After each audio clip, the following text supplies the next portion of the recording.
Right, I think we're on. Hopefully the mic's working. Yes, it is. All good. So how is it, everyone? Who have we got in here today? William, Adam, Dave, Ian, Fodderhouse, who I've forgotten the name about again, Joe, David. Excellent. Ian, your package hasn't quite arrived. It's like a day away, but yeah, anyway. It's delivered to my Raw postie on Thursday, and Friday was a holiday, obviously. Saturday, postie delivered, but it wasn't in the stuff he delivered. So, yeah, I was hoping it'd be here in time for today so we could check your package out. That sounds dodgy, doesn't it? It's on the wrong channel. It's not Big Clive. Yeah. Hey, Fred. So, we've got Wilhelm and Freddie. Yeah, that's great because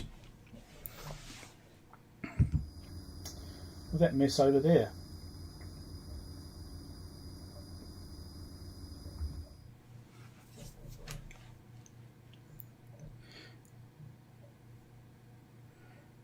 Got a nice new sponsor item to make a video of. Now I've found it in the recycle bin. Right. What did you get a sponsor video for? These colours are different in the chat. Again, wish I knew what the meaning of that was. It's a mystery, some YouTube thing. Still. Yeah, I can't. Oh, there we go. This could be a problem.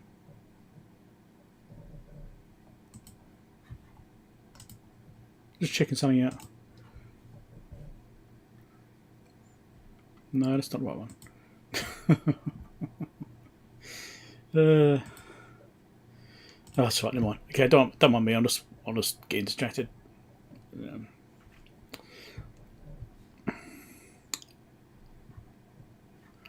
know why I'm not actually subscribed to your channel, Adam. I don't know why not. No, subscribe to your channel now. I'll check it out later on. Peter, how's it going? Was he Fred? I think. Did I say hello, Fred? I can't remember. Yeah, anyway.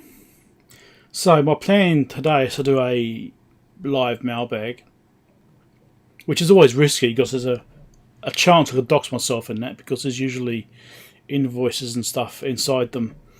So I have to be careful about how I present that.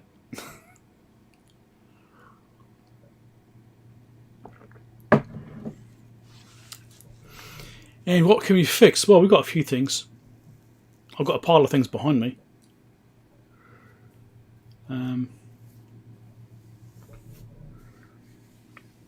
Yes, there's a chance, Ian, that I might end up doing like a midweek live stream or something. Probably not this week because I think I'll be on. Yeah, it doesn't work because I'll be at work.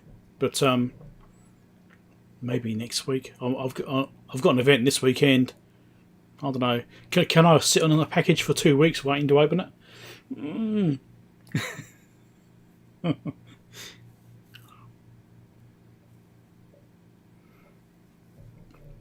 You wonder if there's any caps in the mailbag?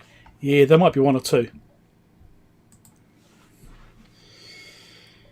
You can wait. Oh, maybe the package can wait, but can I wait? That's the thing, Ian. Can I wait?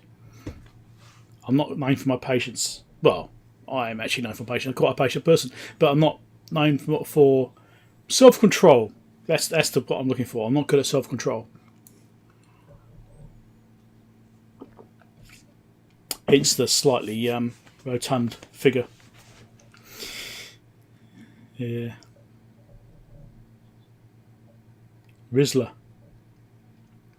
What a Rizzler make? The name's vaguely familiar. I know if there's caps in my bag. There certainly are caps in my bag, I'm sure of it.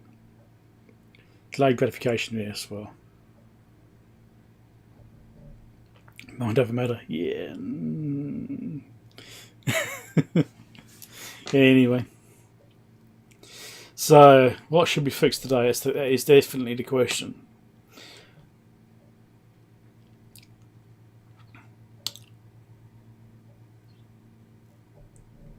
So, like I said, I've got a live mailbag I want to do. Oh, YouTube's notified me I've gone live. That's helpful. Hopefully it told everybody else. So I do live mailbag, and then because this is just, it's going to be a bit interesting. I think. Rizla tobacco products. Oh, right.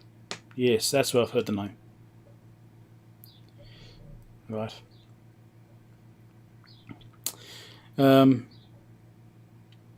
Yeah, I recorded some mailbag yesterday because I've got, well, this stack, which is going to make my audio go down because I'm going to change views again. I think. Yeah. So I've got that big stack of mail right there, right? And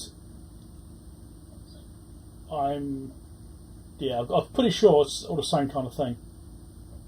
Yeah. So, yeah, I'm thinking about that. And I'll add all these packages, all that big pile, and the stuff I recorded yesterday. And I was going to try and mix it all up because I think I had something like 20 packages all up, something like that. I was going to do maybe 3 mailbags out of it. I was thinking, well, all this stuff, I'm pretty sure that's all the same kind of thing. So, I just thought I'd do this in one big mailbag and just do like a bit of a piss take, I suppose. That's kind of what I was thinking anyway.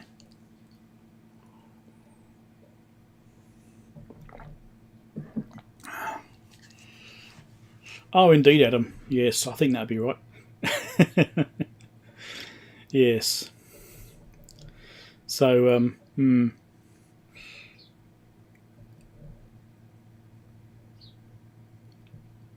yeah, so we'll do that first. Then let's think, what can we fix?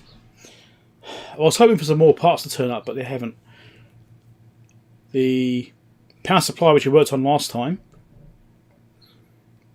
that is basically done. How far did we get with that? We just did the recapping and stuff, didn't we, and testing. I think that's as far as we got, wasn't it? Is that what we're looking at? Okay, but.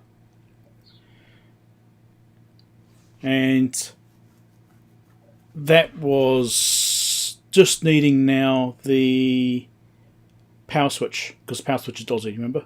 I pulled that apart last time, didn't I? And I've ordered some power switches. I found some which are the same format, or form factor, I suppose. I'm waiting for them to arrive. So once I've got that power switch in there, I could actually consider selling it. I don't need to keep it. I've got another power supply which can actually do the same capability. Kind of. One that's on my desk now, my main lab power supply. My bench power supply now, which is already a linear supply, it's that Corad one. Probably the quality is not quite the same, but it can do 60 volts at 5 amps, whereas this is going to do 50 volts at 2 amps. I've got that right in it, 100 watts. So, yeah, it's one I've got is capable of more.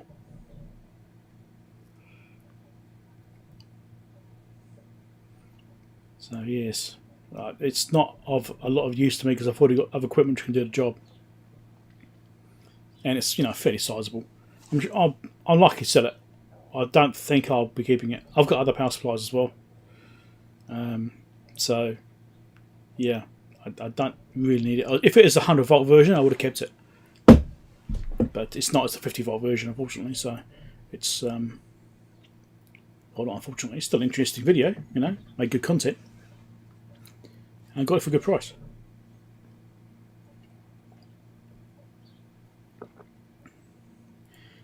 So, yes, we'll maybe, I don't know, we'd like to finish that and get rid of it. So we've got a few other things. Another thing arrived yesterday.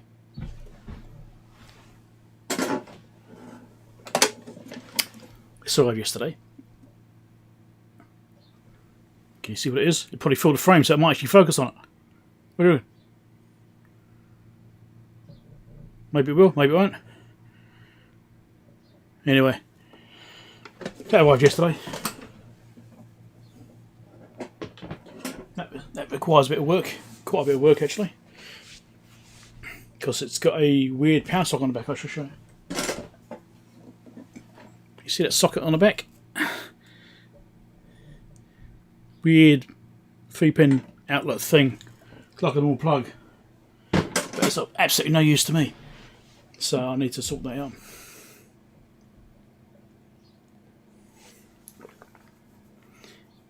Nuki Dookie, how's it going? Haven't seen you around before, I think.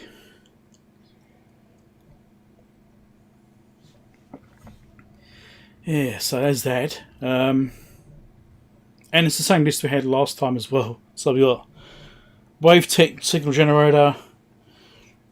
Although I'm tempted by the HP 3400A. I haven't touched that in a couple of weeks now. I need to get back to it. Did I tell you guys that? I think I did tell you about it, yeah.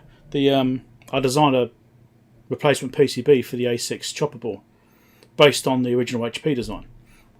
Just slightly updated. And I'm still trying to get it working.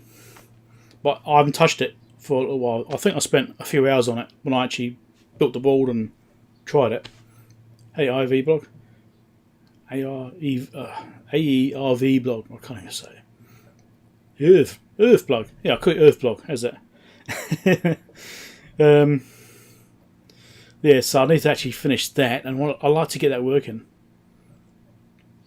But I don't think I'll do it today. I need to concentrate more on that.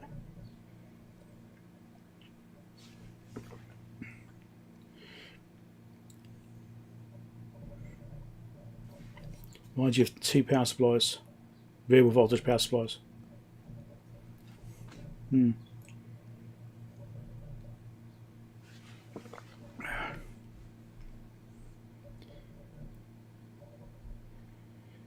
Hey, Guat Q. Hello from Guatemala. How's it going? Thanks for joining.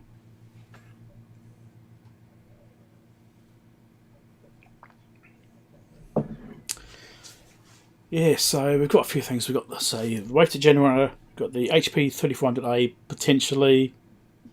I'd rather not do that one today. We've got the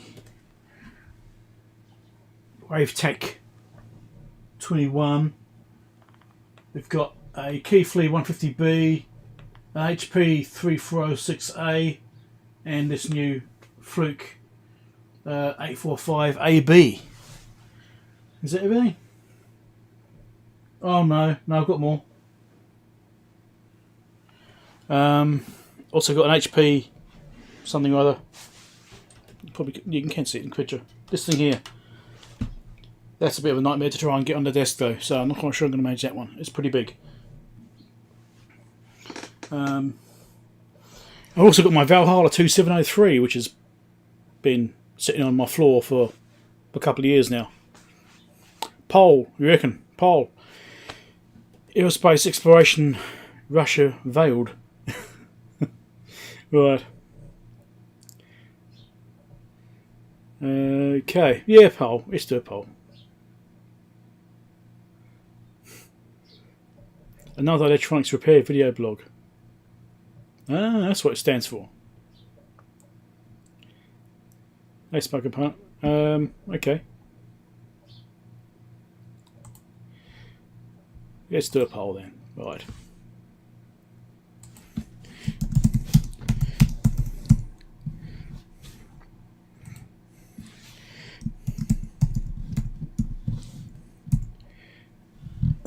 It's a K, isn't it? I always forget to spell tick. Not CH, it's K. Was that one number?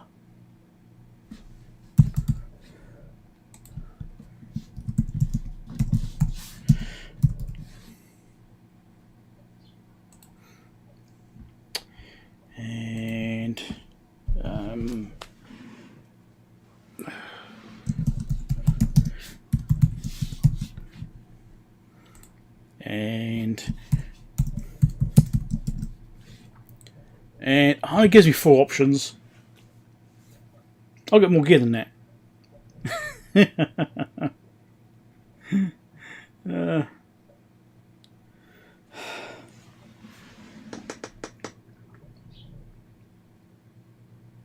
I know what I wanted to do. I just want to get... We'll put this up. We'll put this one on here.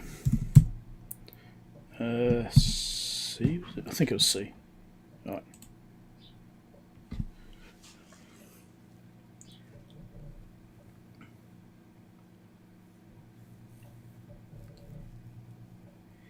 Hey Johnny, how's it going? Hey Mike. Haven't seen you in before, I think. Welcome to the channel. AC microphone meter you got in. Which is the... which one's that? Oh, I've got the microvolt ammeter and the microvolt and the standard sampling voltmeter.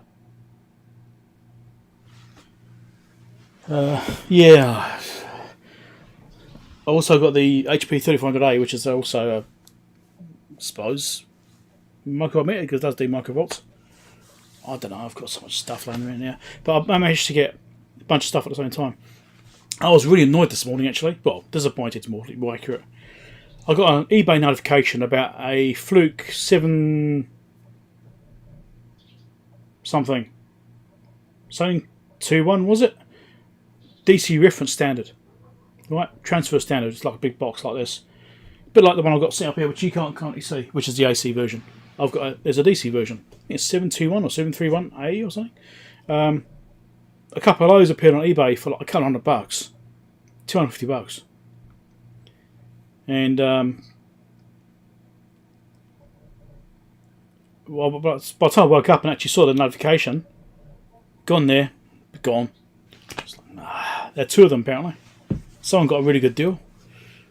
I just wanted one of them. That would have been nice.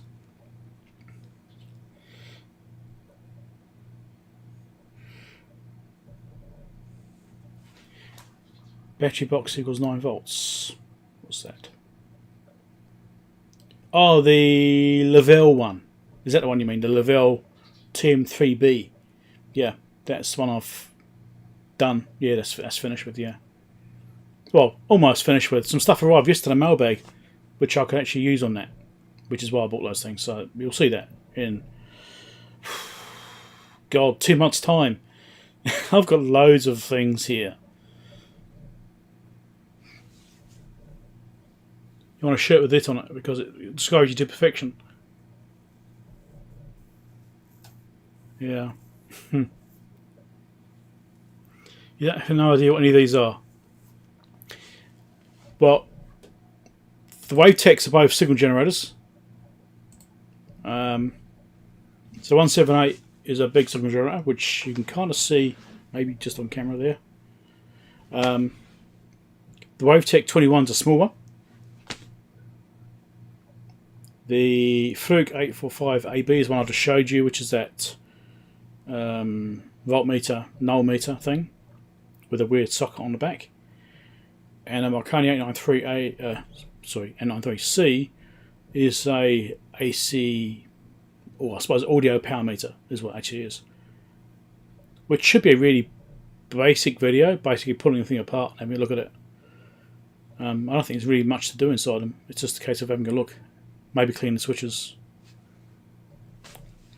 But I'm just trying to sort of clear space in my room. Thought do some small, simple jobs is what I'm hoping for. But right now, the WaveTech 178 is winning, and that's not going to be a small, simple job. Oh, goody, you picked a big one. Dear.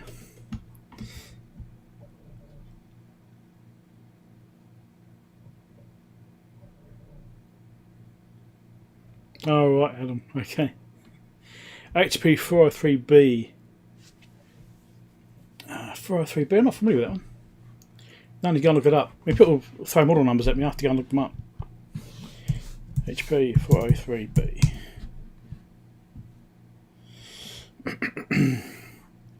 Images.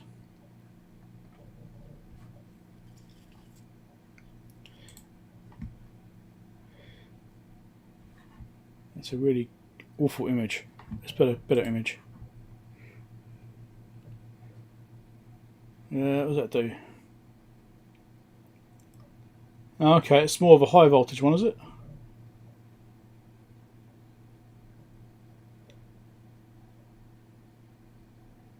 Up to 300 volts, is it? Yeah, I guess it looks like it is. Oh, it's got one of those 3-pin plugs as well. Right, yeah.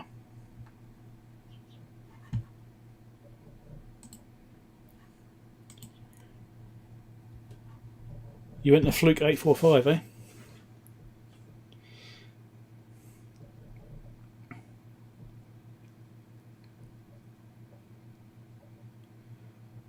So 1 millivolt can go down to, yeah. It's quite amazing what some of these old bits of gear can actually do.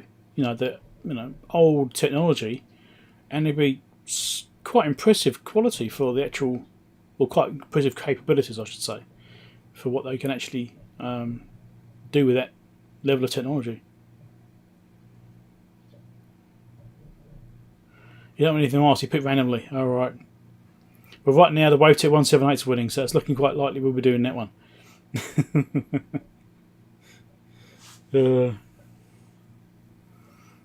Yeah. And it's a fairly big thing, which will just fit on my desk. I need a bigger desk. Oh, I need to clear some room off my desk. I'm not quite sure which way it's supposed to go. If I got a new desk, it would involve clearing the room off, so it should be win-win. But the desk I've got there is already fairly big, actually. My room is full, right? So, like, side to side, I've got a desk right across that one wall, all the way across. And then up this side is also some desk, which you can't quite see. And then I've got drawers behind me, behind this stack of test gear. I've got drawers underneath those test gear. And that corner is my wife's corner. And I've got my drawers up there, which you can probably just see. That's my other storage for other bits of instruments and multimeters and standards and things like that. Other instruments I don't use very often. This room's a bit small for my liking. I mean, it is quite high, and I'm using it all. Got shelving basically up to the ceiling, and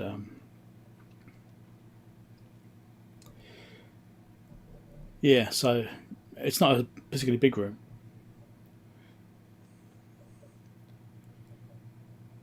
Was it 3 by 3.6 meters? Yeah, 3 meters by 3.6 is what this room is. 3.6 that way and 3 meters across. So yeah, wife gets a corner. Yeah, just that little corner there of the desk. You kind of see it there, can't you? So that's a bit she has.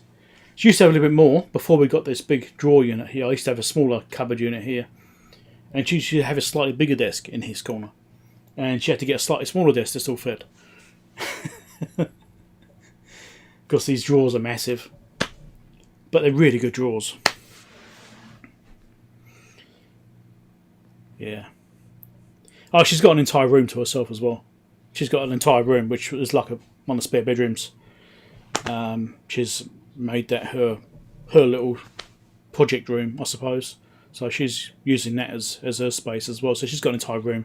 This is her office section where she does her computer type work, and she's got a room for her hobby as well. So it's not just like she only gets that little corner.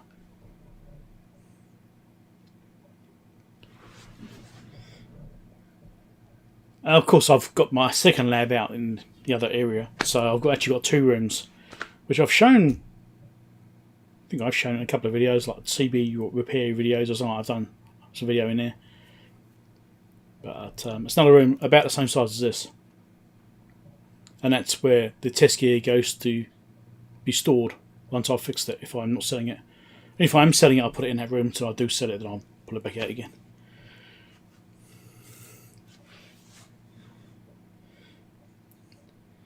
I've still got more corners because I've got 7 corners now. Anyway, never mind. So,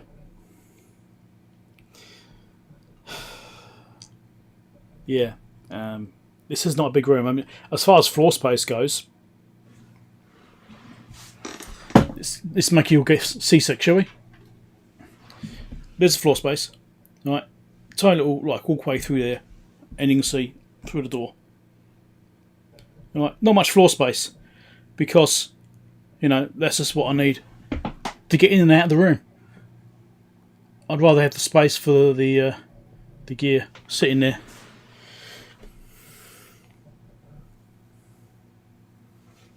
Finally broke 2,000 subs. 5 years. Yeah, the first bit, it does take a while to get momentum up.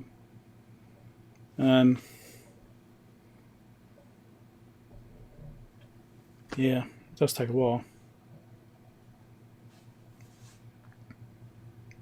I don't know. I've been doing this what 6 years now, is it? I don't know. I'm actually lost track. Hold on. Can I sort by date on this and see when I started doing videos? I don't actually remember.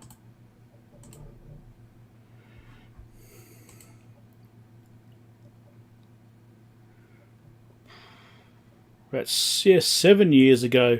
Wow, 7 years. It's worse than I thought.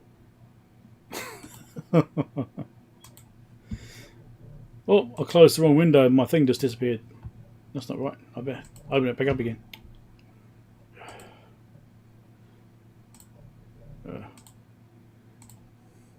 Lost the chat. Closed the wrong window.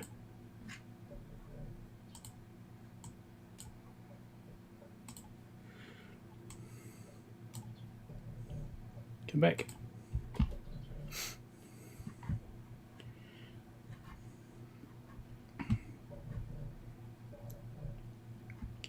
Okay. We're back. I can see it all again now. At least the cat's got some room. Yeah, well, the cats have got the cat bits scattered around the place.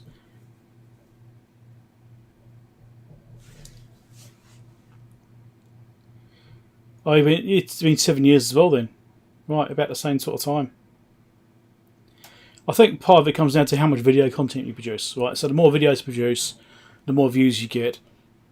And the more views, the more people watch, and so on and so on. It just grows from that. So the people which do really well either have something which is suitable for the general population, or produce an awful lot of content. You know, like daily videos kind of thing. And I did daily for a little while. I did try that for, what, a month or so? I did that. Daily videos, and actually did give me some quite good growth. But it was a huge amount of work. I couldn't keep that up. It's hard enough trying to do 2 videos a week. Sometimes 3. I mean, to give you an idea, right now, I've got recorded, these are the videos which are already recorded, right? 1, 2, 3, 4, 5, 6, 7, 8, 9, 10, 11, 12, 13, 14, 15, 16. That's probably going to be 2 more. So it's probably 17 videos. Yeah, 17 videos already recorded, which have to be edited yet. And there's 1, 2, 3, at least 3 more which I have to record yet. And yeah, whatever. Actually got the Mailbag video from yesterday, so another one from that. Was it 18, is it? I don't know, lost count. But yeah, loads. 10 years, 106 videos. Well, Ian's, you're like the other end of the spectrum now. You do less content, but your content's really high quality, right? So people will appreciate the quality. So when you do a video, you'll actually get more views and a higher response rate to the videos I do, because I'm tending to pump them out more, right? So I'll do a higher number of videos, but the quality is not quite as high as yours. So you have a different approach to it. So, I know your channels, I think I've overtaken you now, haven't I, as far as subs go, but your actual videos get more views than mine do.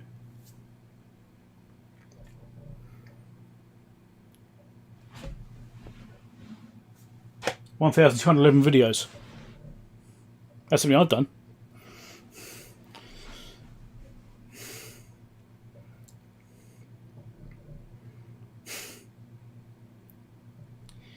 Anyway. Alright, we should probably do something sitting here waffling for hours. I mean, I'm not Big Clive. Big Clive is, you know, can sit, hold a conversation for ages and ages. And that's not me. Have 178 videos. Yeah. Photo House, underachiever. Well, don't forget, this is over several years, right? It's been a lot of work.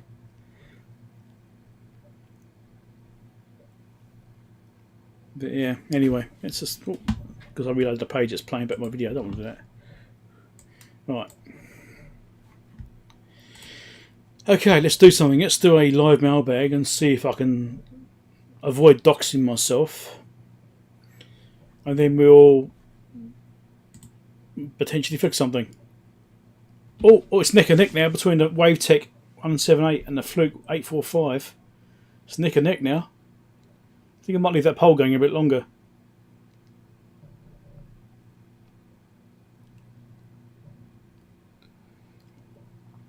Harder nowadays, yes, the competition is horrendously tough.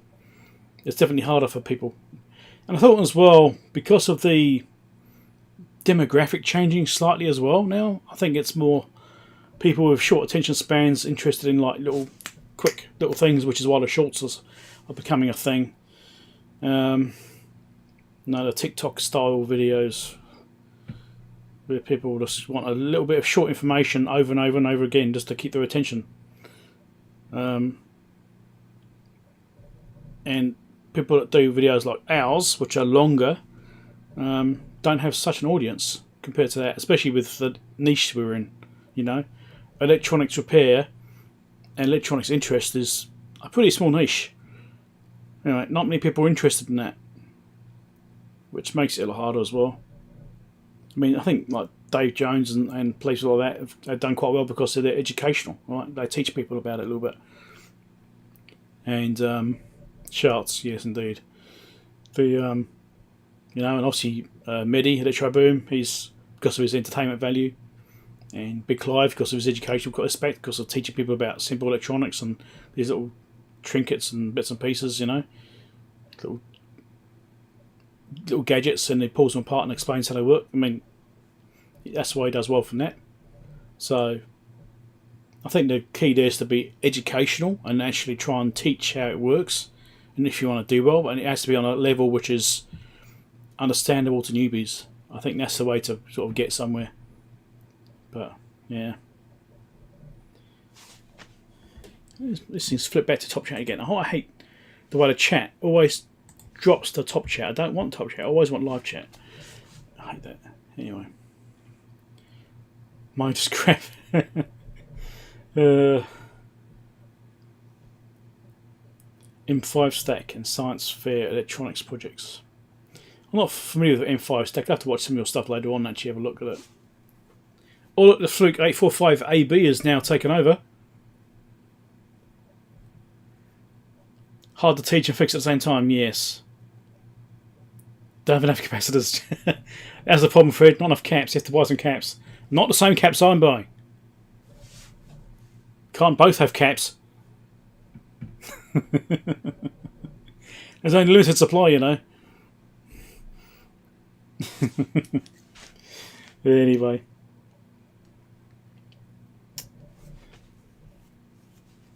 Adam, 292, yes. 111 videos. You will find it'll grow though. I mean, actually, I've seen channels keep growing, even if I stop producing content, because the content I did was of educational or, even just high quality value, right?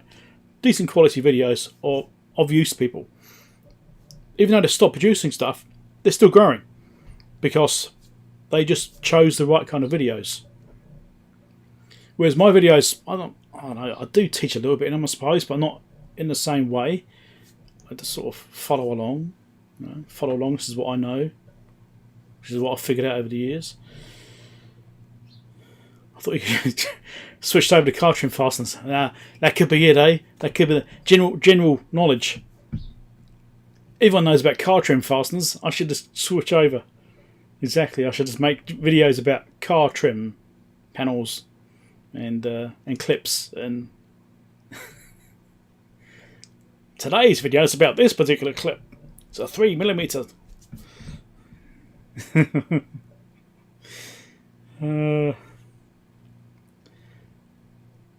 Let's see. For your channel monetization, it would be based on the views. That's what you're missing out, because once you've got 1,000 subs, then you just need to get enough watch hours. Yeah, enough watch hours on it. And the key to that is to make some more videos. I've got a dashcam channel for my videos for dashcams for all my vehicles, and my wife's car and stuff like that as well. And our footage goes onto that, and I do almost nothing. I think I might publish 1 or 2 videos a year, and that's now got, well, it's cleared 1,000 subs, but the watch time is below the threshold still because I don't produce enough content on there.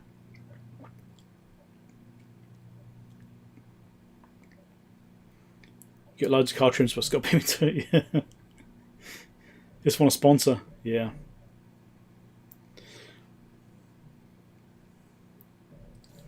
Used to train electronics tech, so I just take my viewers on the same journey.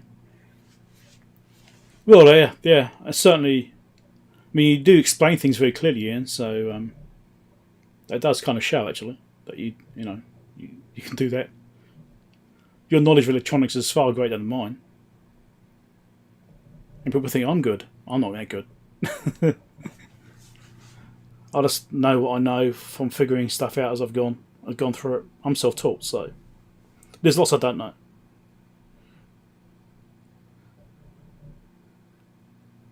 Government sponsor you via pension, that's the way. 581 hours. Now, what was the threshold? Was it 4,000 hours per... Was it 4,000? I can't remember what the threshold was now.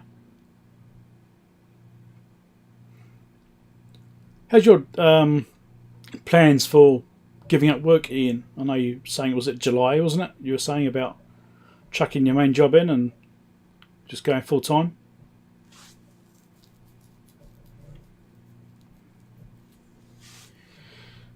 Yeah. That's what you said. I think you said it was July. That's when you're planning to do it. A little bit more chat than yeah. End of summer. Yeah. Okay.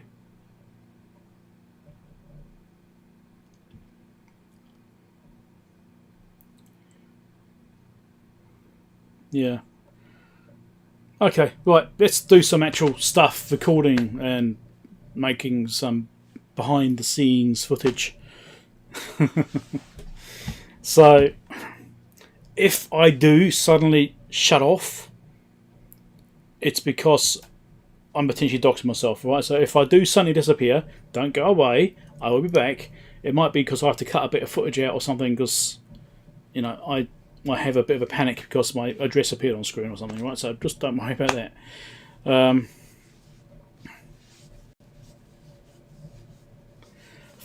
subscribers to watchers. Yeah, the actual ratios are quite low. I mean, I've got 25,000 subs now, and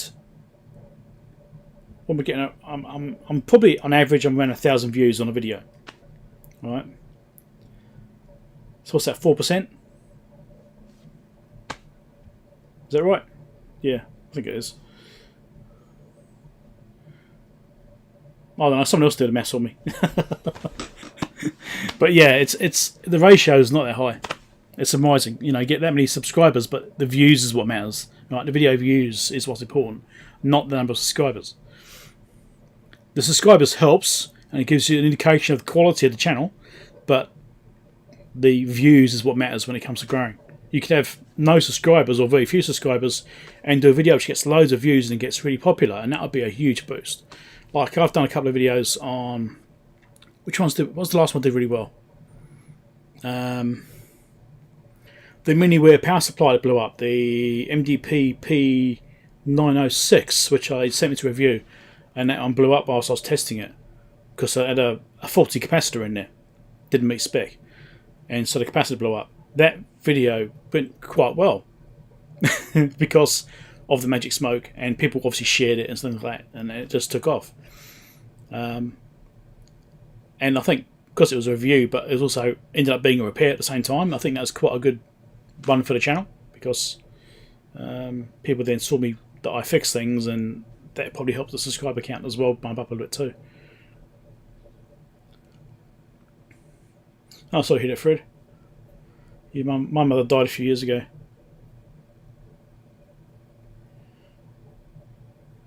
Anyway, let's go on to do something. So let's change views and get some lighting going so you can actually see.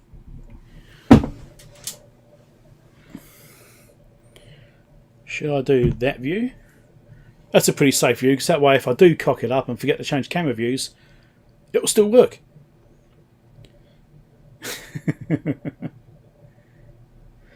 Yeah,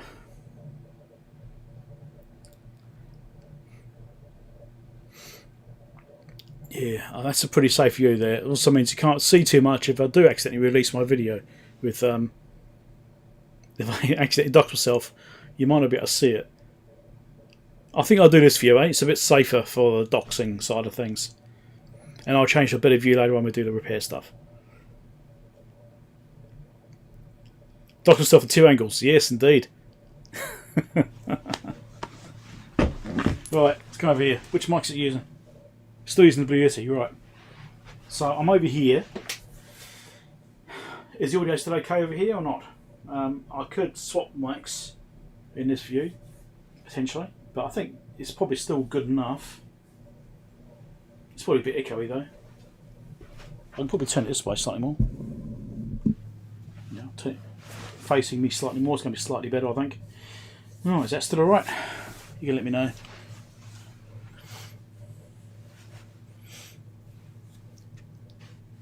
You okay? Excellent. Right. I will get my tablet running as well.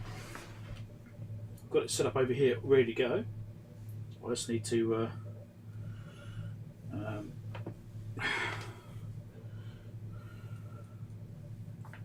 get the thing going. So remember the bloody passcode when I go into it. Right. Pause the playback, I don't need that. That should be helpful actually if I did playback like that. Let's see which view it's using. Actually, yeah, we'll do that. We'll play it back, but I'll change the quality to be really low quality. It doesn't mess up the stream itself.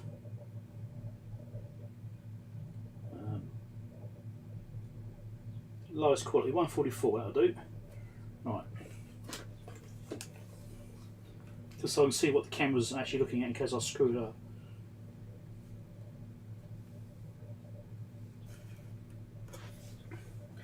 I'll use OBS.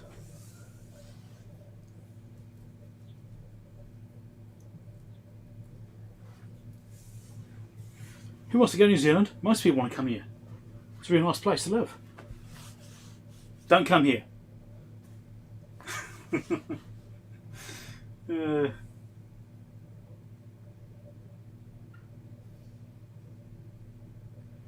And once you're on the phone, yeah, well, the idea of this is that if I do accidentally dock myself, the chances are you won't be able to read it. Right? That's the reason I'm doing this view. Oh, catch you later, Adam. Thanks for dropping by. Alright, let's record a video on this, and obviously if I dox myself in the edited video, it doesn't matter because I can, you know, I can cut that bit out.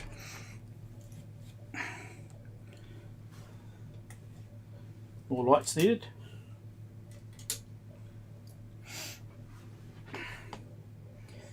So the behind the scenes of this thing, and we'll see how this comes out.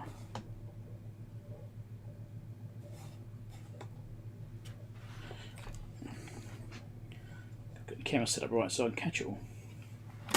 Oh, no, this is collapsed on that. And right.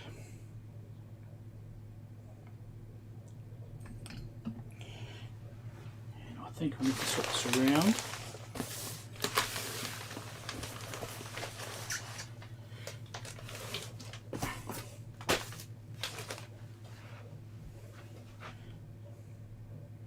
Still can't get it in full height of the frame. Move the camera further away.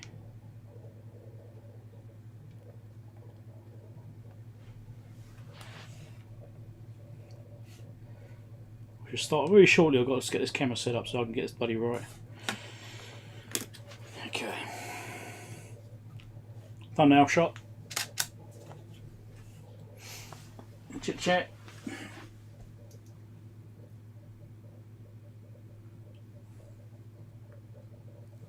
Is it still full of sheep? New Zealand, it's not full of sheep. It's mostly cows here. Dairying is the most thing here. Dairy cows.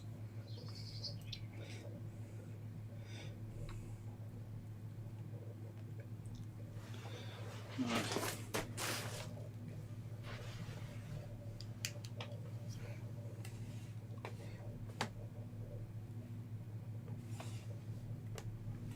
Okay. Let's record some video. It's mailbag time. I've got some stacking going on here. Well, I can't send all these in one bag, I'm not quite sure, but here we go. We have a stack of things from the same place, and we have some more over here. Now, the title of the video might give it away. This is a very specialised video for people with a particular need. You know who you are, don't you? A couple of you are watching already. Just means a lamb, yeah.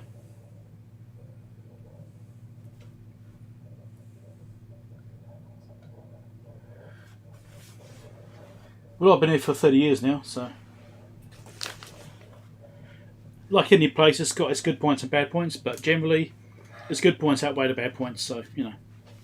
Anyway, it's a pretty good place to live. I'm certainly happier here than I was when I was in the UK, to be honest. Right.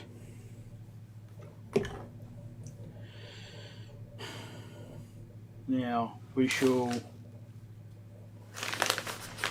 stick these over here. You'd be right, Fred, this is going to be so far away in the future by the time this video comes out that you would have forgotten it by then. Yeah, watch it all over again from scratch and not remember a thing. You'll be fine.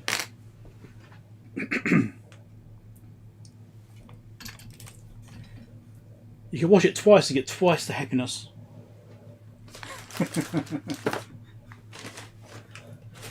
It's anything like my memory anyway, it might be. Memory's not as good as it used to be. Right.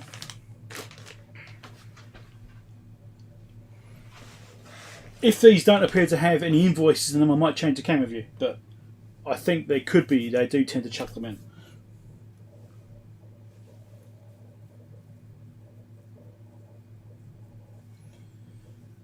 Not to be with Australia when Clinton got elected.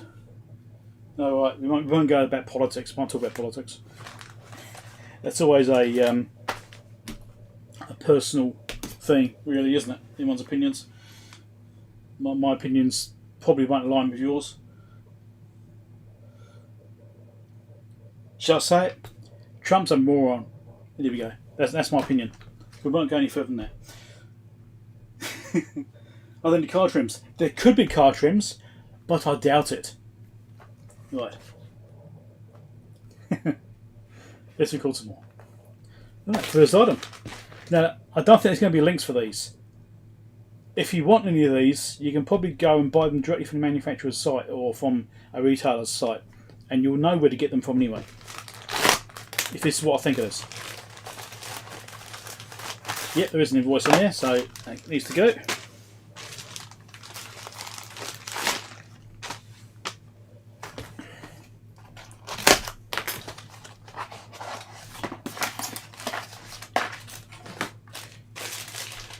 It's capacitors. Axial capacitors. Don't get too excited now. So we got, oh, I can't read it. Let's look at the actual parts. 47 microfarad, 50 volt. And, yeah, I don't know.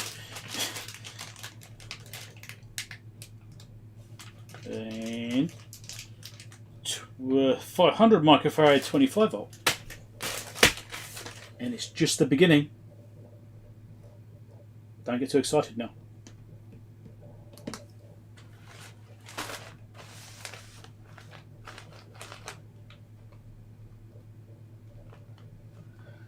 Just tell you the highest delivery point code.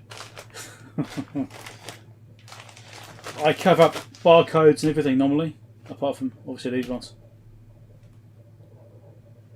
I don't think there's leaking information today. Not I've never noticed anyway. I mean, the barcodes are pretty much meaningless.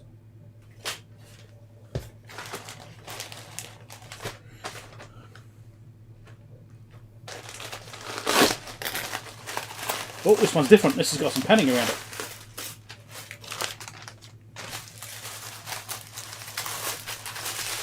I do like this packaging, this paper packaging, because it's completely recyclable. I mean, the plastic one can be troublesome. Let's get the invoice out the way of that.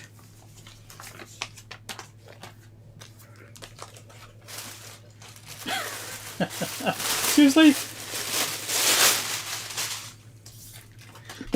One capacitor. Oh, cancer and reproductive harm. Capacitors are bad for you. What? Really? No, it's Californian government, I suppose. Yes, I suppose. You know, it's California. Everything will kill you in California. Anyway, it's a little film cap thing.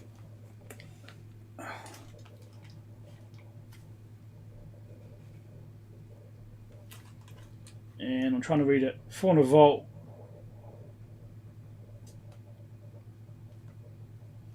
I don't know. I can't read what the value is. It's 103M. So 10 millifarad. Go into the packaging. I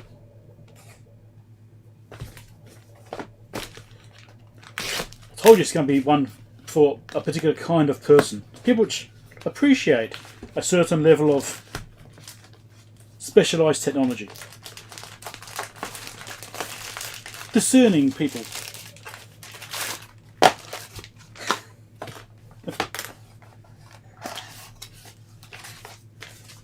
Another doxing possibly? Alright. More capacitors. So we've got some film caps here and some electrolytics. Look, there's a kill me in California. What are these ones? 50 volt, 4.7, or is that 47 microfarad, I think. And we got 400 volt, 154K, so that's 0.0, what's that, 100, was that 15 microfarad? Sorry, not 15 microfarad, 15 nanofarad, I think. Am I getting that right?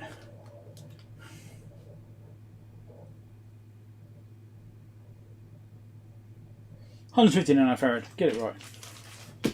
Well, I should know this by now. It's 105K, 50 volt. So that's 1 microfarad.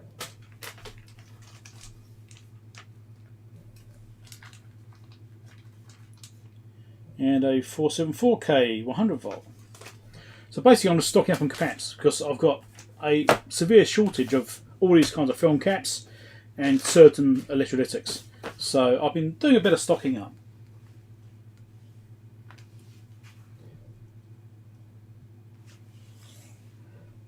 Just catch up with the chat.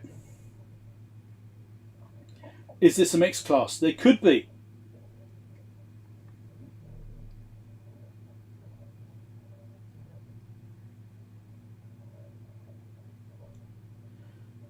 Well, what if cancer's ever going to... Cancer.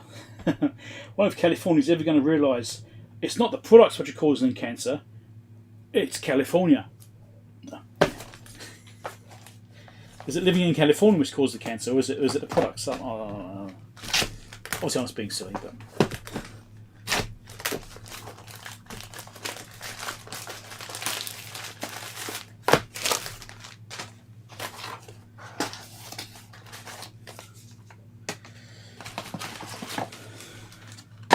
Right, what have we got now?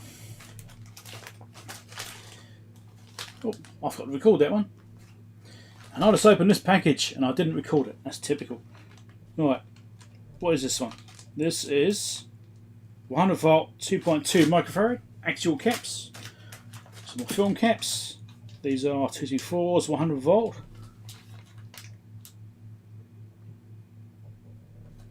So 0.22 microfarad. And these ones are more actual electrolytics, which are, if I'm getting to spin around, 10 microfarad at, come on, turn more, 250 volt. high voltage caps. I've got very few high voltage caps. There's been a couple of times recently where I've actually wanted to use high voltage caps, but I didn't have the right one. How could I not have the right cap? Can you see these drawers behind me? I've got these drawers here, and I've got other ones on the other side of the room. These are the electrolytics, though. Don't say.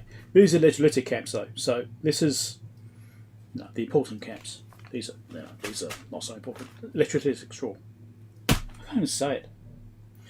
Electrolytic caps rule. Just ask Fred.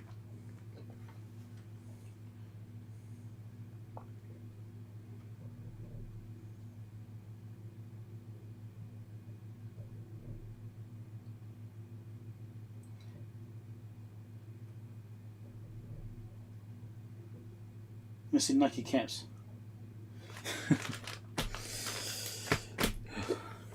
Right.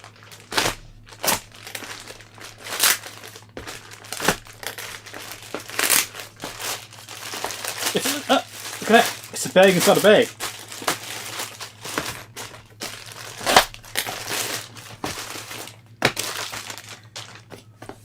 Oh, another invoice. Lots of doxing opportunities here. This is why I'm doing this camera review.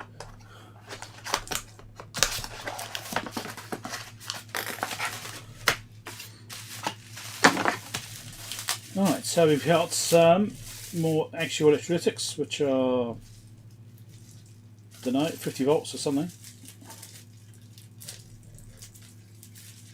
Can't read it through the bag. Oh, I might have to get this one out. These ones are in bubble wrap.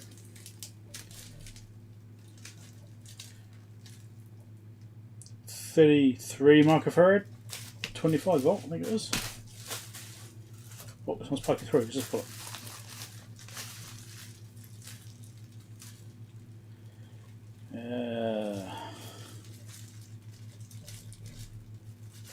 Come on. I can't read it through the bubble wrap. 16 volt to 20 microfarad. You should have like a bingo. So you pick it, think of a value and the voltage. If it comes up in your bingo in the comments.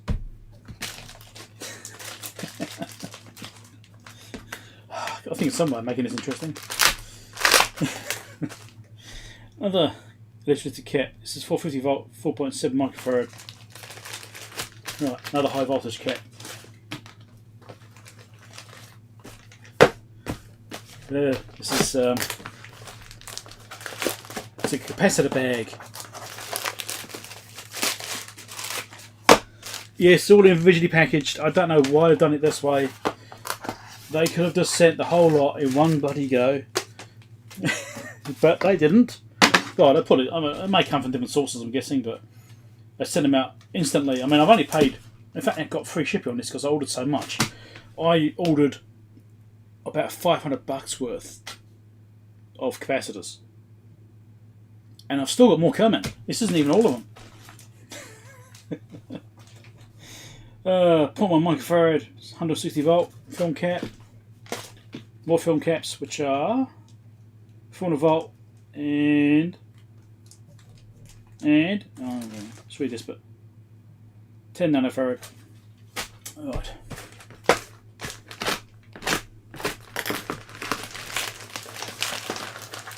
Another invoice. Wish just left the invoices out of them. No, I don't want the invoice. I don't read them.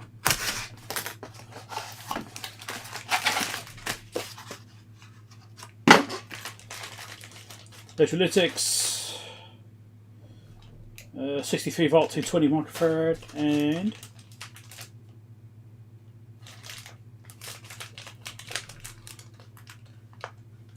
1000 microfarad, 25 volt.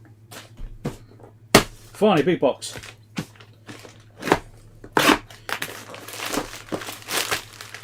And it's going to dock me. Yes, it is, so I need to open this one carefully. Give me a sec.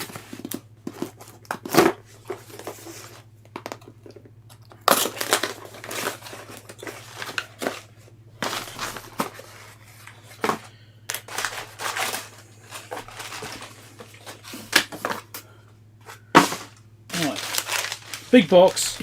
They could have still fitted this in the same packaging they did the other stuff with. These are radial caps. Radials. Modern equivalents. 100 microfarad, 100 volt.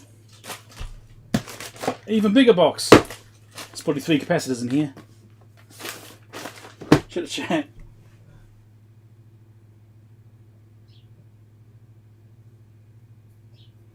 This is all from one order. I did one order at M14, and it's got split up into multiple packages, which is kind of irritating in a way because I'd rather just do one package and have a whole bunch of caps in it. But yeah.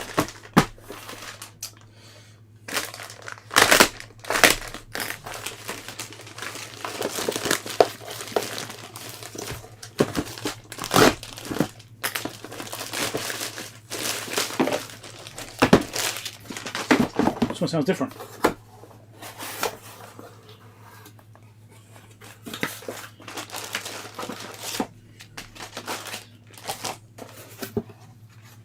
Hey, it's not capacitors.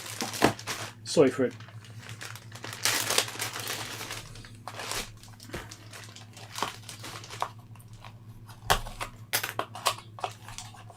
Do you feel ripped off now? It's not a capacitor. Now you're expecting a capacitor, and it's not a capacitor. Do you feel like it's ripped off now? It's a fan. So this is a 60mm fan, 12 volts. Well, that's what it expects for these. But I got this for the HP power supply, which I was repairing, the 6633A, and the fan in that thing was horrendously noisy. And I didn't have any fans of this size. I've got some 40mm, I've got some 80s, 120s, but no 60mm. So I bought myself a few 60mm fans. Just, I wouldn't like to replace the fan in that power supply, just to make it a lot quieter. Although I did do some other work on that to make it better. But right, something which isn't capacitors. Put that in a special place.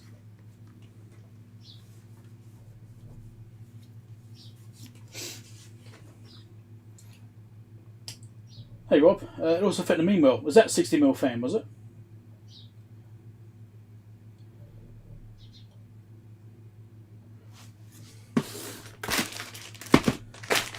I'm not sure how interesting this mailbag is going to be when I do this video, right? Because it's just capacitor after capacitor after capacitor. So I'm going to try and do a lot of really heavy editing on that video to try and get it all compressed down so it's just really quick. To try and make it seem more interesting than it actually is. I don't know, what's some wording I need for that thing? I need some kind of intro to it which is quirky, I suppose. I don't know. An acquired taste? I don't know, something, I don't know. I've got to think of some wording to put on that because it's a specialised perversion. I don't know, is that the word? Perversion? Right.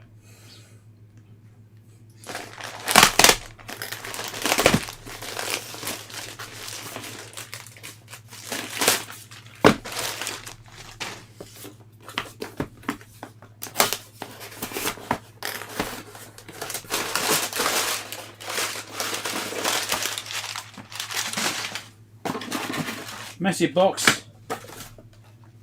I'm going to trouble getting out of this room because this pile of packaging behind me is quite high now. Electrical caps. What are these? Dangerous in California. 100 microfarad, 25 volt. Film caps.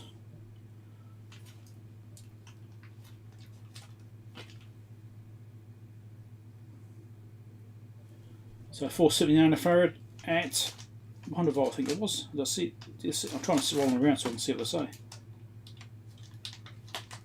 250 volt. Oh, electrolytic. 160 volt, 100 microfarad.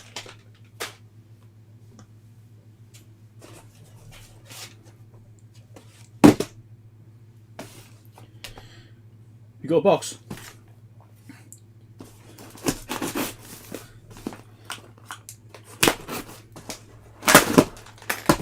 For those people who are really enjoying this video, what the hell is wrong with you?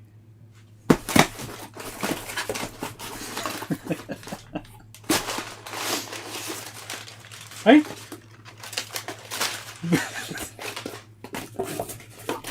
What?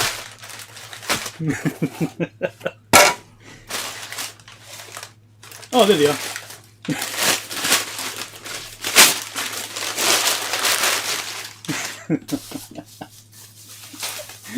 Big box with that's not going to work.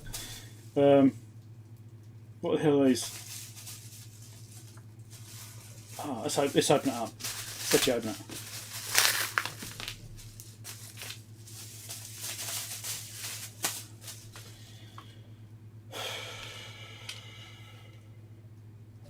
So 22 nanofarad.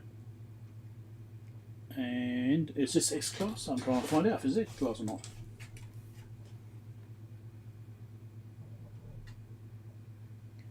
$20 microfarad, 305 volt. Not X class caps. We have 4 of them. That was worth all that packaging.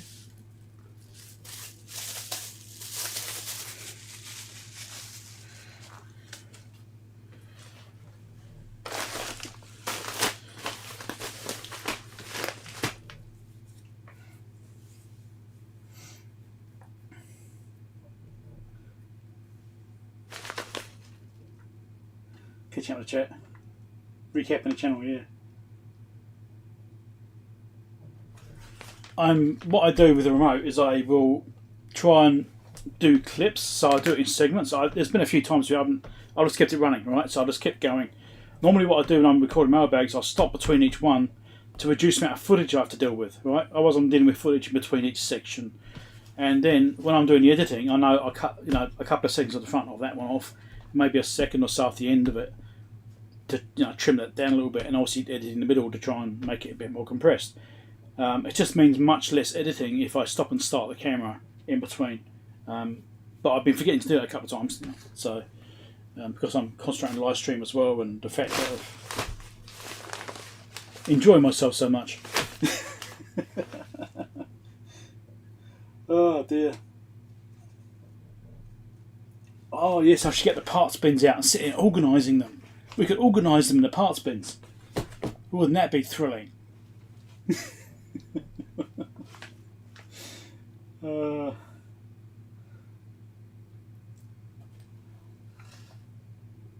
dear. Catching up the chat. Right.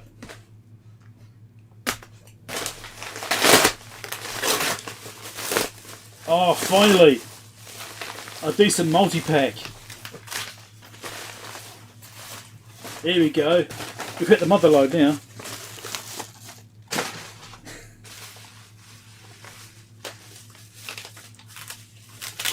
Oh, I've got a rant as well. Bit of a rant. I was trying to order some op amps from Element 14. Which ones were they? I think it was the similar one to this. This is an ICL 7650 SC PDZ. I can get this one okay. This is the smaller 8-pin package, right? But I also want the ICL 7650 CN, I think it is, which is the 14-pin package, because they're using some bits of test gear. And Element 14 will not sell them to me. They keep taking them off my orders. And I emailed them back saying, can you tell me why you won't sell me these?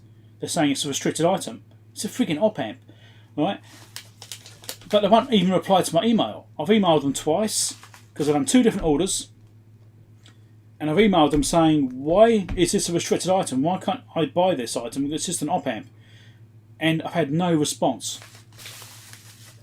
So I'm not very impressed by that part.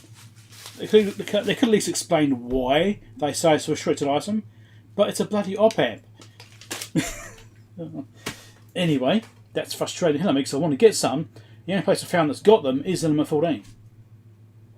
So yeah, it's the just the ICL 7650 CN, I think it is.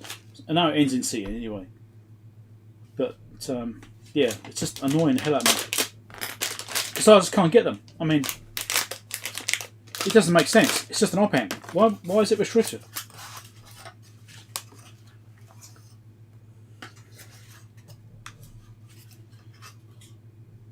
Interesting. These are 7650 SC PDZ, yes. But these aren't 8 pin, these are 14 pin. Sure, these are 8 pin devices. Oh, well, never mind. These are 14 pin devices. Yeah, I don't know. Maybe I'm thinking of a different part, but yeah, it's oh, not a capacitor. Let's go get the other part. Let me look this up now. Hold on.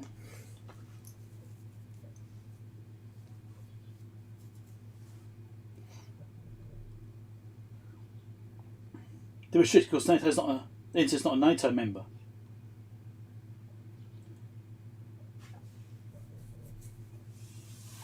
It had some beers to give Clive for money and a soda stream machine.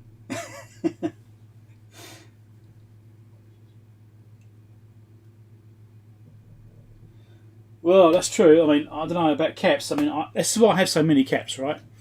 This is why I'm stocking up, because there's a few times I've had recently where I've realised I haven't had the right film caps. And I think, well, I'm getting some film caps, and in order to avoid paying postage, I added some more electrolytics onto the menu. And, yeah. I thought I'd better top those up too, because these actual electrolytics are getting harder to find for a start, because manufacturers are beginning to not make these anymore. Let me just go back and check this op amp that I tried to order. Let me find out what this is, and I shall come back. Just give me a second. Just want to find out what this was.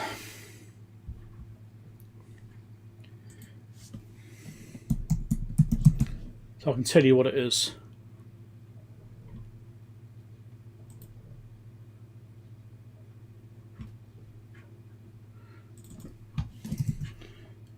Let me just look this up now. Just want to get the right part numbers in there.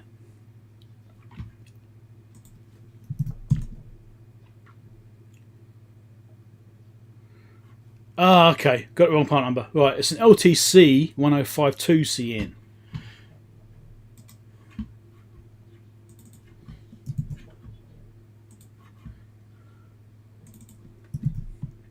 That's what I'm thinking of. Yeah, there's two versions of it. Right, that's what it was. So that op amp is an LTC 1052. Both the 8 pin and the 14 pin versions of that device I cannot get here. For some reason Element 14 won't sell them to me. It's just ridiculous. It's an LTC. It's just an op amp. I mean, it does the same thing as these ones here, which I just showed you. I mean, it's the same, basically. But I want the LTC version, because that's the more modern equivalent. But it seems that, for some reason, even though I'm purchasing it from a New Zealand website, although it's shipped from Australia and is based in Australia, I can't get them, which is really frustrating. I'm going to have to see if I can find some other way, but yeah, I don't know. Maybe call it a favour or something, I don't know. It's just ridiculous. It's just not a bloody op amp, for God's sake.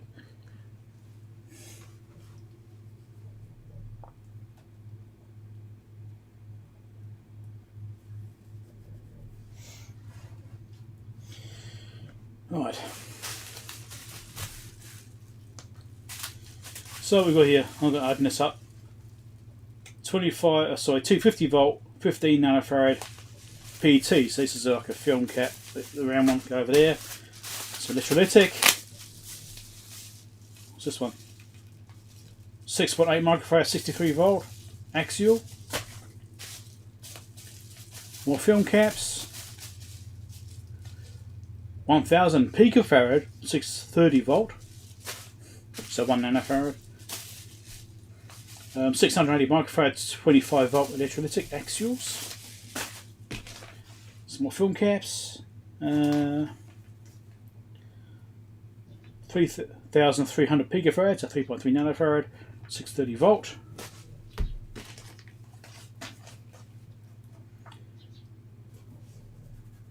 68 nanofarad 250 volt, 6.8 nanofarad 630 volt, 33 nanofarad 400 volt, 1.5 nanofarad 630 volt, 1.5 microfarad 63 volt, 0.1 microfarad 250 volt, 3.3 nanofarad 630 volt, 330 nanofarad 250 volt. So I've got a whole bunch of parts drawers. I've actually purchased some more, which would be, you would have seen the previous mailbag now, and I needed those parts drawers to put all of these film caps into. I've already got storage for the electrolytics.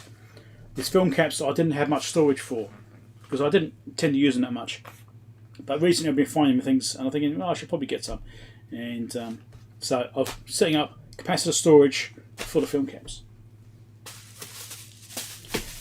Some big electrolytics in here. Axials, I think. Yep, axial electrolytic. That's 6,800 microfarad 25 volt. 680 microfarad 40 volt. Some smaller ones in there. 6.8 microfarad 40 volt. Some more film caps. 10 nanofarad 400 volt. And a couple of, well, there's one electrolytic in there, just one. 6.8 microfarad 63 volt. Right.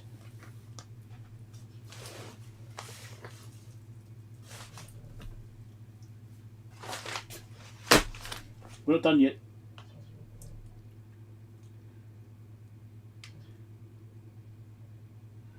Could they be sent to me from someone else? Yes, potentially.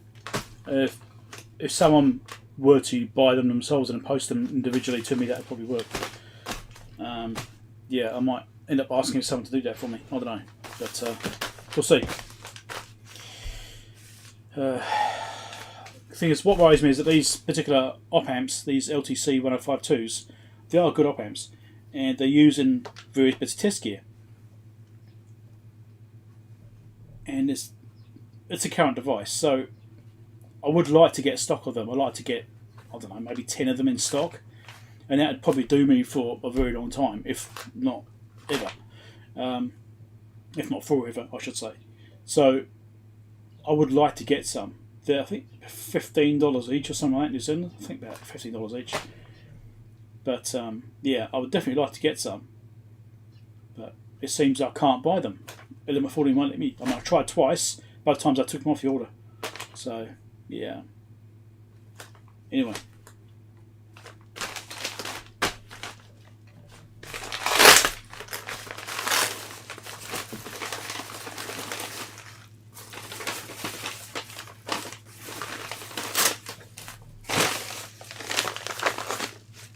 Last package. Oh, we've got some different ones in here. What's this one? Can't see what it is. There's two of them in there. Oh, there's a Y2 class caps. 4,700 picofarad Y2 class. Different cap.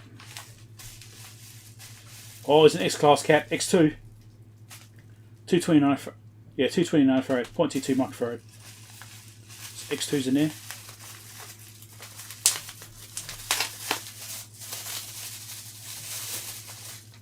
Look at that, they're black. Stylish. Those ones are classy. What are these ones here? X1 Y2, so I call it Y2 class cap. 300 volt. 5,600 picofarad.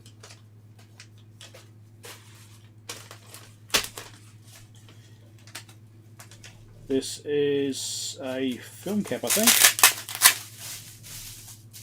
Yep, standard caps.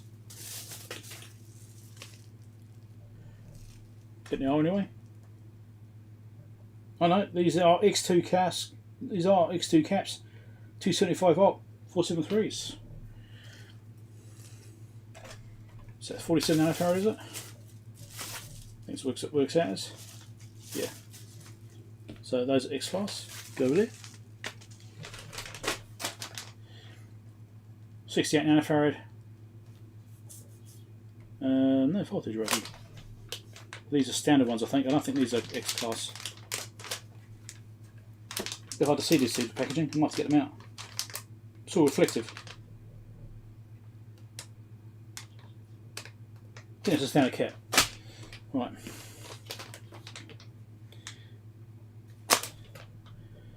Uh, 470 nanofarad. Again, reflective packaging. That is an X-class cap, that one. 310 volts. Let me check these. Can I see if these got an X on there or not? Can't see an X on those. 1000 picofarad.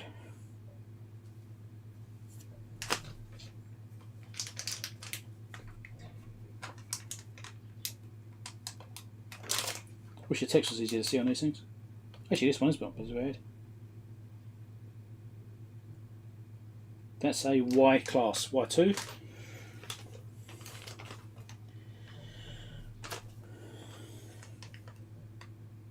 So is this one? That's a Y2 class as well. So that's a 2200 picofarad.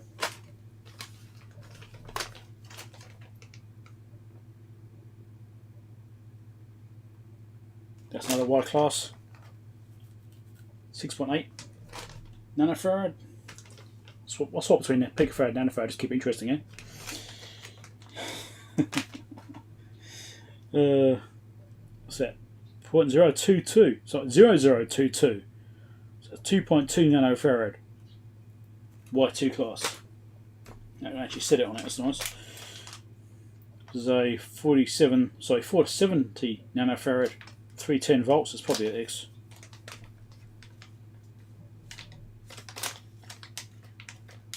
And I cannot read that writing at all through the bag.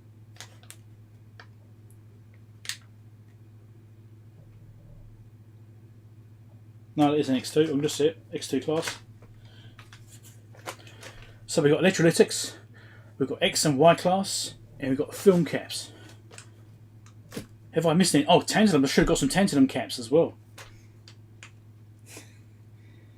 I should have bought some tantalums. Right, 2.2 nanofarad. These X class as well. Can't bloody see. Too small. Text is too small.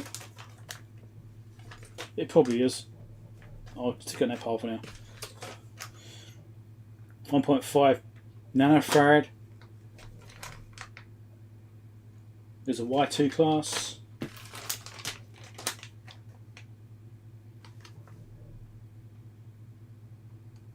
These are standards, I think.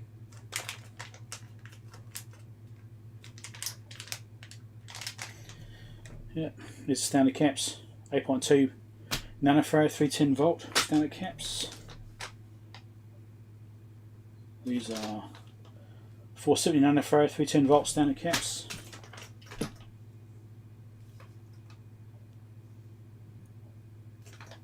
And 27 nanofarad, 310 volt standard caps. Oh, we've got one more. What's this one?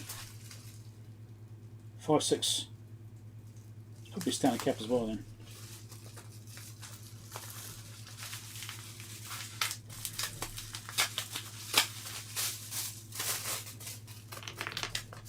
Oh, dropped one on the floor. We're going to see that one again.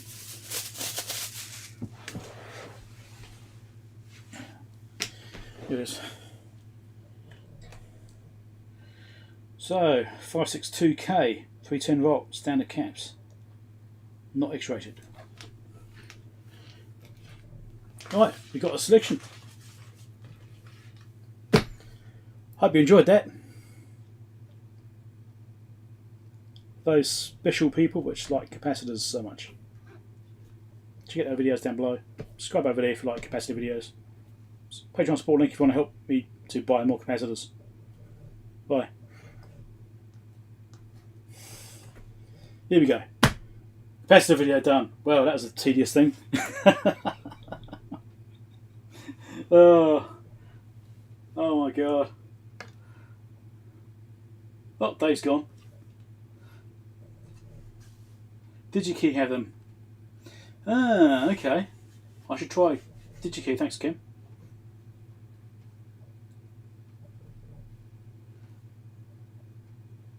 You think California have them? Yeah.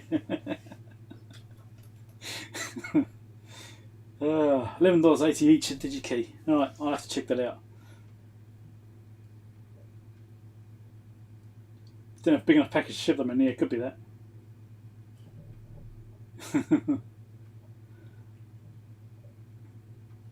There's some tents and mica. I don't actually have any mica caps.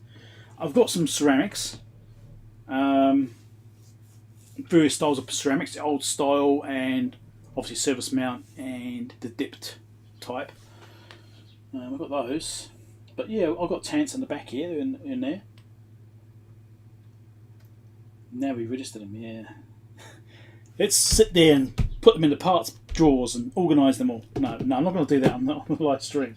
That's tediously boring. Just doing a mailbag was bad enough.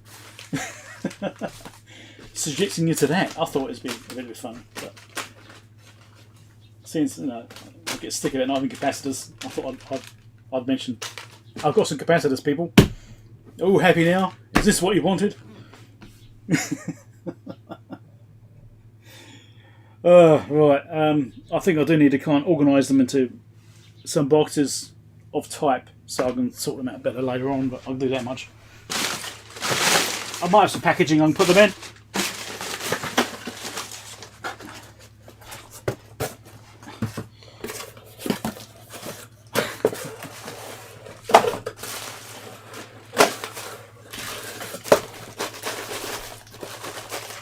This will be my tedious job for later on today, is organising all the capacitors.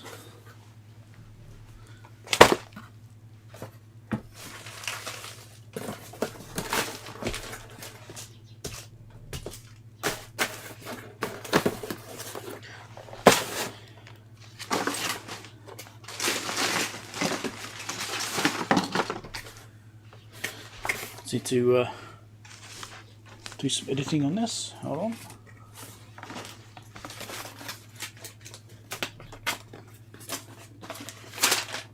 Try to be careful not to stop myself.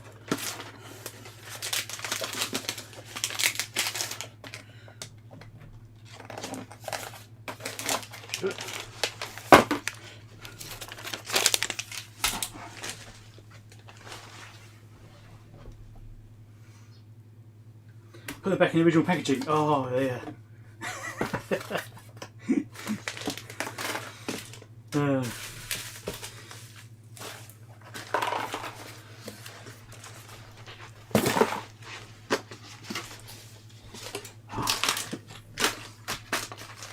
this box is not big enough. It'll have to do. Now we're going to put these things now. Also need to shove the packaging out the door so I can actually move in this room again now. Turn the camera off now. Right. Yes, and I have to catalogue them in my website, my parts bin. Exactly. I've got to catalogue them all as I put them in the parts drawers. But the thing is, because I don't actually have parts drawers for some of these caps, because I have to set that up, because I've got some there but not actually the right value allocations. I've got to print labels out, I've got to put them in my parts bin, I've got to allocate. Yeah, it's going to take me ages.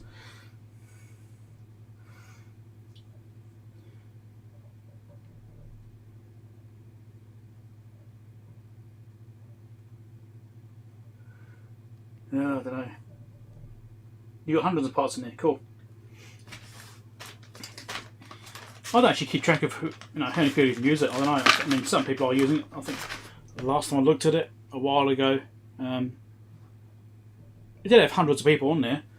How many people are actively using it, I'm not sure. Some people may have just got like the free version and used it locally and just used it on their own machine. I mean, that's why I built it as well, to make it open source for that. So,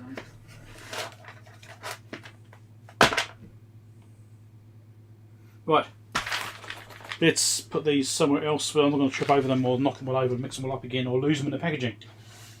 which is horrendous right now. Let me just put them over here. I'm going to steal my wife's chair. She's currently not here, so I can go over it, but she's going to be coming back later on.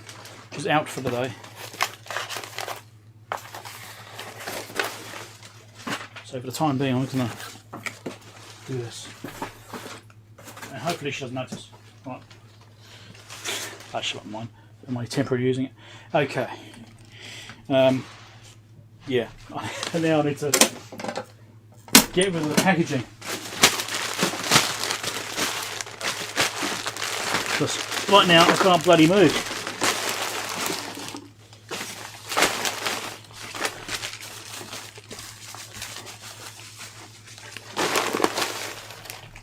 So I have a bin right here. And natural paper. I'll put a shelf over there.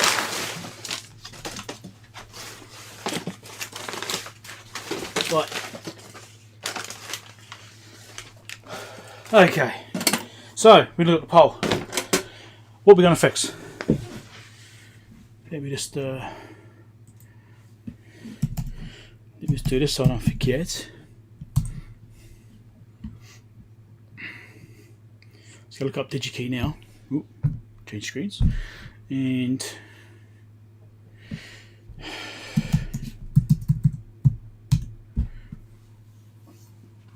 leave this on this browser window. Oh, that's interesting.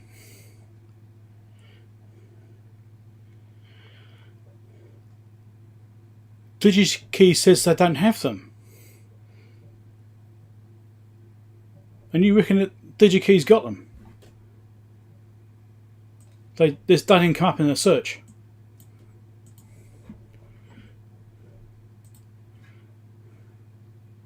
Just close the window. Got these windows everywhere now. Kim's comment was DigiKey. Yes, DigiKey. Yes, I'm on DigiKey.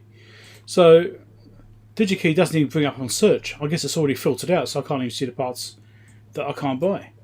That's weird.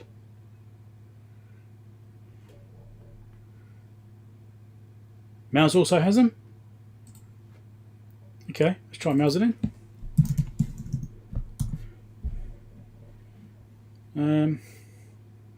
It's almost like they filtered out, so I can't even see the parts I can't buy.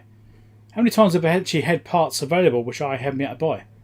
How many times has that happened, I wonder?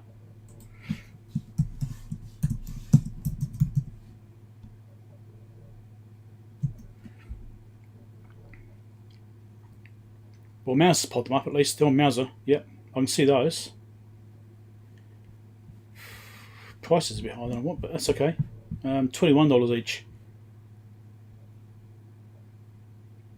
So it's more expensive than Element 14.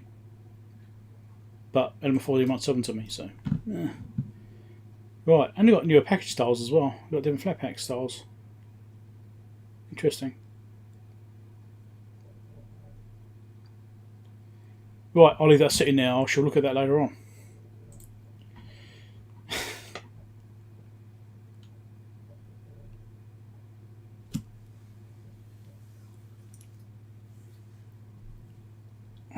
Well, the DigiKey one was the .co.nz site, so obviously it's being filtered out. If I try and bypass that, it could be a problem.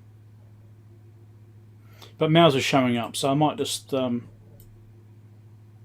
them with Mouser.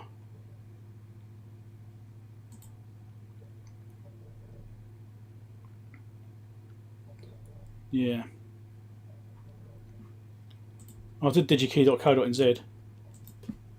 But it does ask, I think, doesn't it? I mean, I could try bypassing his inner site, but I'm not sure it's going to work. They might just cancel it. It asks for which region do you want this in, or US. Well, I'll go to the US one then. But I don't know what's going to be like for shipping and what have you. LTC 1052.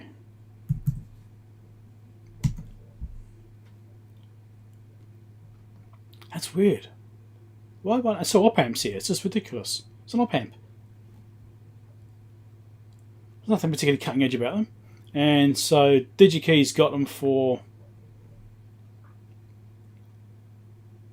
$12 each in a tube.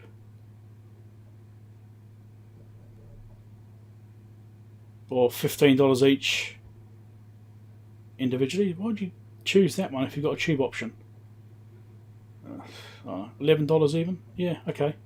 So, yeah, DigiKey's got loads of them on the US site, but nothing on the New Zealand site. So I might go to the US site, buy them from there. Even got the old style, they've got the CH version as well. Oh, no stock. Right, no, maybe they don't. Anyway, okay. I'll leave that sitting there for a thing later on. Hopefully I can get some.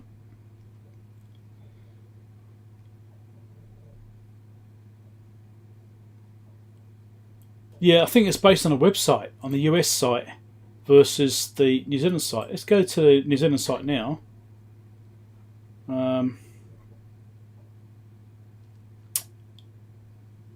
Why doesn't it show up? Am I going blind to it? Oh, there it is, up there. Okay.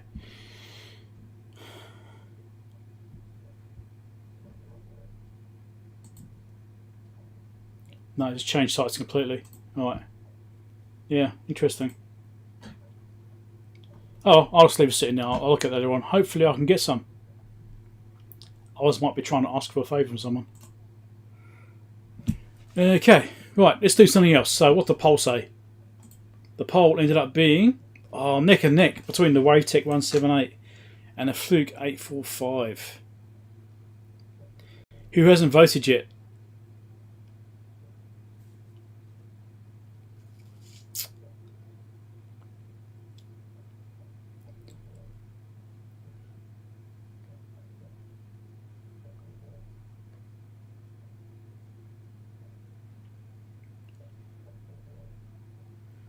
Sure, ask for standard delivery. Oh, yeah.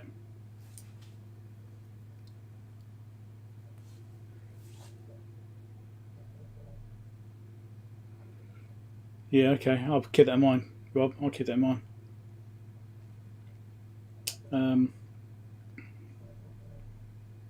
Also, for everyone else, I've been talking to Rob about buying some bits of gear. A couple of Siglent devices. Been talking about getting a SSA 3021X spectrum analyzer, and also a, what the hell was it? SDG 2000X, was it? 2042X. I think that's it.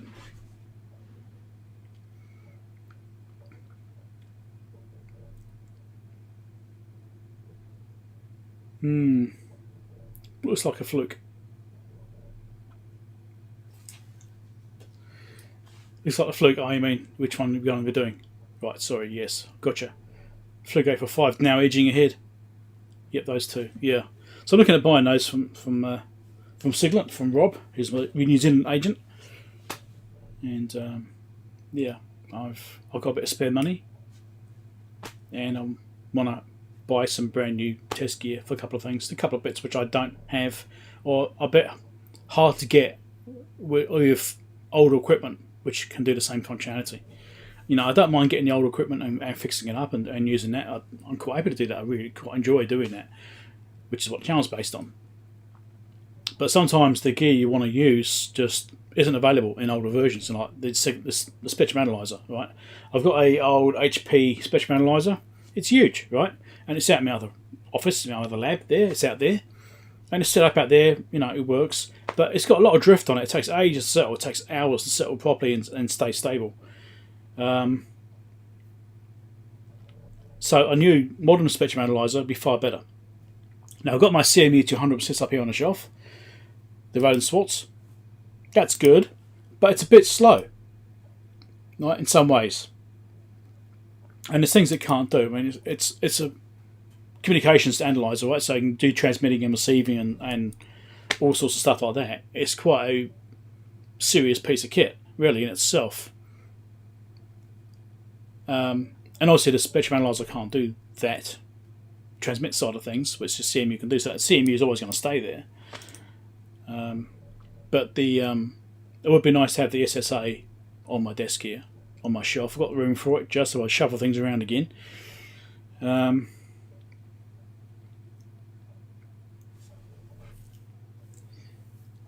And part of the plan, fingers crossed, is to hack the SSA to turn it into the VNA. Fingers crossed I can do it without screwing it up. Because the VNA is what I really want to have. I don't have a decent VNA. I've only got those little, like the tiny VNA or whatever it's called, which are, they do something, but they're not wonderful. Right? They're okay.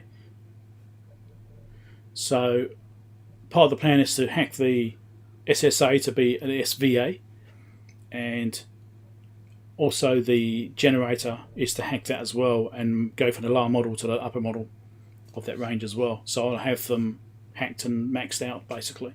That's the plan. But you need the SSA 3021X Plus is the plus, which is the important part. That's right. There's different versions.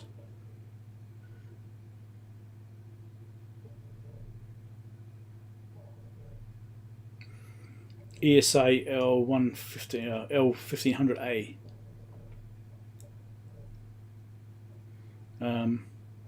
Yeah. So anyway, that's the plan, and Bob's just got to organise some stuff and get some stock and that sort of stuff, and those will be appearing at some point.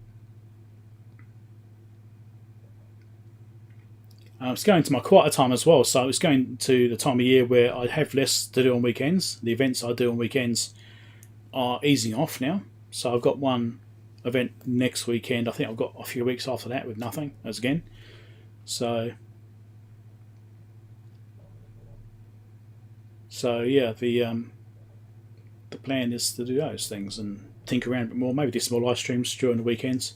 It should be nice to get some time to myself again. You know, actually doing the things I want to do on weekends. The events is not my thing. That's my wife's job, and I help out with that a lot. And you know, I'm part of the. We do it together, I suppose you could say, but it's mainly her thing, and I just do it because it's, you know, what she does. So anyway, let's look at something now. This looks like it's now flipped to the Fluke 845A. So let's end the poll. We're going to do the Fluke.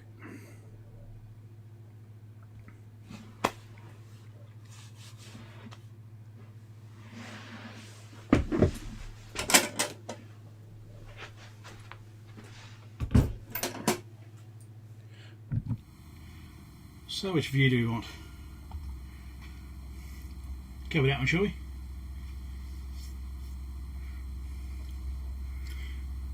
Or I'll do the HDMI version, which goes through the camera.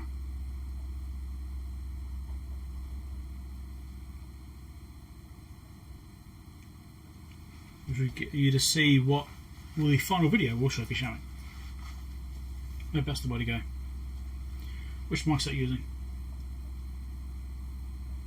Okay, it's doing that one. It's doing the bench mic.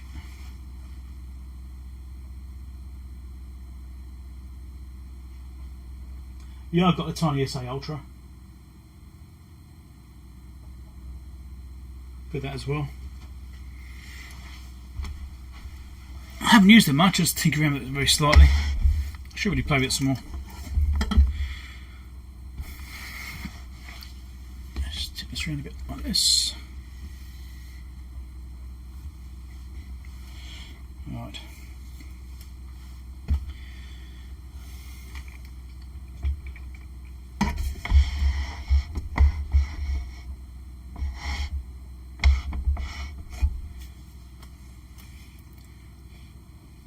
Got to do the thumbnail. Always got to do a thumbnail. Sometimes I forget.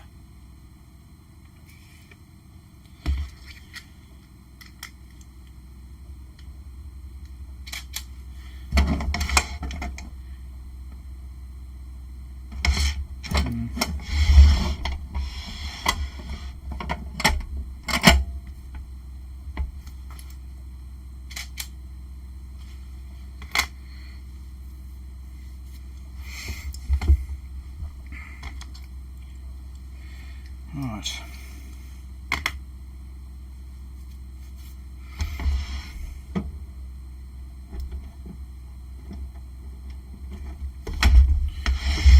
Haven't even looked at this thing really much. I only arrived yesterday, and I've basically unpack it for the mailbag, and just look at it very quickly during the mailbag and put it to one side.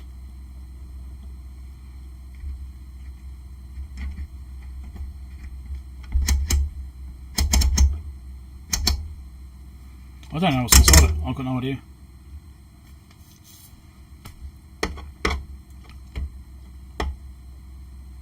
It came with a manual as well, actually. A copy of the manual. It's not an original. To 1000 volts down to 1 microvolt.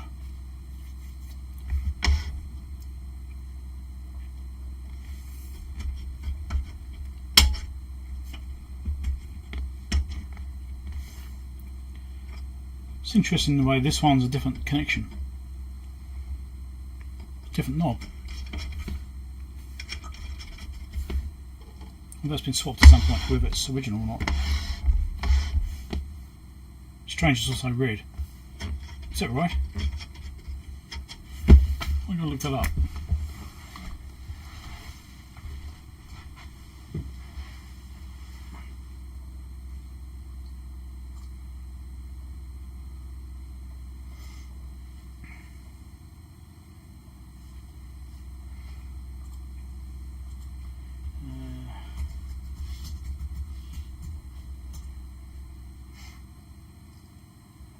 Just wondering about those connections on the front. That shows a red one as well. That shows a red one. That shows a black one. That shows a black one. That shows a black one. That shows a grey one. So there's been no consistency here. Interesting. Those ones have been replaced. So red does look like it's likely a factory one, but they're different. Knobs are different. So I think the middle red one's original, and all the others have been replaced because they're chunkier than all the other photos I'm seeing.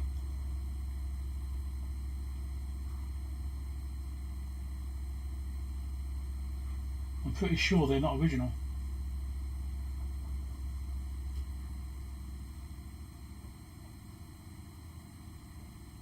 Maybe. I don't know, actually, maybe they are. Maybe the middle one's one that's been replaced. Actually, no, that one's looking chunky. So yeah, maybe the middle one's been replaced. Right.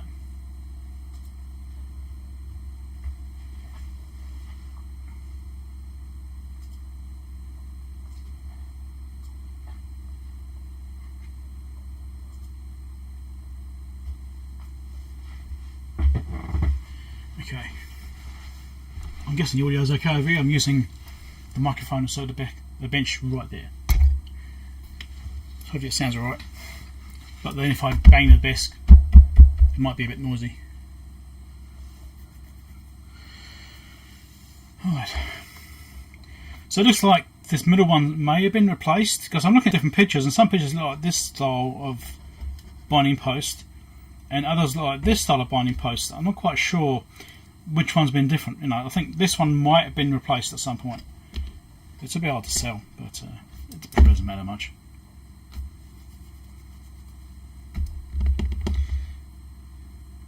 Yeah. And I've recorded it out of sequence because I've got to do the intro. Right. So today we're going to look at this HP. No, it's not an HP. So today we're going to look at this Fluke 845AB impedance multimeter.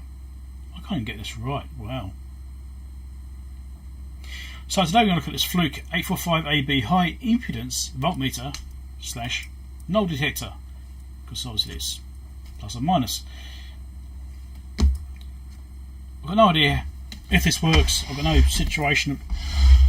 I just don't know if it works or not, basically. I know it's got this weird plug on the back, which is going to be a problem to start with, because I need to somehow get power into it to even work on it and test it. That will need to be changed.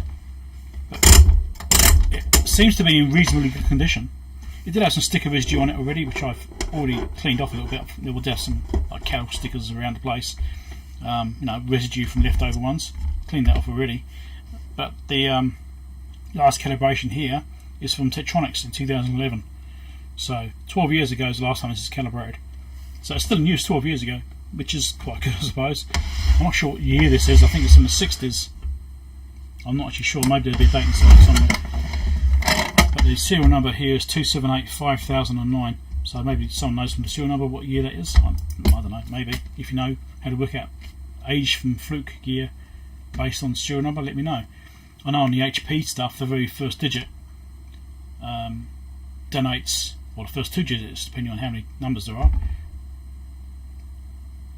or the first two digits, depending on how many letters. Oh God, I'm not doing good at this today. I shall be back. I'm going to get myself a quick drink.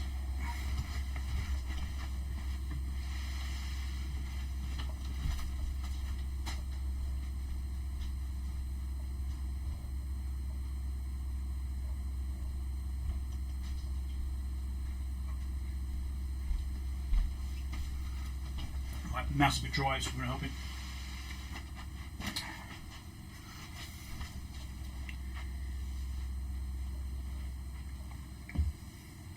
Okay, let's try this again. So I don't know if you can tell whether or not the, well, I don't even tell the serial number. Oh bloody hell, I'm still getting this wrong. So I don't know if you can tell the age from the serial number like you can on the HP equipment. On the HP gear, there's a 3-digit serial number. The very first digit is the year plus 60. And on the 4-digit sections of the serial number, the very first section, if it's 4 digits, you use the first 2 digits. And you add those onto 60, which is 1960, which tells you the year. So if it said, you know, it's a 3-digit number, said 567, it'd be 1965. Anyway. Now the same thing can be said for the Fluke, so I don't know if they've got the same system or not. If you do know, let me know. So, the first thing we should do is pull this thing apart and actually have a look at it. Now it's got these seals on it, which could be from the seller. If you want to see what it says on there.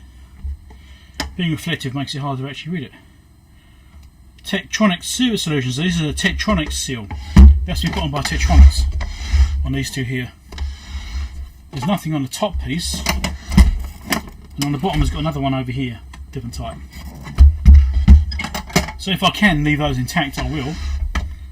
Hopefully I can leave those intact and take the top off. Just like there used to be one on the top. You can see the remains of a calibration seal there. So someone's already been in this at some point, or the seal's got taken off for some reason, but maybe it's got a fault and I try to have a look at it. Maybe it's an empty case. Let's open up and find out. Catch up, chat.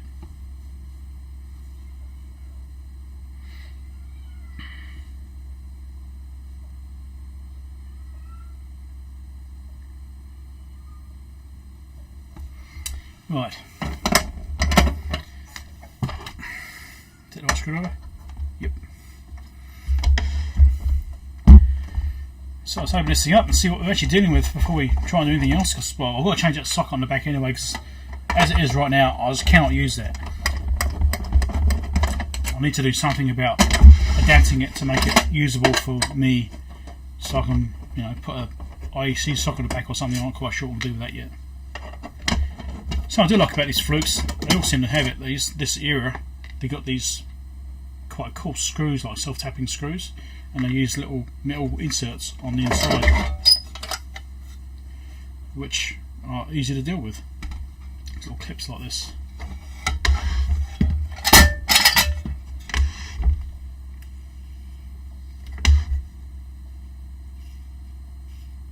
So this little insert here like this.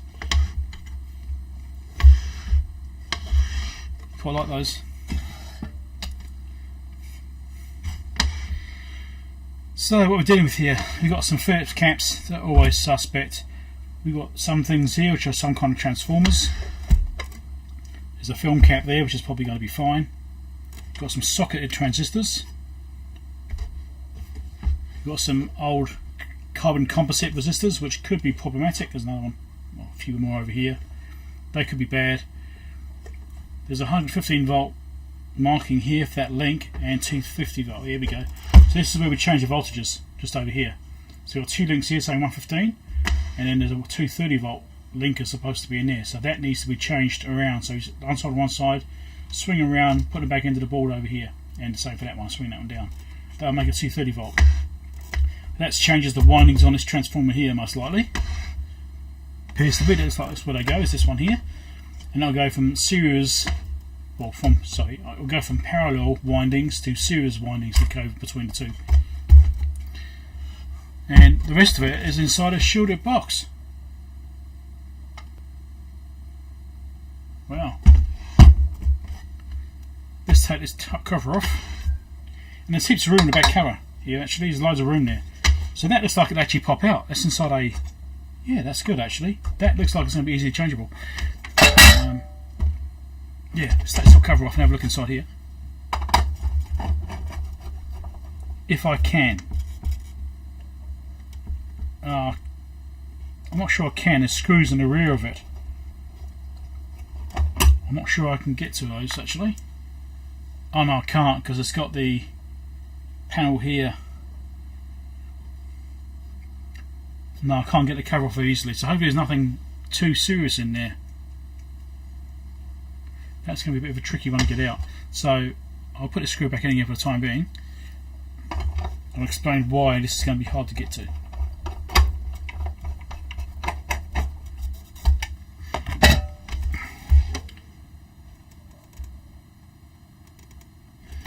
There's screws down there, one that side, one this side, at the back, which I'll have to get to in order to get that panel out. I mean, it's not impossible to get to them. It might involve removing this assembly here and just undoing just like the screws top bottom. You take those out and then this assembly will be able to move out the way.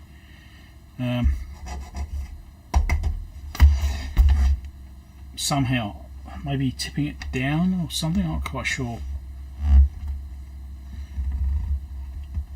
But the shaft will look like it's going to be a problem as well. But a switch shaft comes through. Now that's actually got a slotted hole in it. It probably doesn't show up too well on camera, but it's actually a slotted hole. So that can actually stay in place. You don't have to take the shaft off. You're going to lift it off over the shaft. But obviously getting to these screws in the back here is a bit trickier.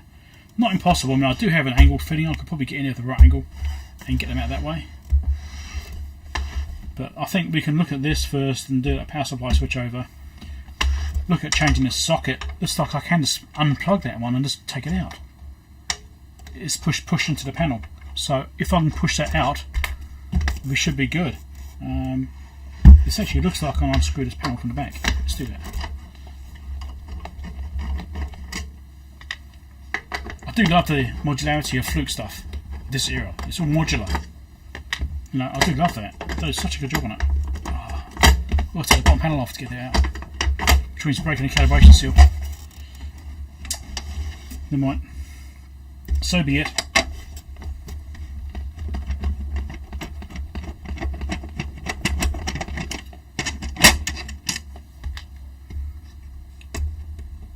See it somewhere? There it is.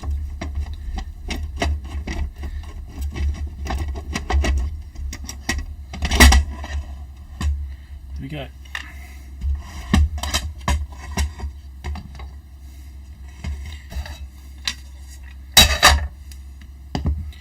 Also gives a better look on the inside here. And we've got another assembly here, which I can't do anything with either. No. So there's a big capacitor here, the size of that one, big film cap. It's going between the casing and the guard terminal. So it's obviously for the guard shield. There's also another big cap there, which is going where? I'm not quite sure. It's going from the guard terminal somewhere else. Let's have a look at that. I'm sure it's on the circuit diagrams anyway. Can't see which terminal it's going to. Might be going to the input, I'm not sure. Could be going to the common more likely, but it's hard to tell. So this is what I'm hoping here. You see the back of this, it's got a few wires going to it. and the earth is going through this little thin wire to the board over there. I'm not keen on that, but oh, that wire fell off. That's nice. Definitely I'll fix it now.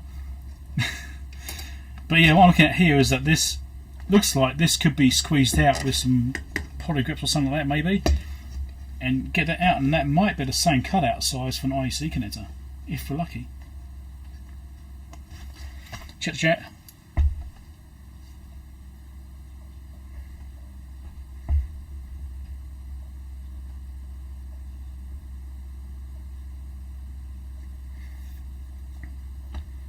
Oh, the microphone's picking it all up, is it?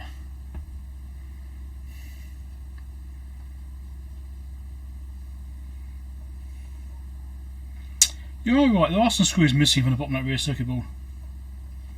Good spotting.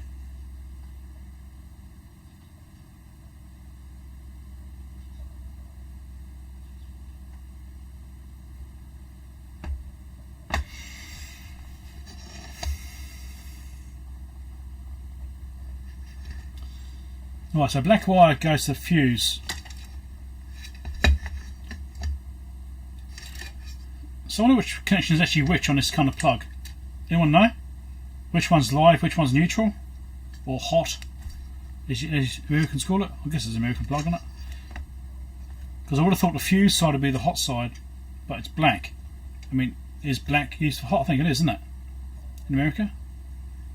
I want to make sure I've got the same wiring. Ah, right. I know those screws are missing.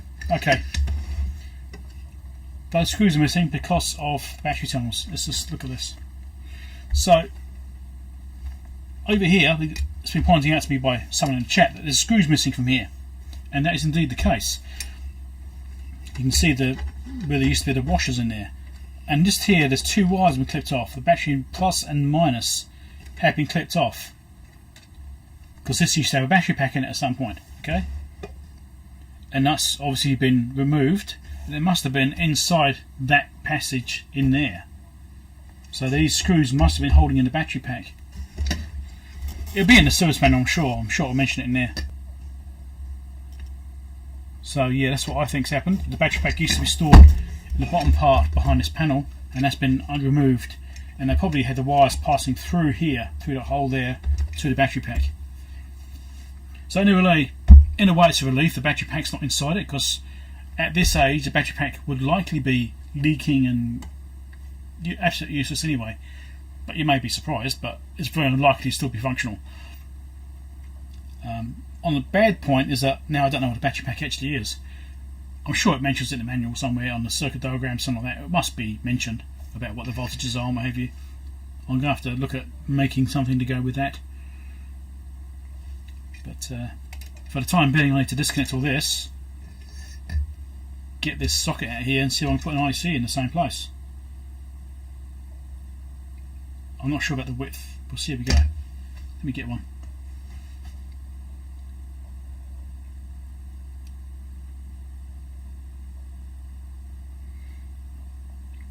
Yeah, white is neutral. Yes, what I thought. I was thinking that black was the phase or hot wire in the US. Black is hot, yeah. Okay. Cool.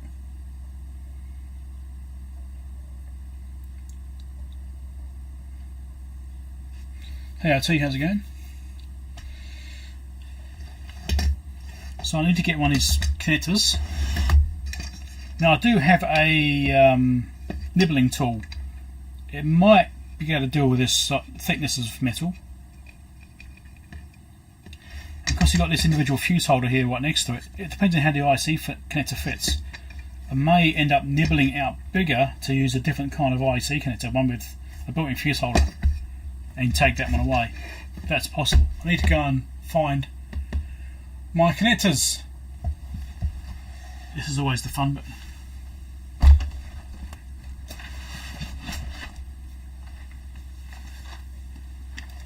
Digging through the box of terminals, which is where I'll keep them.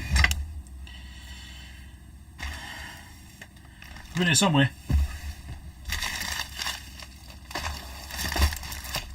Move the screws out of the way before I lose them. In fact, I've got a pad sitting over here. Use that.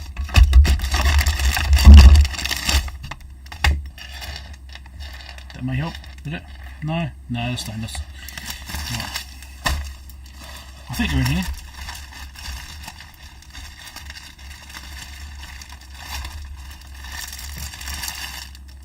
I think you're in here.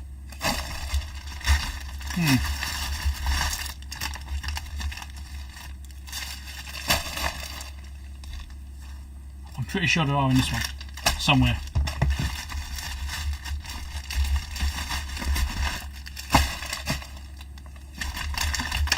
There we go, this is type.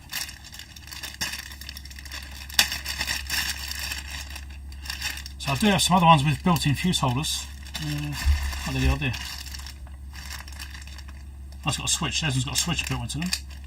Don't need that. I do have some other ones as well somewhere in here. Let me see if this is going to fit first. Before we worry about that. So vertically won't go, horizontally won't go unless I take the fuse holder out.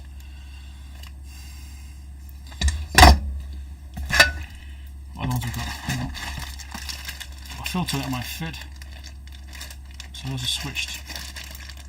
There's a fuse holder one.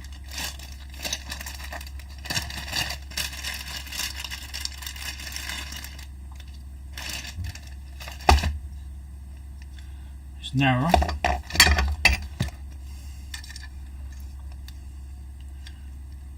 And also one quite fit in the right place. Vertically might go there. Vertically it will fit.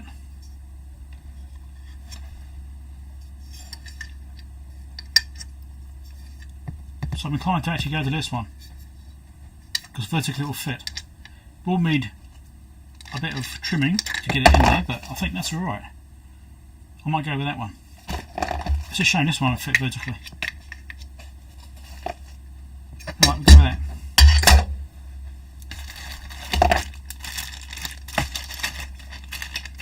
That's why I have all these different ones, because you never quite know what's going to fit. And I think I've only got one more of those left. I'll have to get some more of those in. I've also got the switched one, which could be handy in itself. I might get some more of those too. I'll try and get us back in this box. I might have a few headers.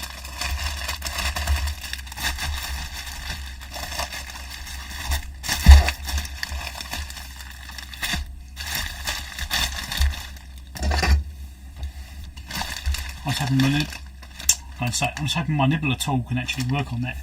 It's not too thick for it, otherwise it could be a bit more tedious than I want. Right. Chit chat.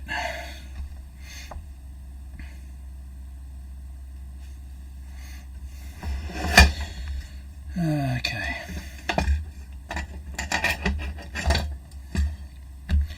Keep up the chat again.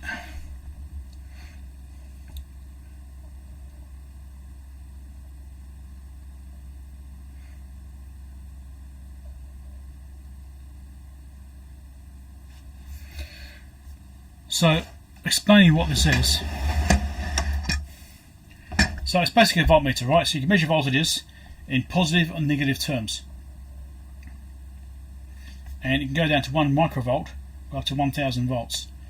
So if it's doing 1 volt, for example, 1 volt full scale will be over here at 10.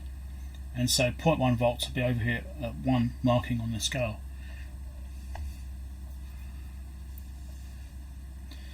And also it's got the 3 range as well, so if it's 3 volts it would be full scale there, 1 volt would be there, and so on. And it's got guided terminals on the front, and it's also got an output which would be probably a DC output relative to the meter movement. So usually other equipment like the, was it a TM3B I think it was? No, the HP 3400AM I'm thinking of. It's got DC output on the back, which is basically tied to the amplifier circuitry which drives the meter. So 1 volt output on the rear panel corresponded to full scale on the meter, so you could see proportionally with a DC meter. If you're trying to do logging or something like that, you could see what this meter is actually doing. This is probably going to be the same situation. I haven't actually read the manual. I've got no idea. I know nothing about this thing really. I haven't actually bothered doing any research on it yet. I was going to do that when I went to the repair video, and well, I haven't done anything because I only arrived yesterday. Of course, I've been waiting for this thing for nearly 2 months. It took nearly 2 months to arrive.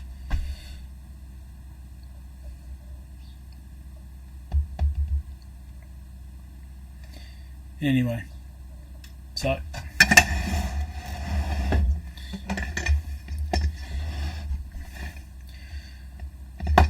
we need to change this out. Right, so I found a terminal which is gonna kind of fit. It's not perfect. It's a narrow format, and it won't quite fit horizontally in here like that, but it will fit vertically. So if I put it in that way around like that, you'll see it'll fit vertically inside the panel here like that.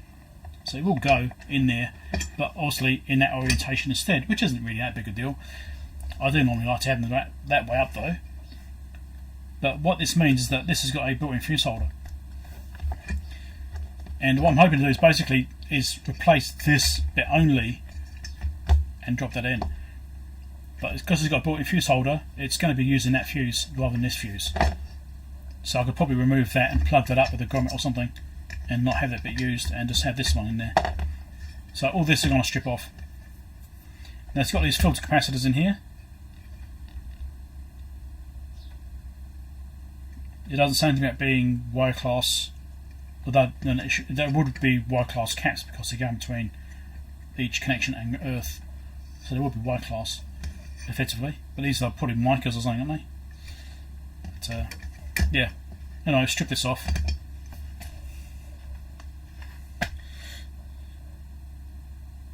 What food's going?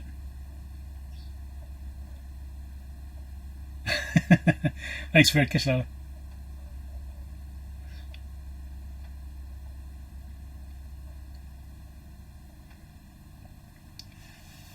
A 10 volt voltage reference source. Yeah, well, I've got one of those. I've got more than one reference. I've got a few of them. Obviously, one of the ones I've got is Ian's PDVS2 Mini, which is really handy for that.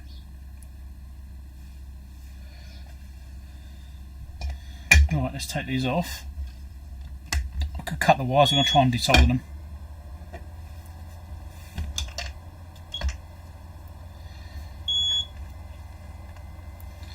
Try and desolder these wires, see if we can get them off. Might have to put some fresh solder on. We'll try this first. Yeah, fresh solder.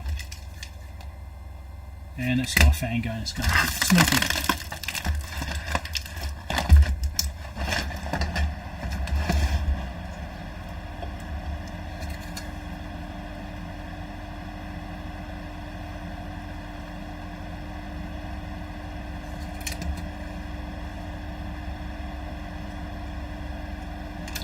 Nice, it's wrapped around the outside. Hopefully this other one's the same. It's actually ripped through, that's alright. I could just cut them off, but I'd rather desolder them if I can.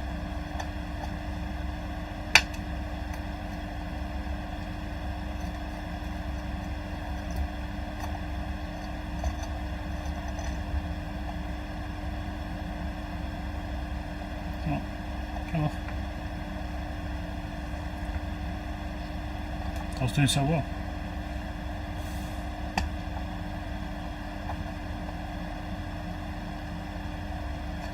More solder.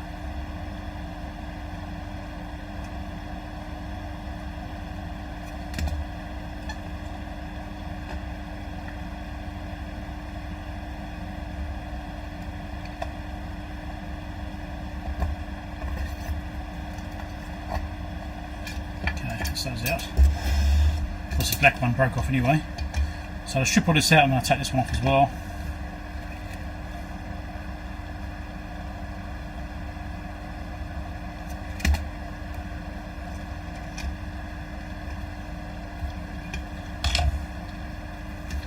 Right, this will need bending up so I can get this out.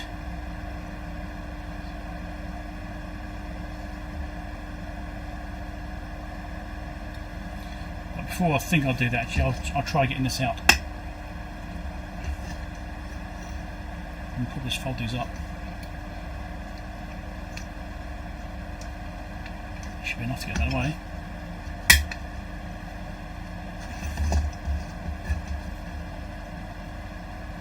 Come on, it's going to be tricky. You know, you don't need to do that. I'll get it out.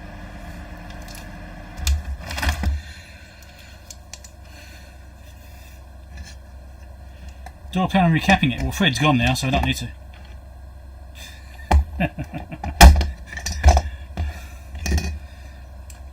Right, so width is slightly different.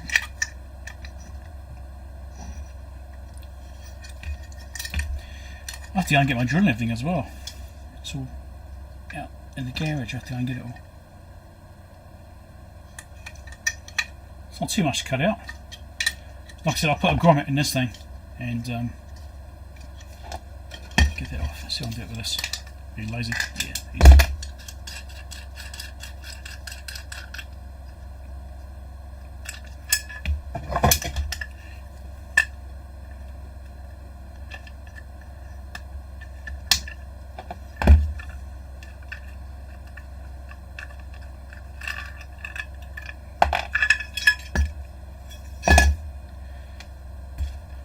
Right, it's taking a fuse holder out.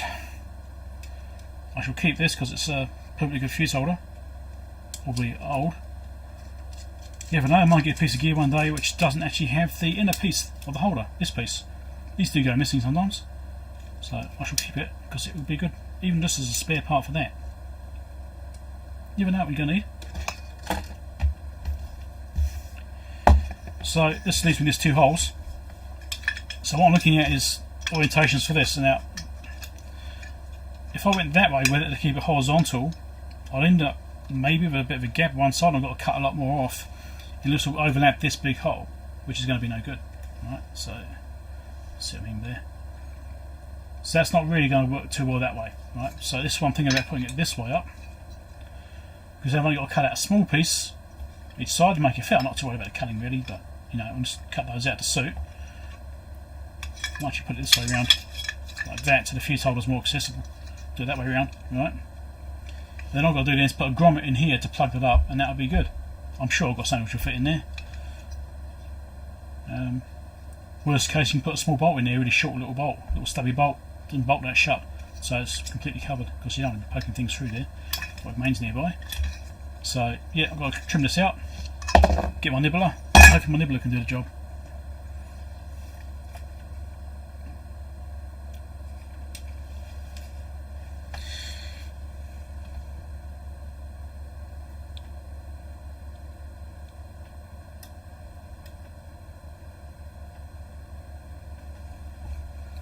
Power LED, that's an idea.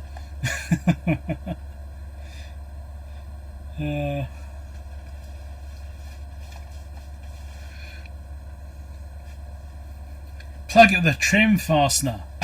Oh, that's the one, David. A Toyota trim fastener. Actually, I don't think I've got anything that covers a hole that big.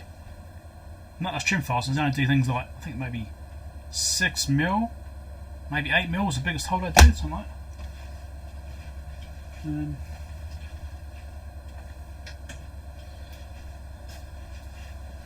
So the question is, can I nibble this hole out?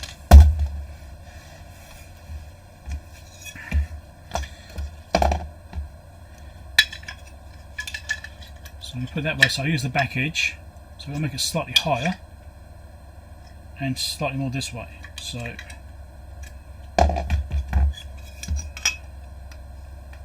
oh, look at that, easy.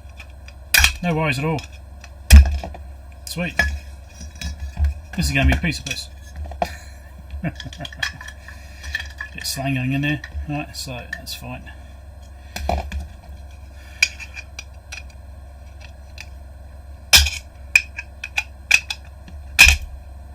do it from this side. I think it's going to be easier on this side.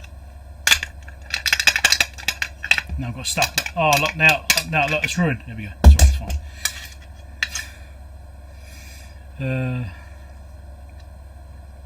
So I want it to go that way a little bit.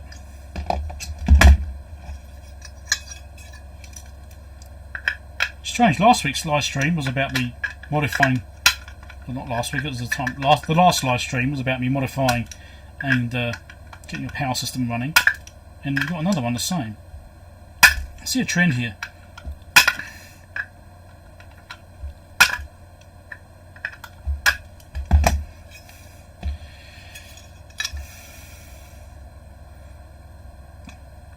Don't go slightly more that way.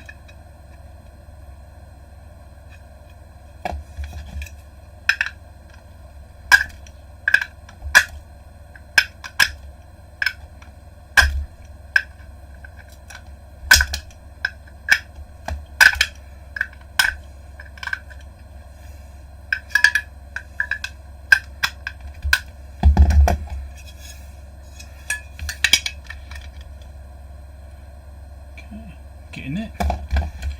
Let's do a bit this side.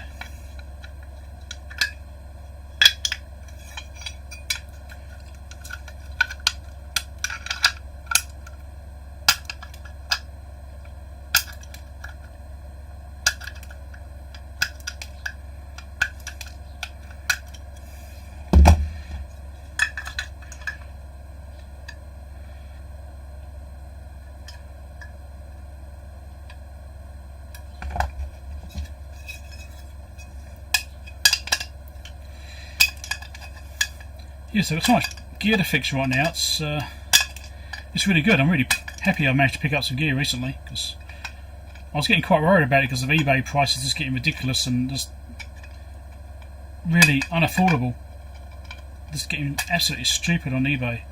So trying to get stuff which is a reasonable price has been troubling. Okay, the height's alright, so I get the width just right. Trying to decide which side to cut out from. I think I can do a bit more close to that panel actually. Get stuck in the wires. Just a little bit. Let's trim here.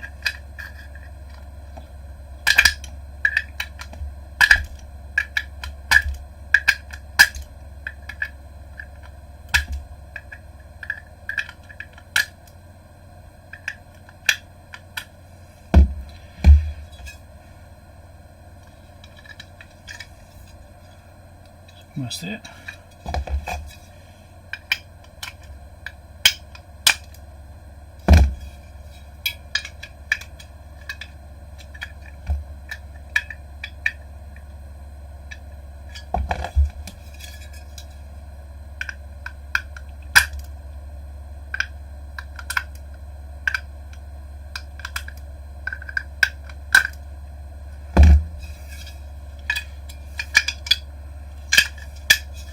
Right, we're in. So that's pretty good. So I've nibbled that out now. That now drops through. That looks reasonably good. Happy with that. So I have to drill around is drill a couple of holes for those to put bolts in, which isn't too bad. And then I've also got to plug this hole, as I said.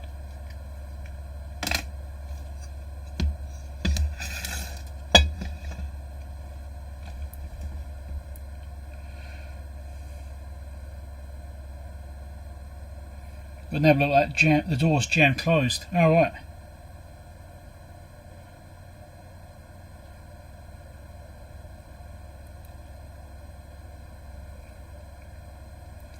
I got these from, I think it was Dick Smith Electronics when that existed. It might have been Jaycar's, I'm not sure, but this is the local companies. I think you can probably get these still from other places. The only thing I wish these did have is a bigger jaw range. The jaw's not actually that thick, right? So I'll show you closely.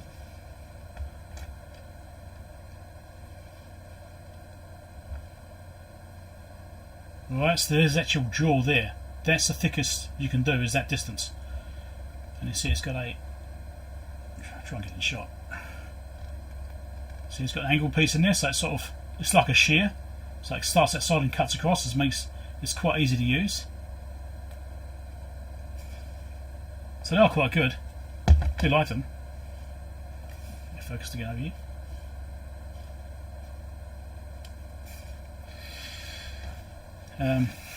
and they do work really well, but the restriction is how much you can cut, the thickest material you can cut. Now, steel is really hard to do with them. Aluminium's fine, plastic is fine, but the thing with plastic is it tends to be thicker than you want to use on these anyway. The actual thickness doesn't want to go inside the jaws. Like project boxes, things like that, usually thicker than the jaw width on these, so I usually have trouble with that. So that's one thing I did wish as these had was a bigger jaw opening. That's one of these things. Anyway, it's not too bad though. It works well. They made my life a lot easier when I discovered those things and got them. You know, don't use them very often, but when you need them, it makes a job like this really easy compared to being a nightmare. You know, sitting there filing it for ages or whatever. If you get a nibbler in there, then that's the way to go.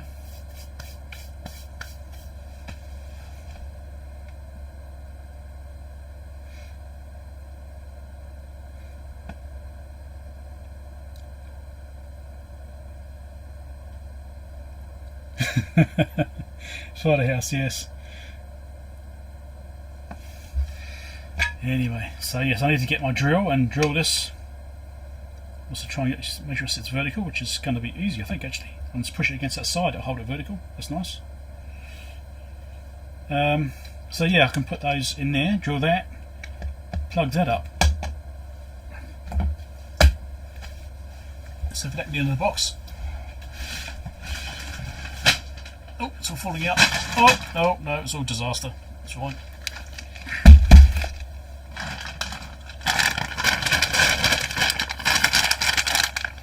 You may see the trend that most of my boxes here like this are like completely full. I need to set up some more storage because I keep buying things. I thought buying stuff would be a problem. I don't have a problem buying stuff. I can buy plenty of things.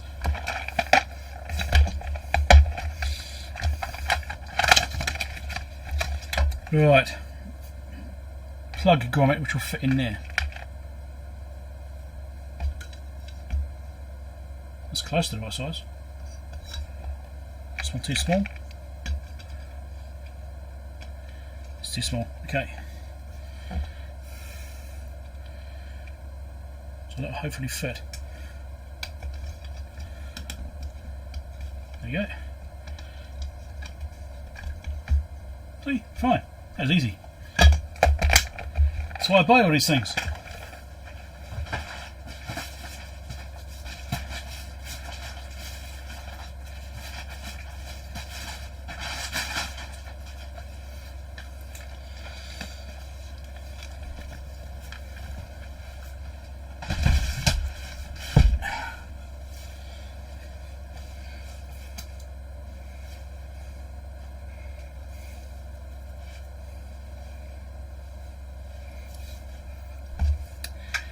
Hardware refers to mechanical devices or anything which isn't electronic. So, yeah, nuts and bolts, things like these grommets. Yeah, it's just like it's the way my head thinks anyway. So anyway, so I fitted the grommet in here. I had an assortment, and I had one which fits in there really nicely. So I'm happy with that. That's a nice good fit. Let's plug that hole up for the fuse holder. Now I need to get my drill and drill these holes out.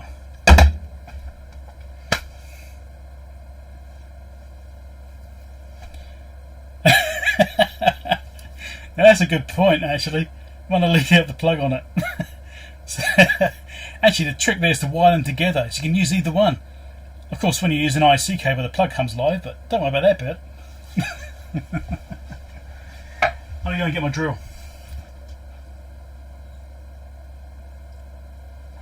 I'll be back in a second.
Well, it took longer than I thought, so I thought I'd better get some bolts on there as well.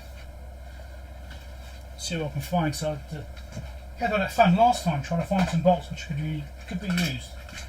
So I thought of selection and hope I'll find something which will actually do the job.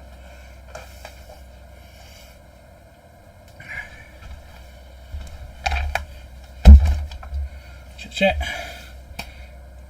There's Ian trying to steal my soldering iron again.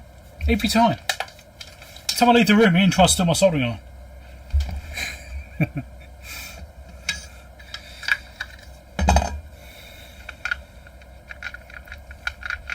Now, what size do we want for that? It's about 3mm.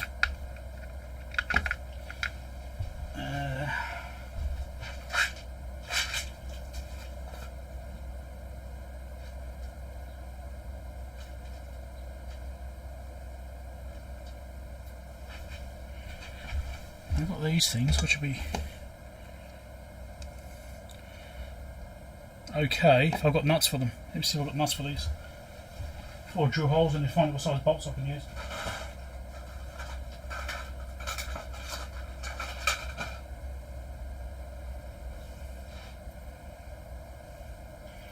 That's a full nut, doesn't fit. This fun again.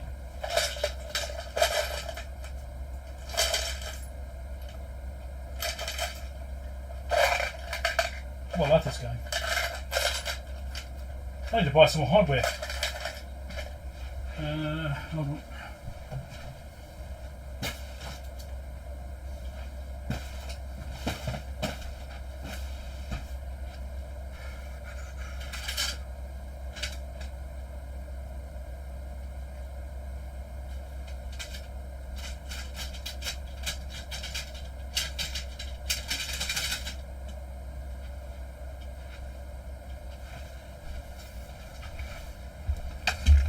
Let's see what I can use.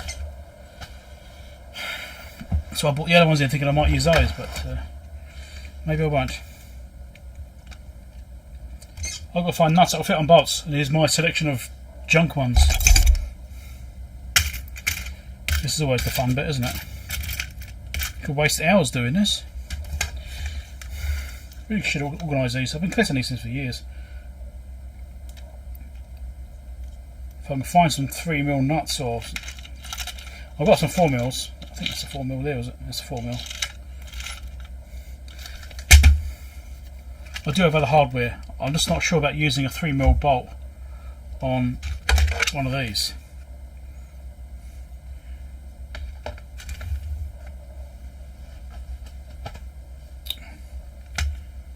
Let me get this out again.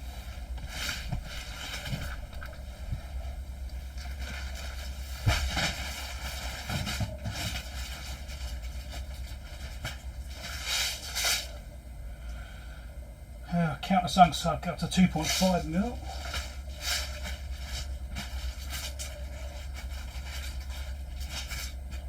I don't have any choices here actually.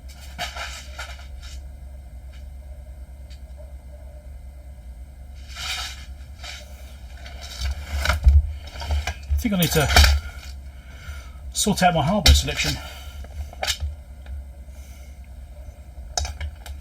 So I've got these little screws like this, but I'm not sure about these. That's not long enough. Do the longer ones, which are then probably going to be too long. Maybe, yeah. So I've got those ones there. I'm not liking the way that's going into the countersink. It's not really great because that will probably end up splitting the bloody thing apart. So I'm not happy with that particular setup.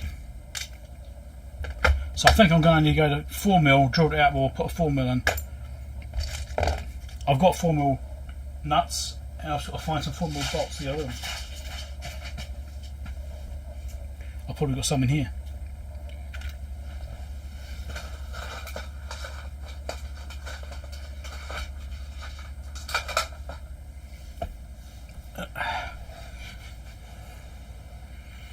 Uh, 4mm, which isn't too long. That's not the right type.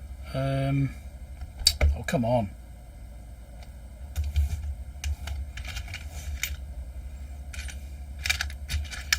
I love this fun. This is always fun, trying to find the bits I want. So these aren't the same sizes. They're not 4mm. These are probably okay though, because they've got a quite large head on them. That might be alright. If I can find nuts that go on them. Okay, one to in. There's one.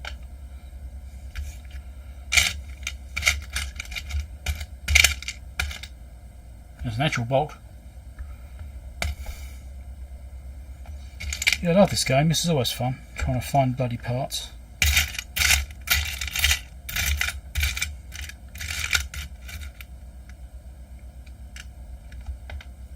It's not the sort of size it. Oh, I don't know. Right.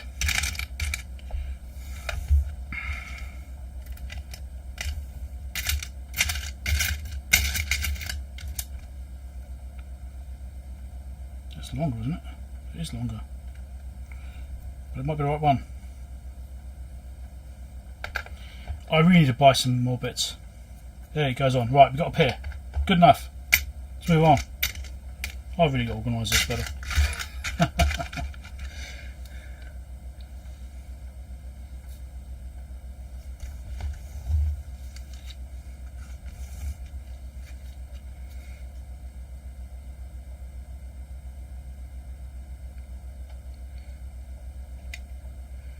Oh yes, it's Easter, isn't it? Oh shit, it's Easter, isn't it? Oh dear. Okay, thanks for dropping by, and thanks for reminding me it's Easter, because the yeah, I'm going to be in trouble because my wife hinted about Easter and not getting chocolate. So I think she wanted me to get some chocolate. And I haven't. I'm going to be in trouble. My wife isn't going to be happy with me for not getting her chocolate.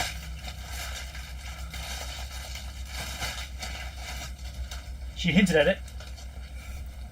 And I should have paid attention to that. Well, actually I did pay attention to it, that's why I remember it. But yeah, the lack of chocolate when she arrives home in a couple of hours' time isn't going to impress her. Right, I'm going to use these bolts here. What size are these? Let's try it one.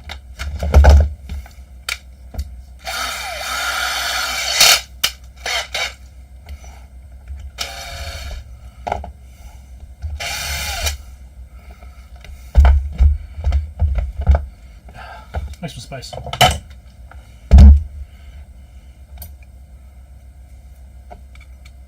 Nope, next size up.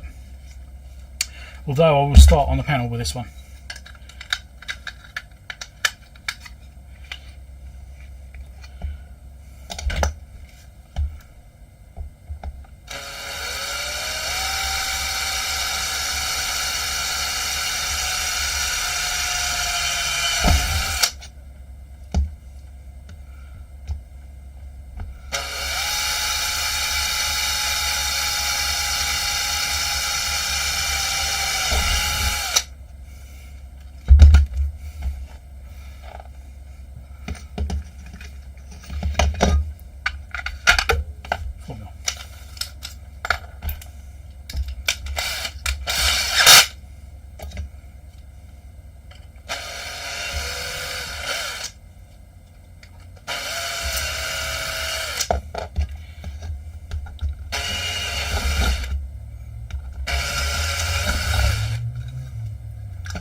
That's the right size.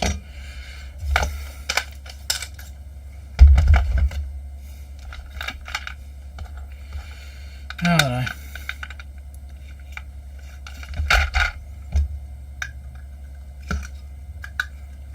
If you ever do this yourself, be careful. If the drill slips, you end up cutting yourself. Done that before, so I know. Let's move these out of the way. Let's get these drillings out of the way actually before I get it everywhere. Somewhere I don't want it to go.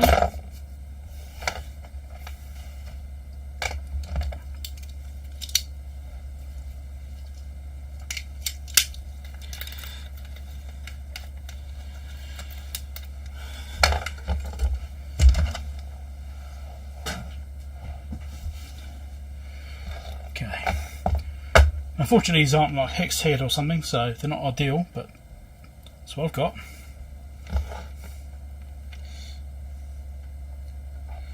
Oh, it wants to spoon. Okay, this one. Funny how it's going.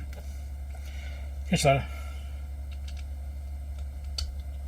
Beautiful.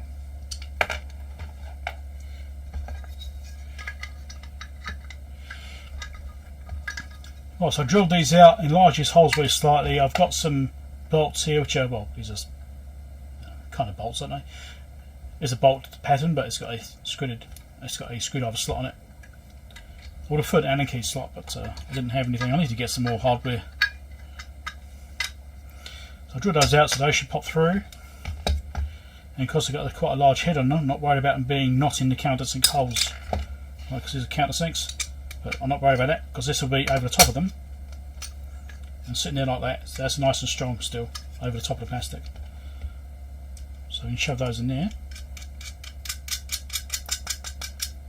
That'll work alright. I probably have some shape-proof washers somewhere, but I'm not going to worry about that. I'm just going to put some thread lock on them.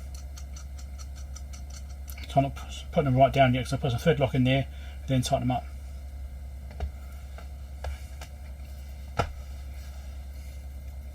Lovely bunnies, yeah. Yeah, I'm going to be in trouble now.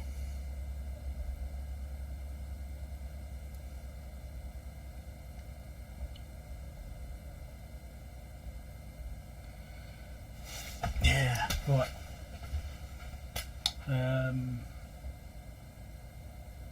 Thread lock.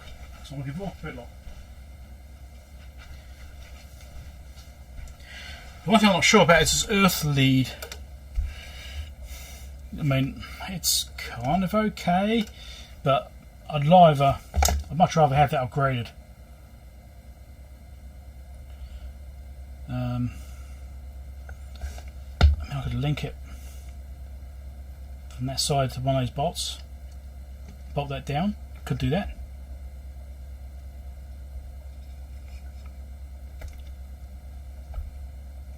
Probably the top one. But the plate sits that way, right? I think it's actually possible to turn it around and do it that way. We can actually go either way. That hole looks like it's centered.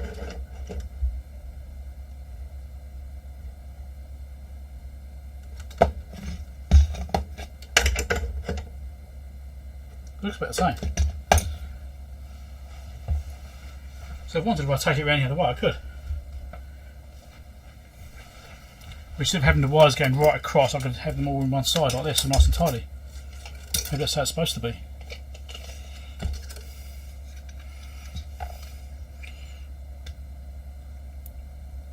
So it's 45. Yeah, the hole's centered. The hole's in the middle. So yeah, that's a consideration. I might flip that around the other way. So I set that way around instead. Because that will then give a clear space in here. So if I want to put a battery pack in, or make a battery pack to go in here, I've got all this space in his side to put it in.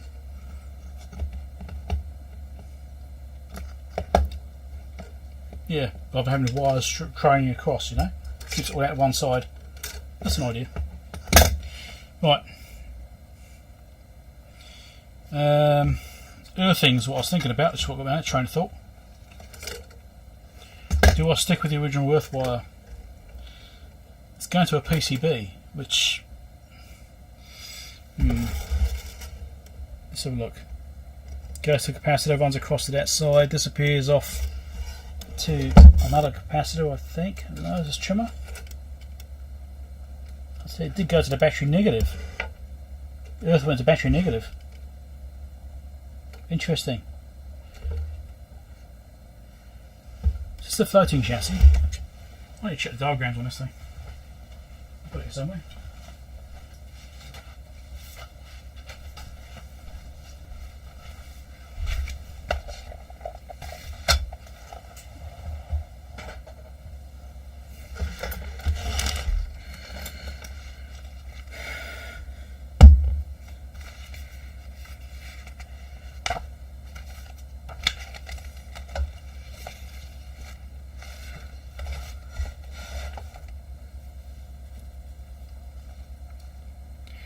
So the diagram actually shows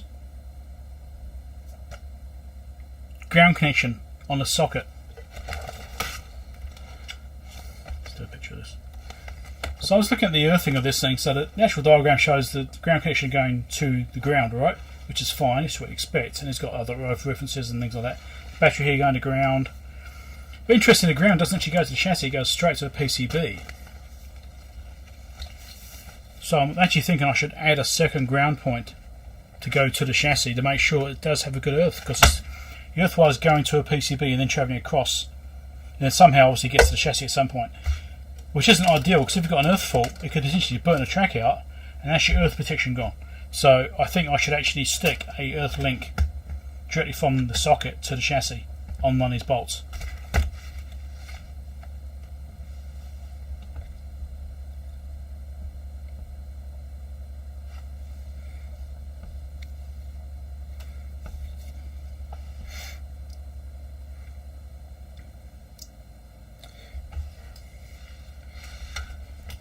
Yeah, I'm going to do that. Let's get a bit of wire.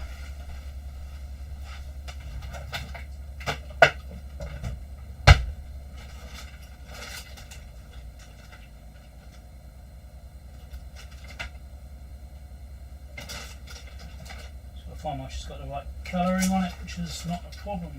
Here we go, this son.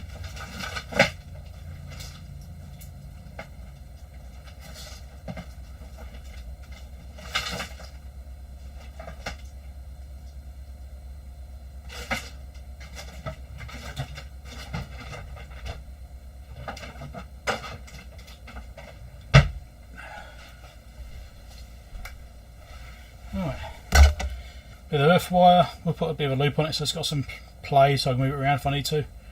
Move it somewhere else if I need to. That should be funny.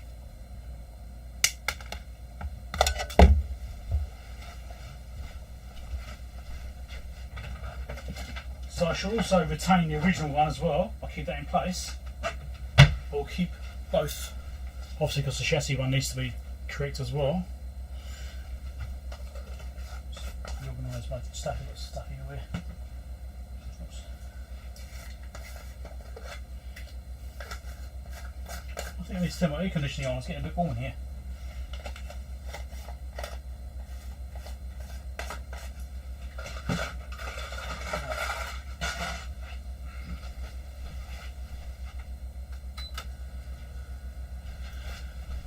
Okay, go now, drink, thirsty.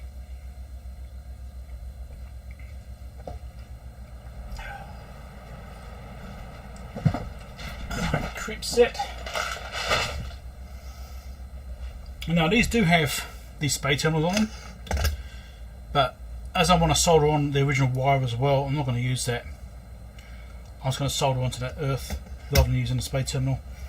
I could crimp these and put spade terminals on those, but again I think I probably prefer to actually solder straight on.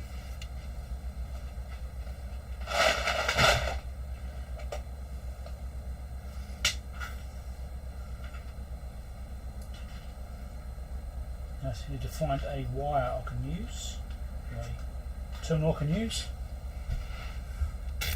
Sweet, one of them.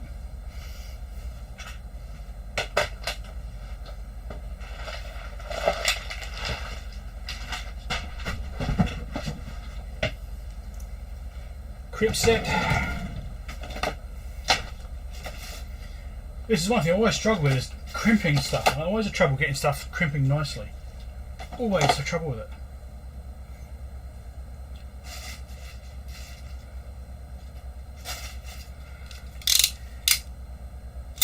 That one's not the right one.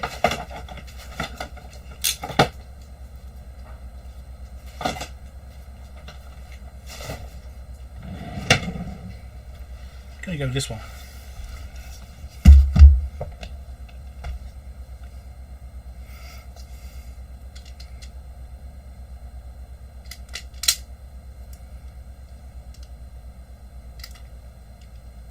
Grab it.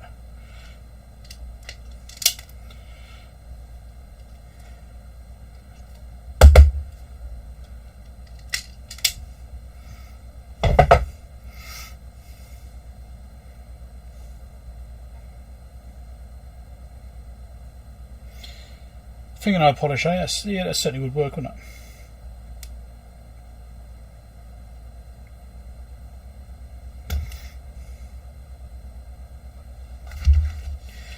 Gonna go with this one. It's probably not the right one, but that's what I use.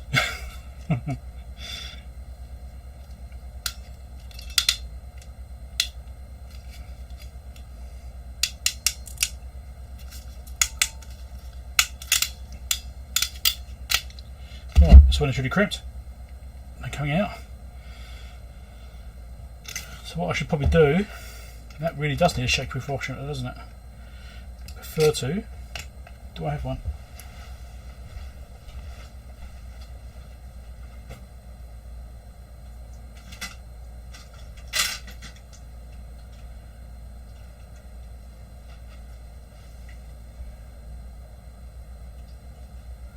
So I don't actually have.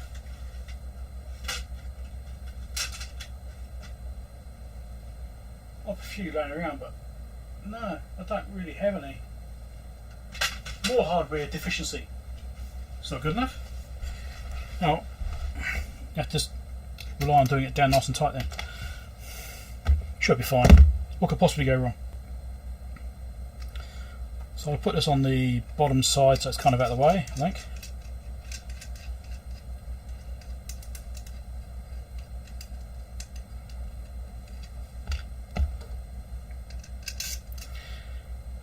I mean, hopefully this will be earthing okay to the main frame. It may not even earth well to the main frame just here, actually, thinking about it. Because it's got all those individual panels which will go through the main frame rails. But it's also got the earth through the main PCB and this one here, so it's going to give it a better chance of earthing, I suppose. It's got two earth routes. Right, so I think that will be alright. Can I go that way? I'll go that way. I'll get that over with it. It'll be alright. Okay. Big flat screwdriver, which fits these screws hopefully. Yep. Need a spanner to fit on that.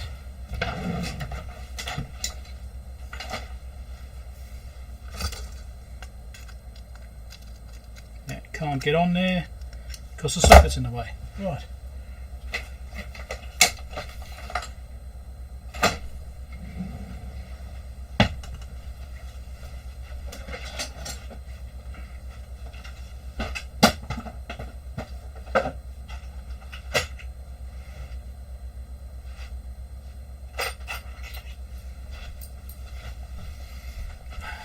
Just have to do. What size that is? I'd rather use an actual spanner.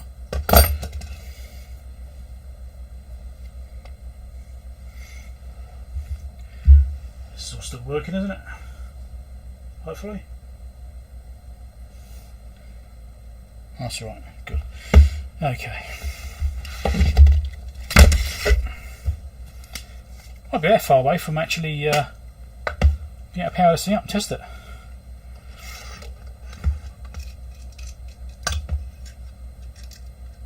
Got the Loctite behind the earth, that's on it on the bolt itself.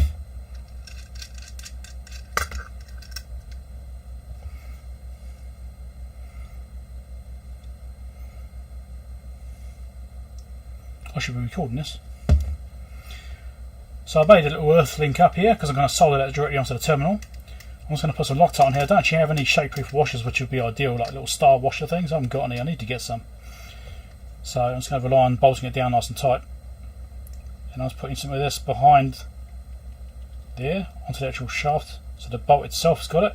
I'm trying not to get it in between this, between the actual spay terminal or the ring terminal and the casing, because you want a good earth connection there. So I'll wind that one down. I'm going to do this up as tight as I can. We'll see how we go with it. Hopefully I can. Might just be able to hold it with that and use the screwdriver on the other side. It's going to be fiddly. Maybe I'll come back once I've done it. I'm seriously being a disaster. There you go, stick that there.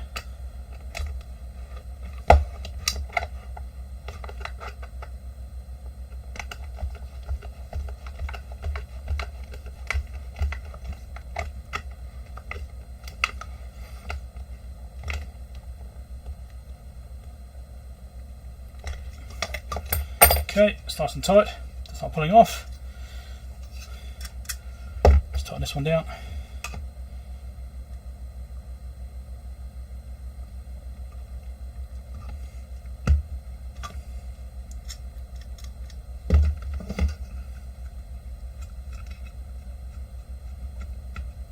Obviously, these bolts are way too long. Would have preferred something shorter, but this is what I've got.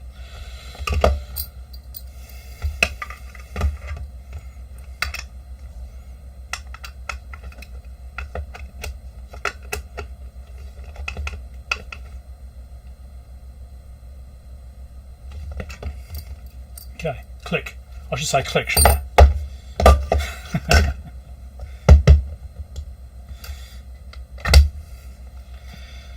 Right, that's the hardware part done. I've just got to solder this together with these other wires and refit that, then we can try powering it up.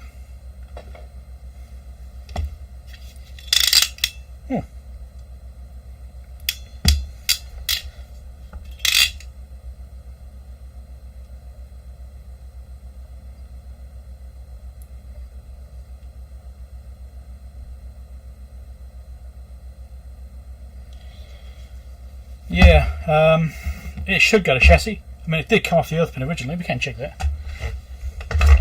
You're right, you shouldn't assume, but it looks like it does from the diagram I could see. And chassis, and chassis. Nothing. Seriously? Well, that's interesting.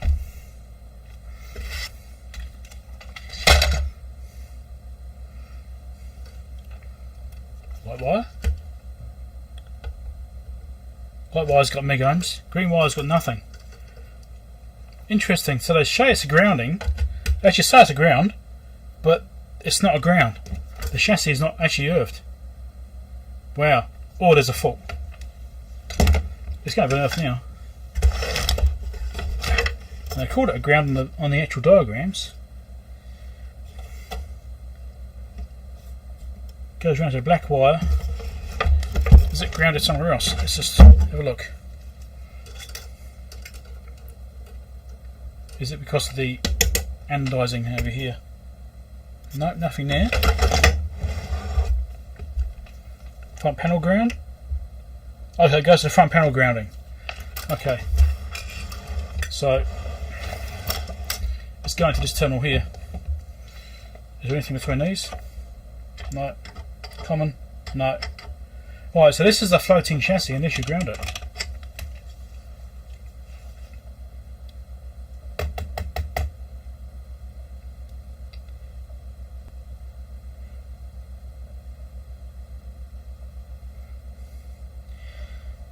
Yeah, isolating is something which does happen. But if it's a mains powered device, I want it to be grounded on the chassis.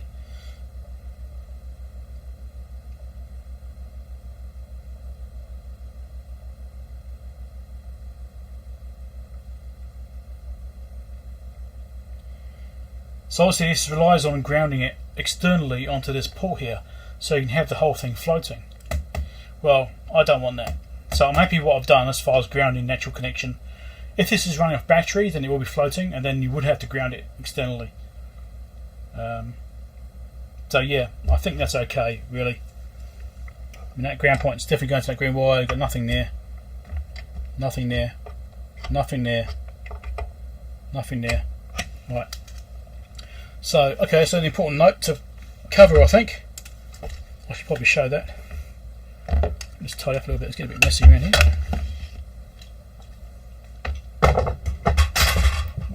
Dropping stuff everywhere now.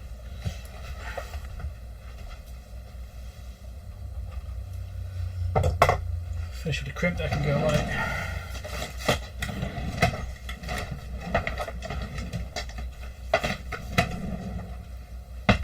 With the nibbler, that can go away. Ouch, the store box. Finish with a spanner, that can go away.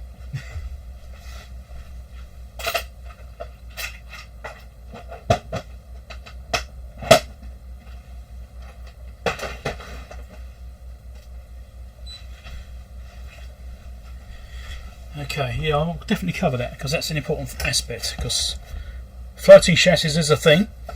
It's not the first time I come across it.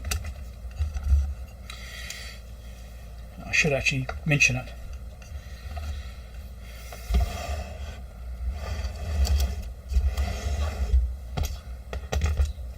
Those filter caps on there too, didn't I?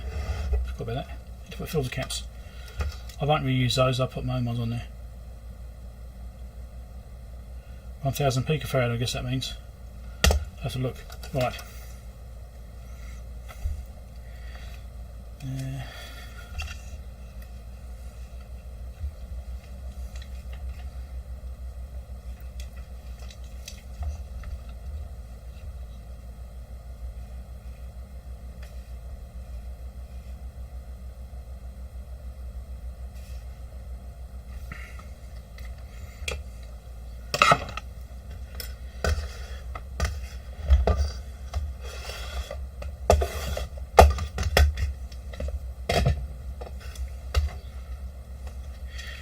So this earth wire, which was going to the earth pin on that socket on the back there,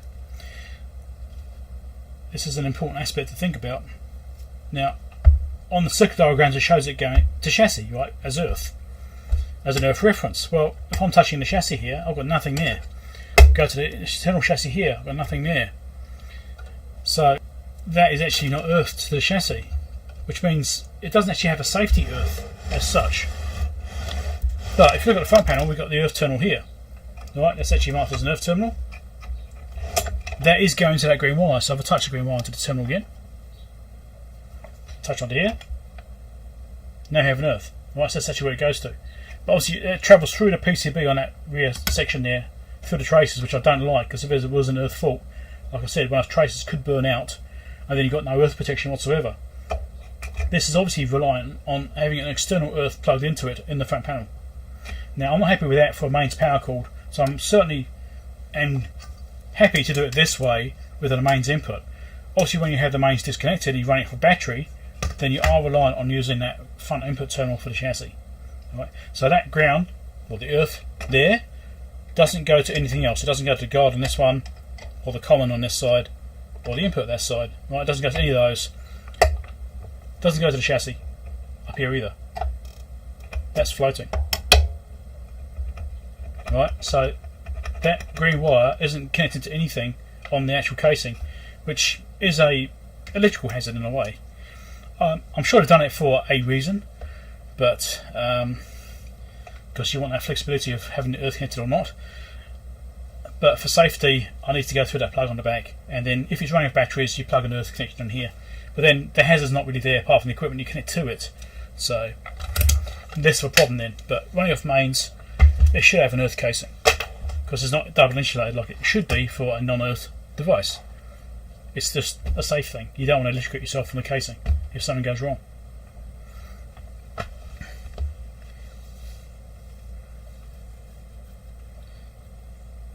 Inducing hums are all problem at 1 microvolt. Yes, I'm sure. Yeah, I haven't got a fuse in it yet. I'm sure there's no fuse in it.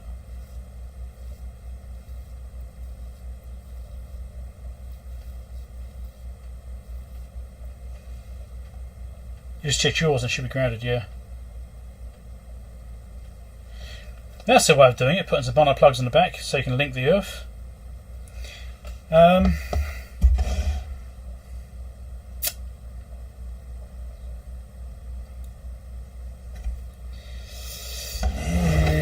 there's another way I could do that.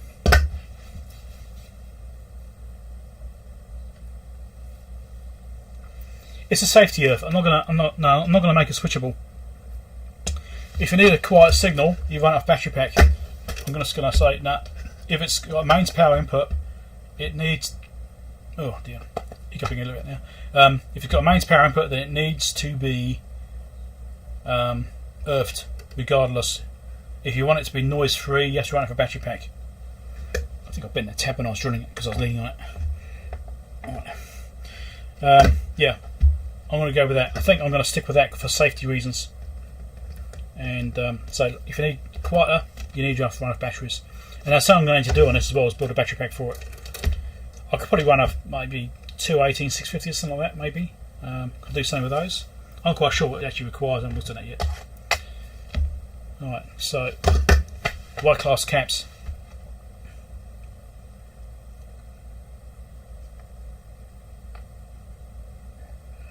Plug is for charging, yeah. Precise measurement should be off batteries anyway, yeah, exactly. So maybe banana circuits on the back would be good, but when you've got mains AC coming in anyway, you're going to be inducing potentially noise in the circuitry anyway. So, yeah.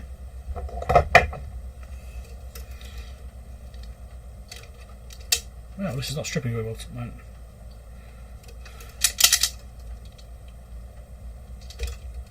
Well, these Teflon wires, they might be Teflon. That's why it's having trouble stripping them. Wow, that's not doing it at all. They feel quite hard.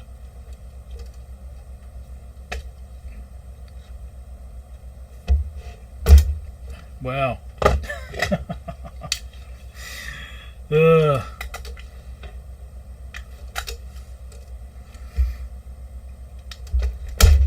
There we go, I've got something. That was a mission. I'm pretty sure these are Teflon because they feel really hard and slippery. Used high quality cables in those days.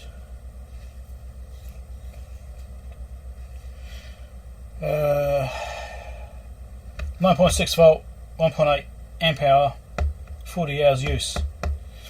Wow, okay. I wonder if it will run okay off a low voltage.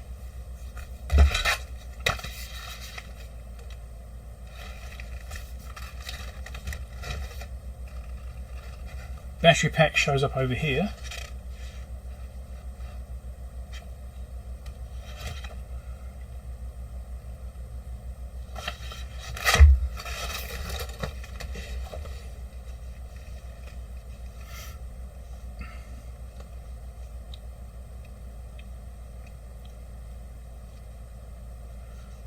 Terminal 1 and 2. So a plus and minus 15 volt power supply. Interestingly. Off that transformer.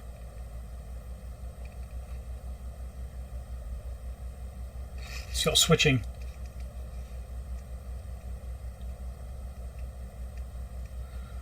Okay, so it's got an oscillator over here which is doing the switching to generate that. So it's a bit like switch mode. So okay, so that's generating 15 volts there. I wonder what the minimum voltage we can use here. I wonder if we can use 2 lithium cells together. You know, say 7 volts minimum. I wonder if that'll work.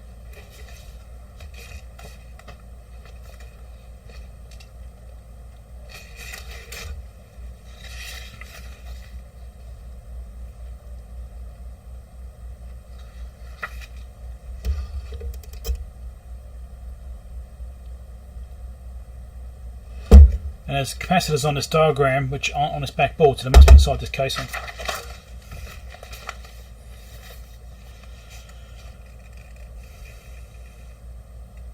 Yeah, it shows it inside that dotted section, so yeah, I will have to do some recapping inside that main chassis. It's going to be fun getting that apart. Right. Okay.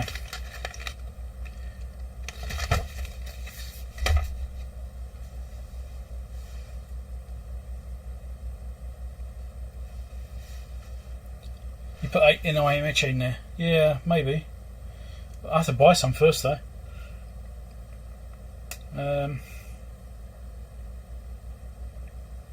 Yeah, I'll look at the battery pack thing later on. I'm not going to worry about it right now.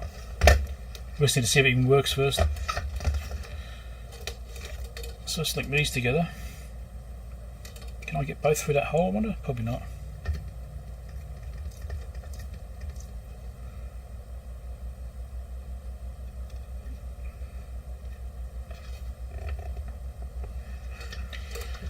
I might have to scrape these terminals up to get these on. Might not solder too well otherwise. We'll see.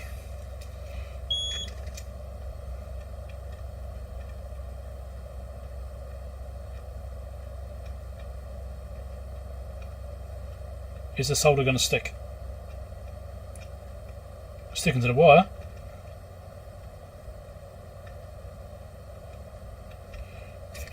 not sticking to the terminal. Right, so let's give these terminals a scrape up. Of course, now I've got solder on the wires, can make it a bit harder.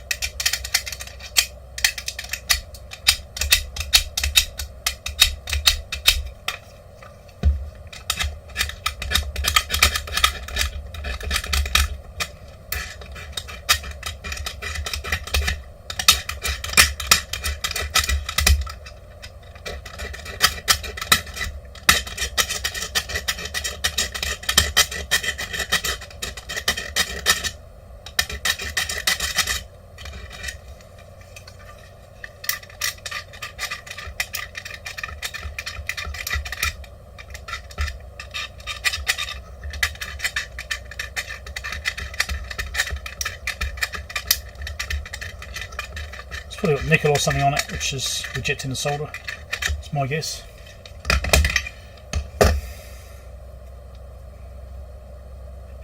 I'll probably find I can't get it back through the hole now. I've got some solder on it.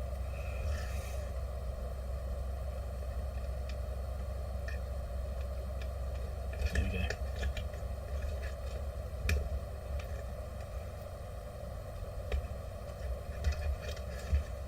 IKEA. Unfortunately, we don't have an IKEA here. Wish we did have an IKEA. We don't have one.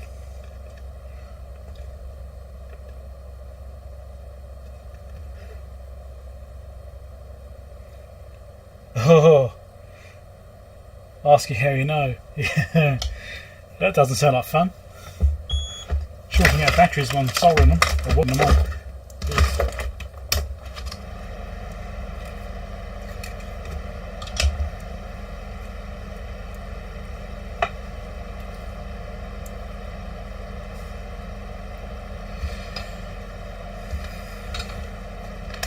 Let's try and solder these wires on. I had to go just now, but the solder wasn't sticking to the terminal, so I had to scrape the terminals up a little bit. Try and get the solder to adhere to them. There we go, it's actually sticking to the terminals now. That's good.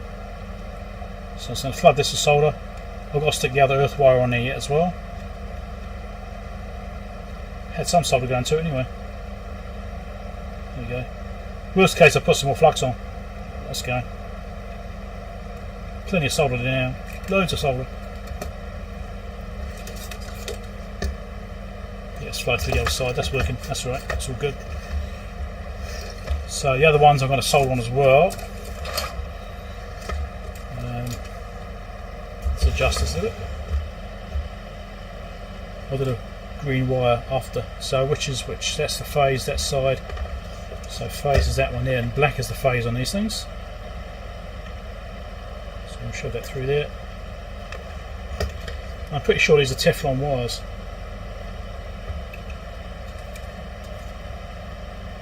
Because they're really hard wires and they're actually quite hard to strip. They feel slippery, so I'm pretty sure they're Teflon.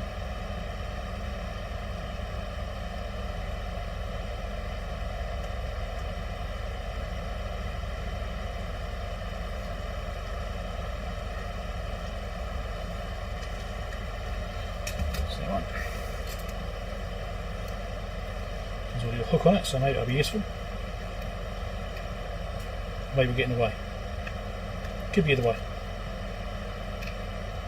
It's going to be in the way.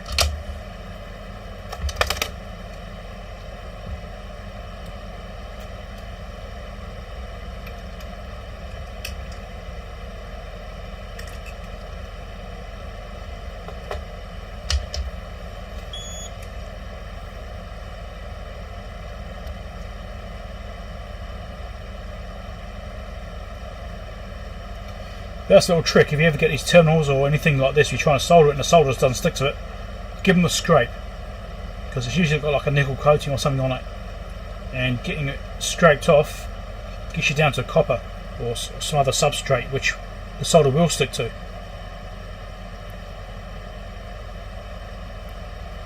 And if you need to, put more flux on. Now this is flying right through this thing. I've got way too much solder on here. I'm trying to get this to stick.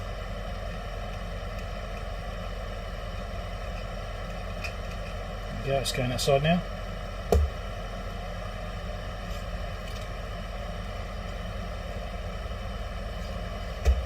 solder this side. I'm happy with that.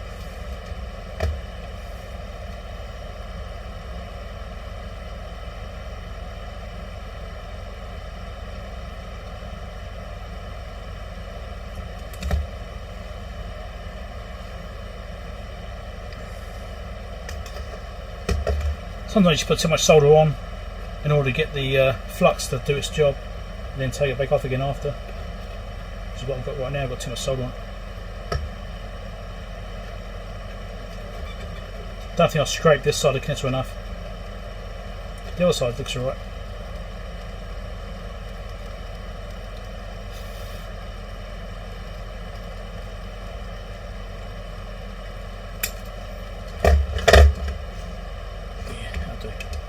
That's on there, right? So now I've got to get this other earth wire on.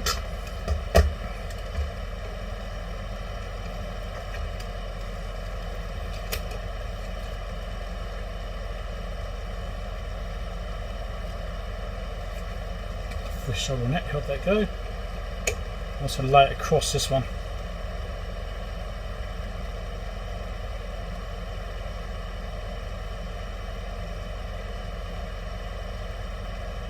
Just like that.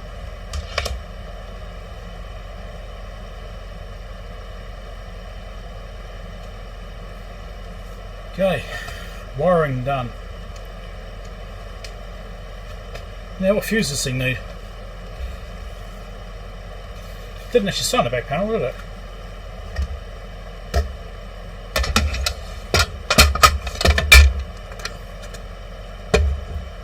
It doesn't say what the current rating is. I need to figure it out.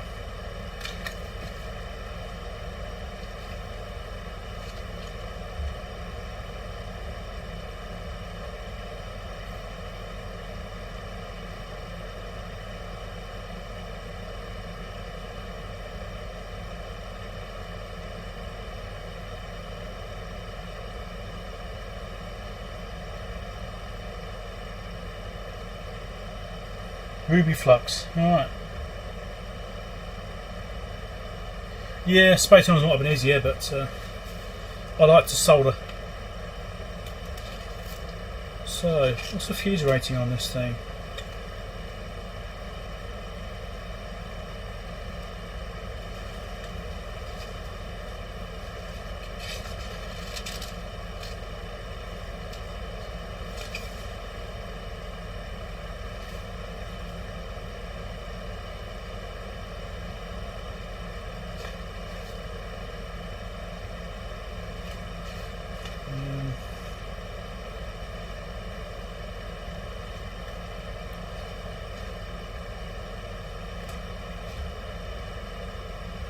It measures the fuse here in the parts list. 63 milliamp. Right, okay. That's what's in the parts list. That might not be the right one though.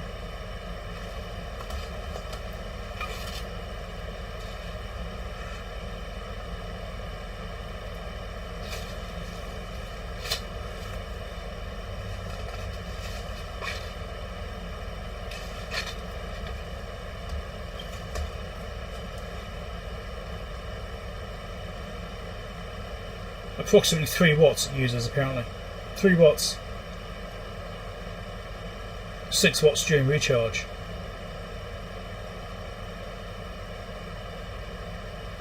So yeah, not much power at all, was it? So let's just get a really small fuse.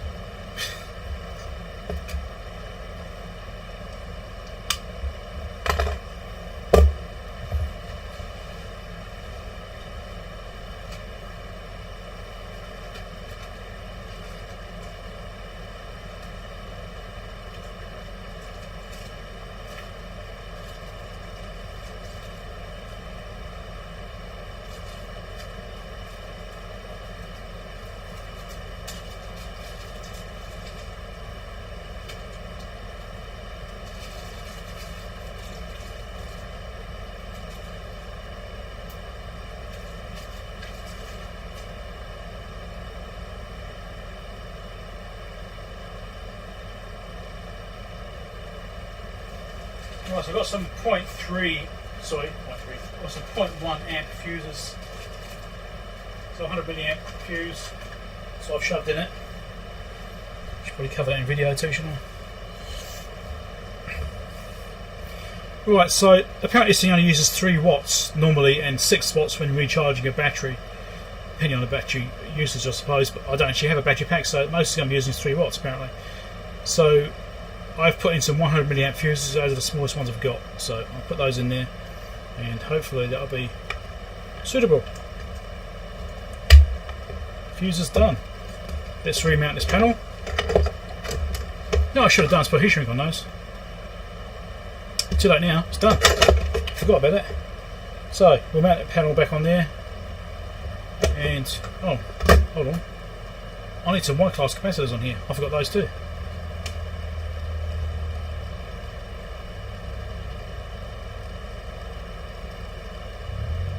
Thought a cap or two, yes, well done. Right. If only I had some white class caps.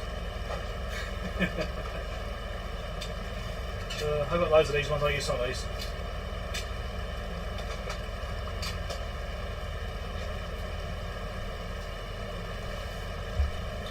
Make some of these on. I should have put these on before I put the wires on, eh? Because I could have shoved them through the holes. I'm not doing very well. Now I've also got to go between here and here. That one there's easy, that one there not so much.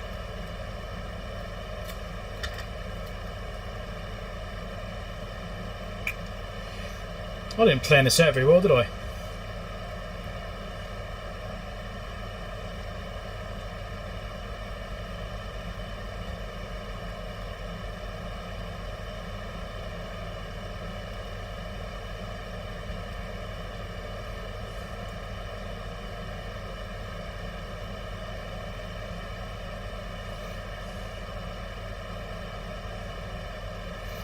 Push a heat shrink on that leg.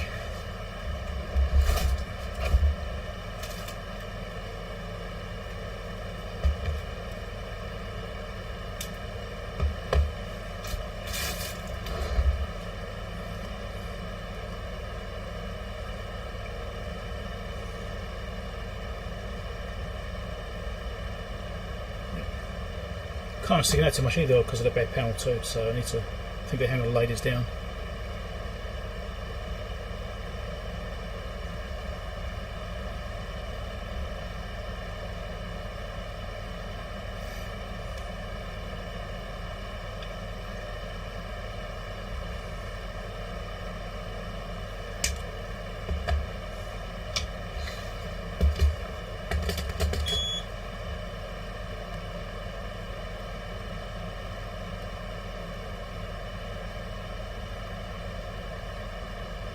It's always amazing how such a simple task ends up being so time consuming.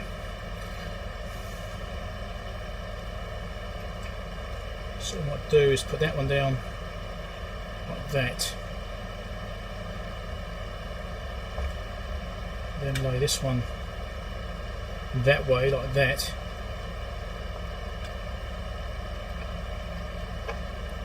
Then run it across to like that. That would be alright.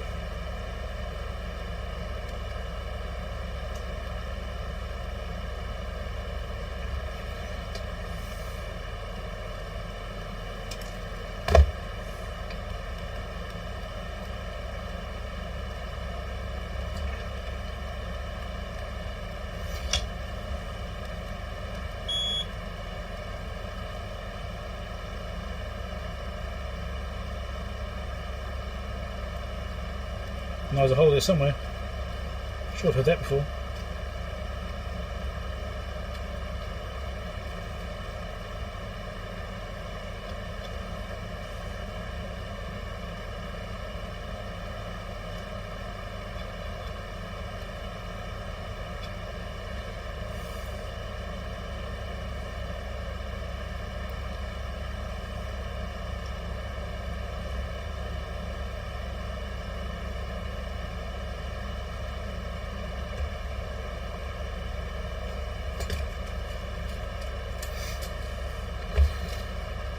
So I almost forgot to install the Y-class caps on the back here to replace the originals. So I'm just doing that now. It's quite important to have filter caps on things. That's that one. Now it's got to patch the earth terminal over here and they'll be good.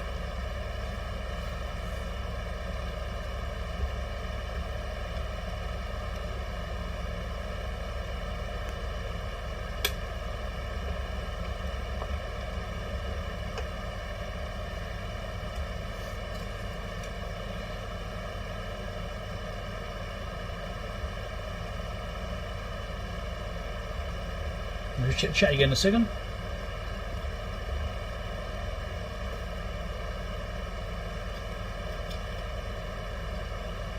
Yeah.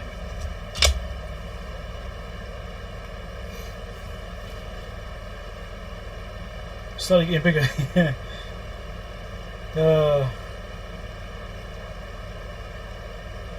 Oh yes indeed, I've got to change the voltage.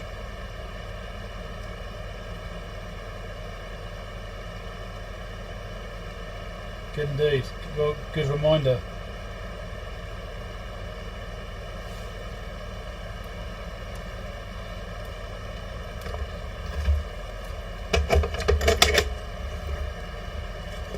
Trim out that.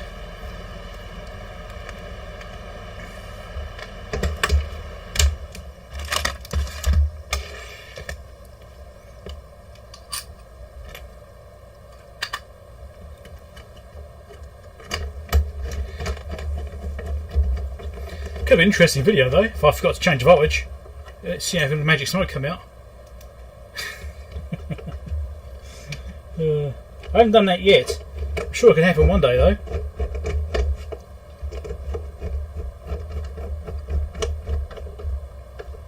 But yeah, not yet. Better to avoid that mistake so far. So, something I need to do now I've done that is see if I've got an earth on the chassis.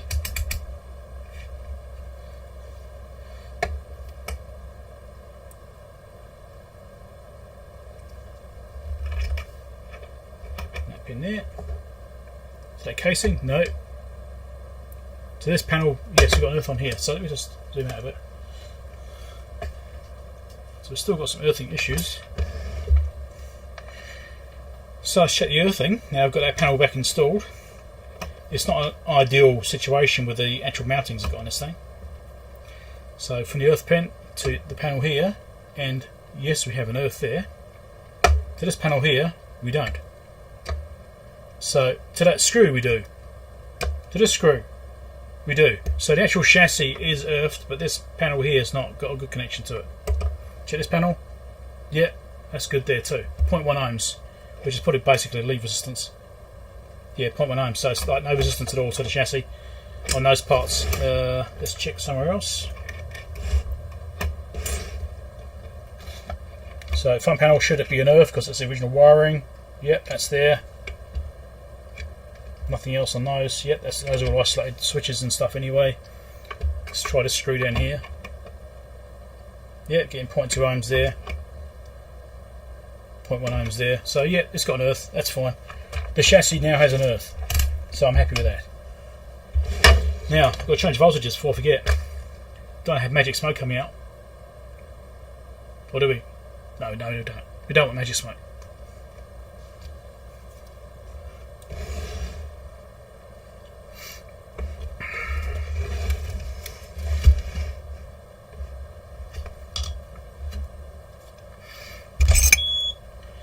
This is kind of backwards. I'm like, I need to sideways like that, sort of cross over my arms like that.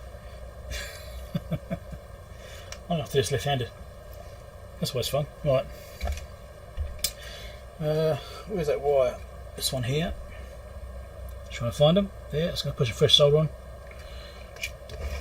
Try and capture this, eh?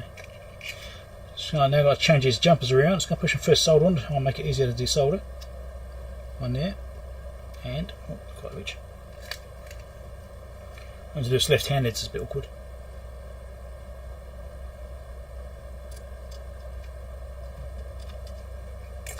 Fresh solder on that one. So let's try and get this jumper here out. fact, I put the solder on the wrong jumper. I put it on the other side. I put it on the right jumper, but on the wrong end of the jumper. It needs to be on that end of the jumper.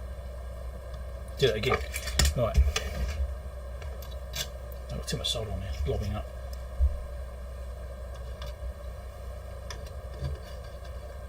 There we go, it's unhooked. That end, okay. So, hope you can see it there now. So jumpers here, so unhooked them. I'm just going to spin them around and drop in the other holes. Haven't read the manual, but it must be how it goes. It's usually pretty simple stuff like this. These tweezers are absolutely knackered, but that's why I don't really mind leaving on them, because they're not very good tweezers. They've had their day. But, so I use them for levering out things. It doesn't matter.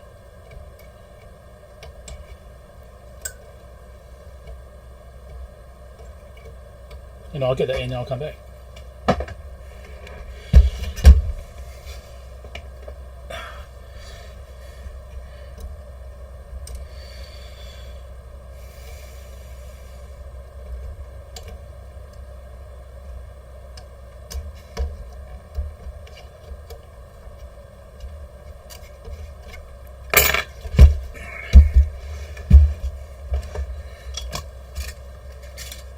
Those in.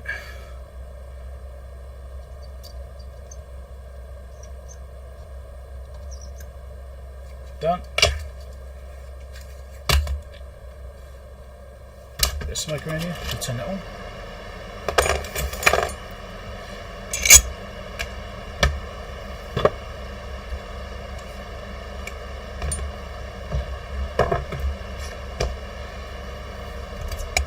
Okay, I think we're just about ready to try it.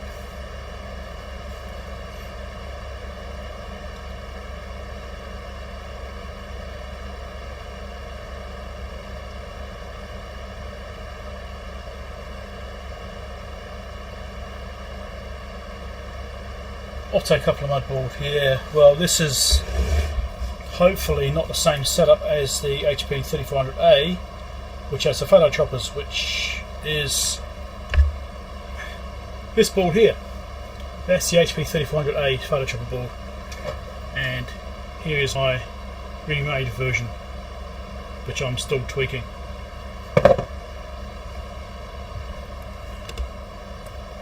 Anyway, I think we're just about ready to turn this thing on.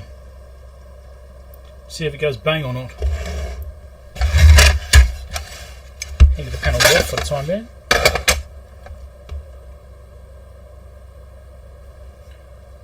So it uses 2 neons. Yeah, great. Hopefully they'll work okay.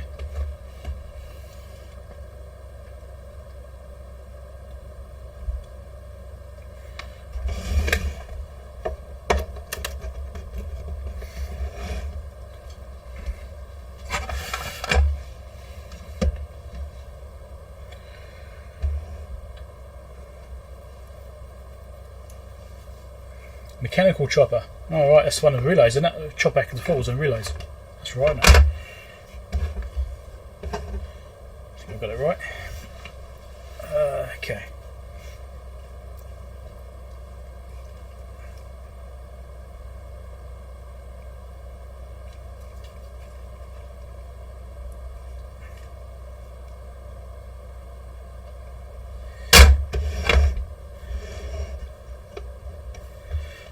That's the highest voltage.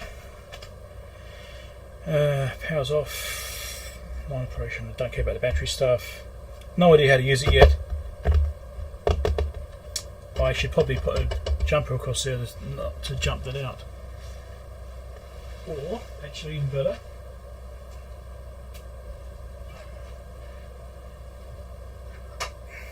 let's get 2 things. Jumper to start off with. And a PV is too many to do testing if it works.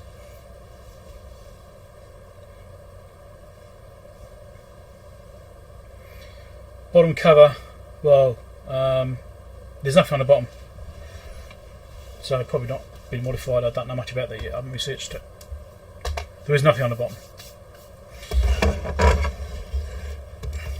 Nothing there, unless you mean under this panel. but that's currently completely enclosed, so I can't see from that right now.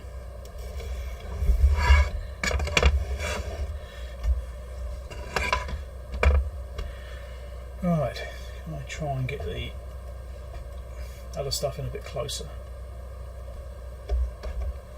Let's get these out of the way, shall I? Just out of the way right now. Let's move them.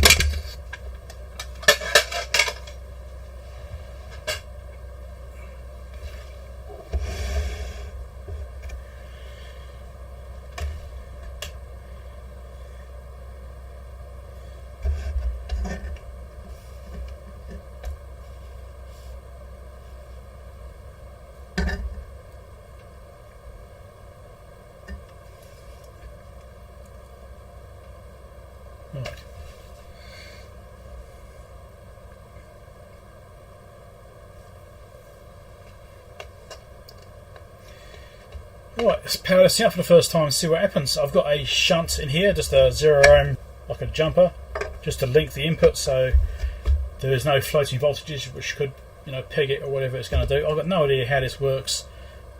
I haven't read the theory of operation or anything like that, so it's going to be a surprise for all of us.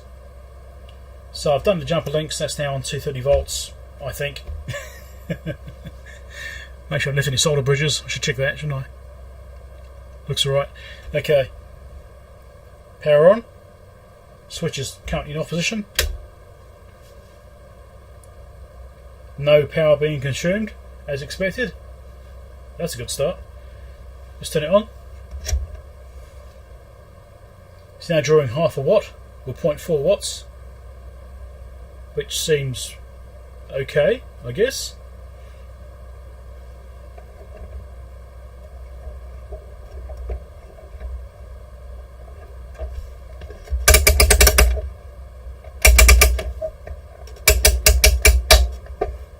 There is no apparent light by changing that. Okay, well, let's pull this out. Let's hook up the PDVS2 Mini and see if we've got any kind of life out of it.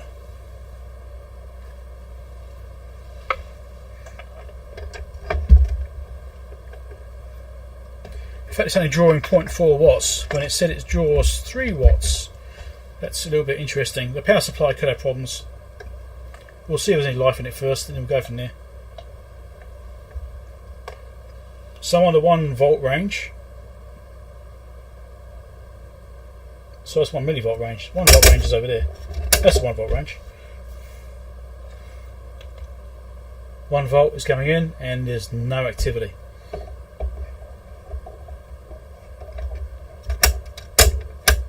Yep, she's dead, Jim. So we have some stuff to fix.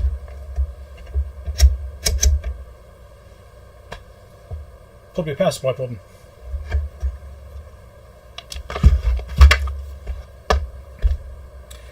So I need to investigate the power supply, which is all in the back there, and figure out what's going on there.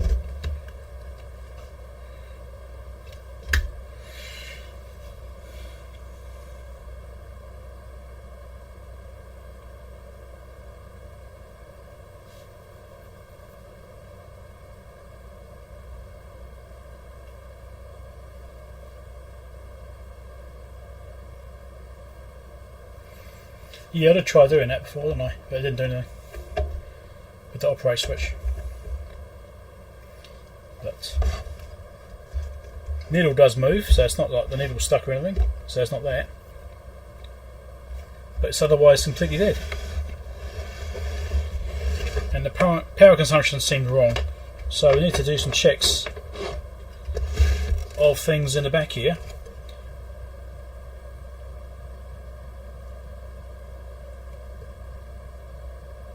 There's no marked test points. Just going to reseat these transistors. I'll show you that.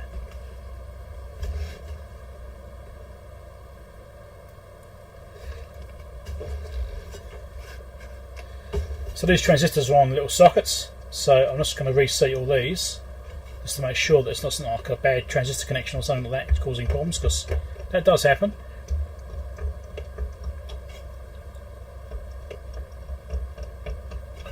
Okay, so that done. So as they basically reseated, I need to find the power supplies on this thing and see what's going on. Now this actually only has that bunch of wires there coming out, so it can't be too complicated. Okay.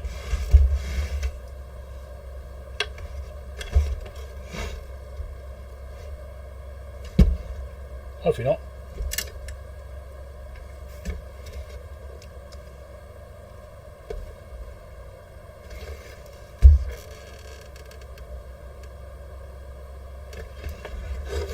Let's look at the diagram.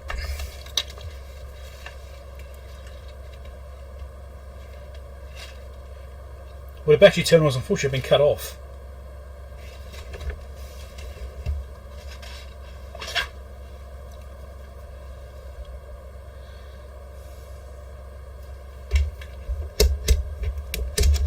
So there's the switch which is doing the power switching on the back here.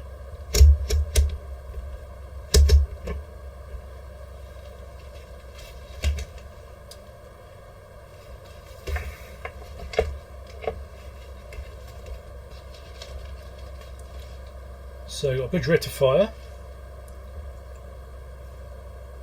I've got two supplies. One's a bridge rectifier, full bridge rectifier, one's a half bridge. One's doing the battery charging circuitry, and one is the actual supply. So the full bridge is doing a supply. I'll show you what I'm talking about. So the supply has a full bridge rectifier over here, which is doing the main supply. There's also a half bridge here, which splits off. That is doing the battery charging circuitry. It comes down to the battery only. So the half bridge is the battery charging, the full bridge is the actual power supply. So we need to look at those and verify that's all working correctly. Then it comes over here, it's got this little switching thing here, which is obviously switching the power supply, which has then got neons over here. Yay, neons. Right there. And then it's got this other supply which comes across, it's there, which is its two 15-volt rails. Also comes across over here and to this transistor here. When it comes across is coming to another transformer, another switching system, another transformer which is generating another supply, just like something else which comes back over here. Interestingly, that's actually coming back to these. Is that like a bootstrapped switching system? What's going on here? We record an output on those ones. I'm not sure what's going on with this bit. That's curious. The output is done with this. Maybe it's got a DC bias or something. I'm not sure. Anyway, I don't know what that's doing. I have to figure that bit out. So we've got some voltage we need to check, which unfortunately these ones are inside this metal can. So those aren't easy to access. But I can check the stuff which is outside the metal can, which is these connections here. So we could check, make sure we've got voltages here.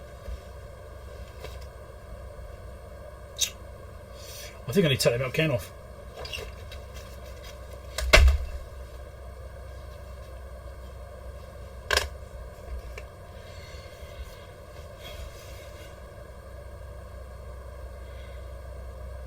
Okay, thanks for dropping by, AERV blog. AERV blog. Earth blog. Yeah, external supply for the battery is probably the best bet right now. Can I hook onto that? I think I can actually. It looks like CRTO5 and that capacitor. I can go onto those. I'll clip onto those.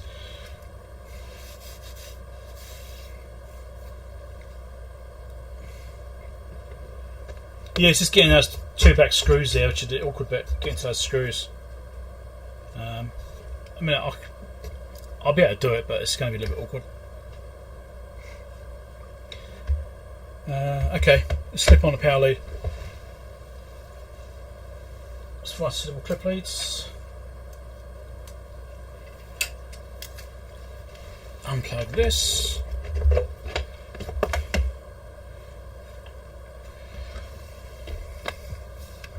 So it must be about 9 volts or so, isn't it? 9.6, was it 9.6? That's the 9.4, go down slightly. Current limiting, I should probably drop that current down a bit. Be absolutely sure it's going to be alright.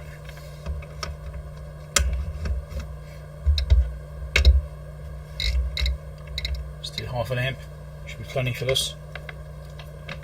Hopefully, we'll find out. So negative on this side.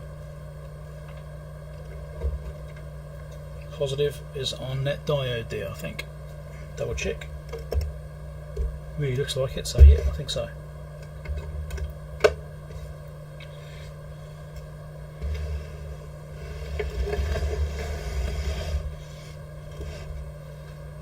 Battery check, battery operates. I'm going to switch that mode instead.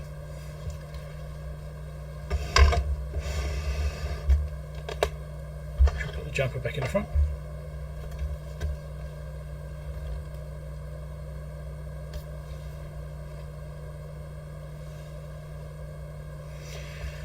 Right, so I'm going to hook up to the DC supply instead. So the battery pack's been removed, but the connections are still there, so I can see where they go. So I've hooked up the power supply, set to 9.4 volts, which should be just below the nominal battery pack voltage anyway. So it should still give us any indication. That way we can determine if it's a main system problem inside this box, because that 15 volt supply, that little chopper thing in there, inside there, it's all off that supply. So we'll try that first if on the DC supply. If that doesn't work, then we know we've got a problem inside the box. If it does work, then we know we've got a problem in the main power supply, which is not unsurprising with capacitors and stuff like that. But the fact it's completely dead is probably not a good sign, but we'll give it a go. So let's see what we got. Let's turn the power on here. Got current limited to 0.5 volt. Battery check function is showing us battery OK right on the top end, so that's a good voltage check. So we've got some life there from that, and we'll turn it on. We've got some activity. Now that could have just been because of the battery check changing over. Let's disconnect that. So I'm not going to get too excited just yet.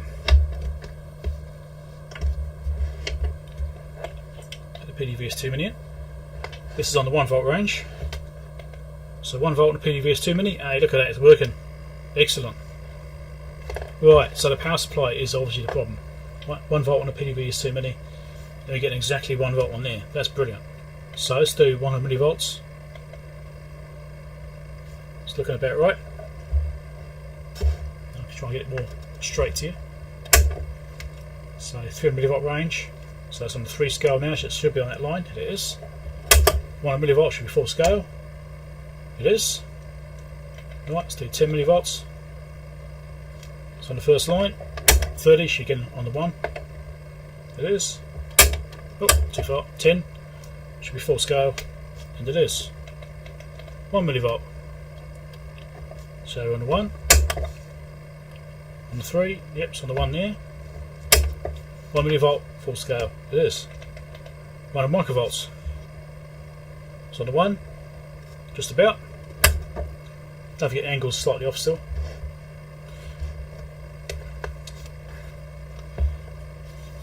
And we've got now 3 scale, so it should be on the 1. We basically are. And 100 microvolts. It's just over full scale, so it's slightly high. So if I do 90 microvolts, yeah, just on there. So it's very slightly off. Could be this side, even though this hasn't been calibrated a long time. I probably should send it back to Ian actually, get him to calibrate it. Maybe I should do. Getting redo it on his 8.5 digit meter. And I've got an 8.5 digit meter here, but I don't completely trust it. I don't know how accurate it is really. I know Ian calibrates his officially, properly done. So, right, let's do 10 microvolts. So we're reading slightly high there. On the 3 is also reading high, and the 10 there is also reading high. So,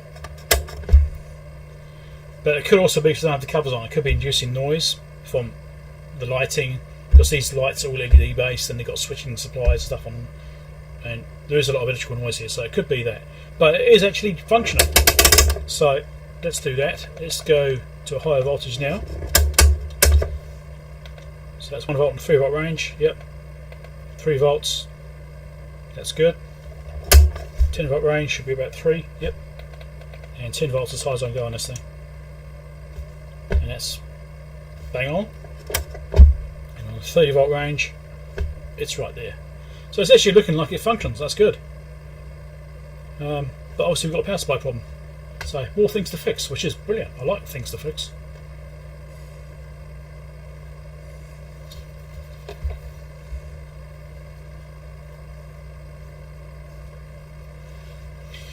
Yes, that's true. I should zero it, shouldn't I? That could be why it's off a little bit. That's a good point. Put it back to 0 volts. Bring this back down. Yeah, there we go.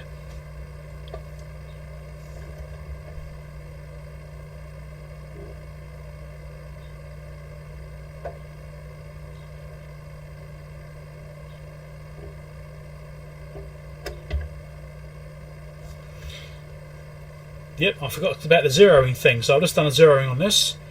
We'll try a very low level again. So that's 10 microvolts. Look at that, bang on. That's with the zeroing. Brilliant, that's actually looking good. And on the 30 volt range, sorry, the 10 volt range, get it right, the 10 microvolt range, it's basically full scale. I'll zero that out again on here. We'll zero this.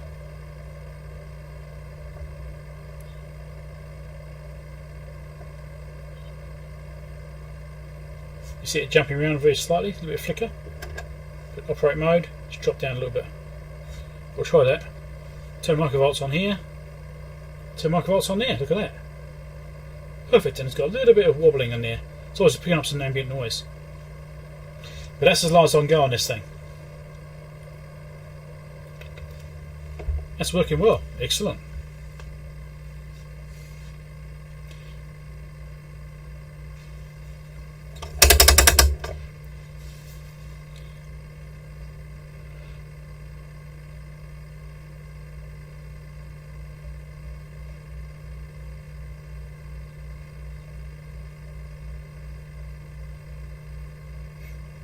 Yes, I know the very low ranges. I know there are offsets. They're not perfect. There's going to be a bit of rounding there, isn't there? And we know that. It's fine. It's close enough to give us an indication whether it's working or not. But it is looking really close. I mean, obviously I could get the sheet out and do those checks. But that's looking really good.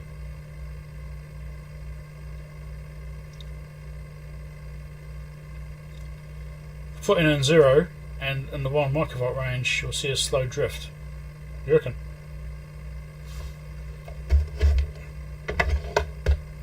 Shut those out.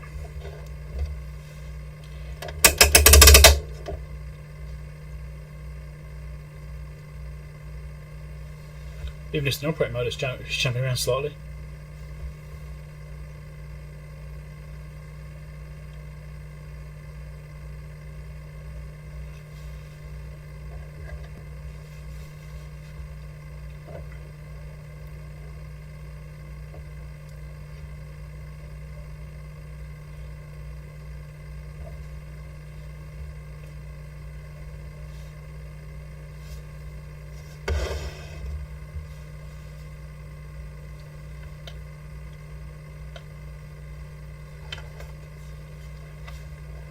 It's got a little bit of needle wobbling there. That looks fine. So yes, we've got a power supply problem. Very interesting. But 1 microvolt, full scale. So what's that changing by? About 50 nanovolts? Gigavolts? Nanovolts? Oh, I'm playing, but.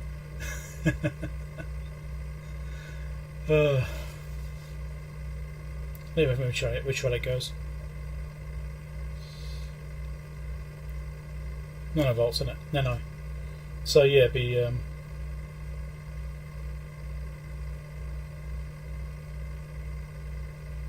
maybe 100 nanovolts. Just sitting there idle like that. Well, at least it's working. The chopper's working. That's great.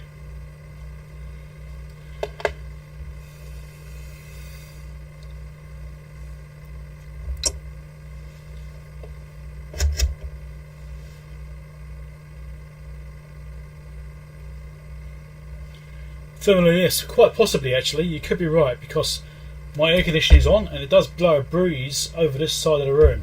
So there is a very slight draft here. So it could be thermals, indeed.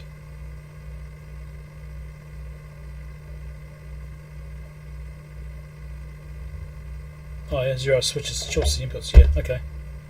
I should read the manual.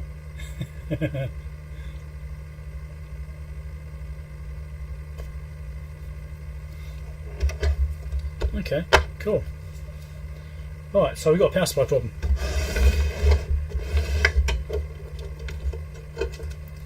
At least it's really easily accessible.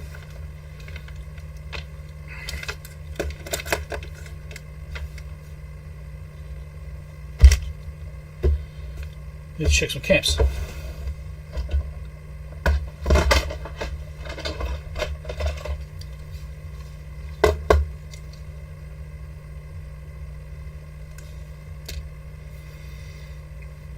Also need to make sure these things are discharged before I stick caps on it. Although this can handle a bit of charge, but I'm not quite sure what voltages we're going to be dealing with here, so best to just check. Nothing in that one. Nothing in that one, there's no stored charge, that's fine.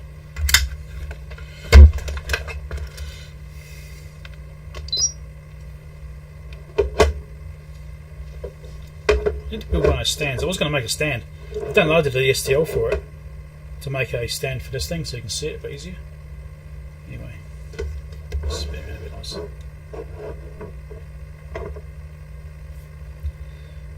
Is that focused? Ish.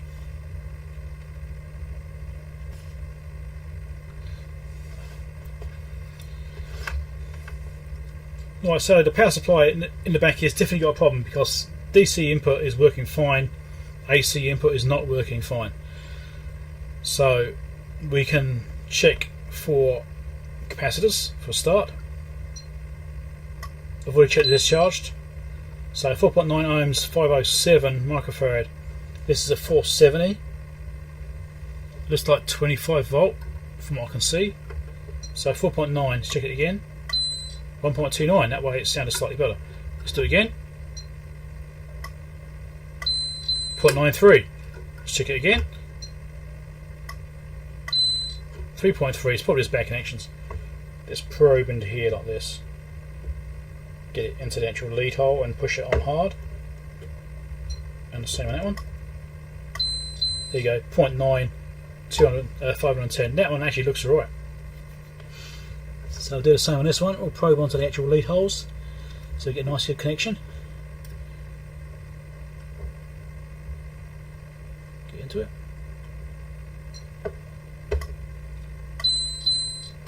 What have we got there? 483 at 0.3 ohms.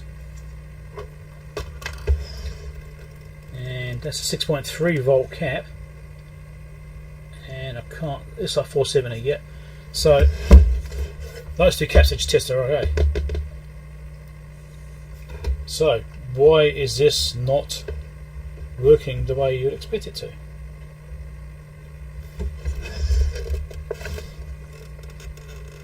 Got a film cap in here, but that's unlikely to be a problem. Right. Let's test some diodes and stuff.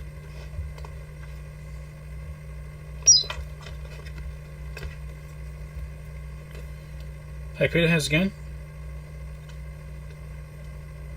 Normally switch needs cleaning. That's possible.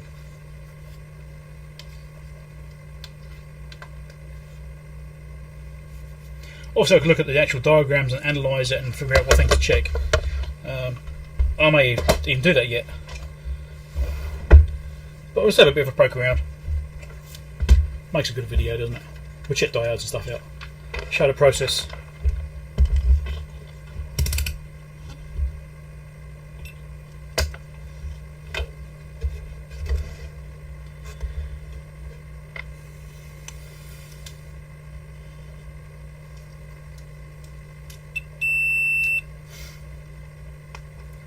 Let's test all the diodes to make sure they're okay. And we might as well check the transistors while we're at it, whilst we're in diode mode. Might as well just do it. So that's okay, it's charging capacitor up. That's fine. That's fine. Fine. fine. Other way round, fine, fine, fine, fine. All good. That sort of diodes. Let's quickly poke some transistors. I don't know what the pinouts are. I haven't looked. Don't know what they are.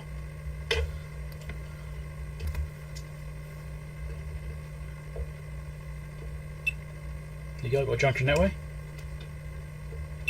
Junction that way. That one looks good. Let's assume the same pinout on this one. Junction that way. Junction that way. I was going to assume the same pinout for all of them because they might be the same parts. I really don't know. That is not. That's probably reversed footprint. Probably a PNP versus NPN. Yep, it's looking that way. Yep, that looks good.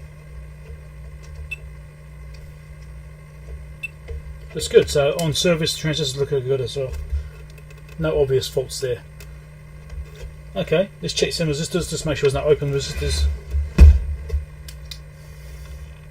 Let's check some basic stuff. It's just quick and easy checks to do. Nice and simple. So this one here, 9.5k. That's marked as 9.53k. That's exactly what we're getting. That's a really good resistor, that one. There's carbon films. These are always the ones which you have to worry about. 41 ohms. So orange is the 3. I think that's a white. So it's 3.90. Right. So 390. Yeah, that's 2 ohms up, probably okay. This one's brown, green, brown. 156 ohms. I think it's a brown. Maybe it's not a brown, maybe it's an orange. So it could be slightly, yeah, that's maybe slightly high, but okay. Not looking too bad. This one's over here. Can't see the colours on this one yet. 5.6k.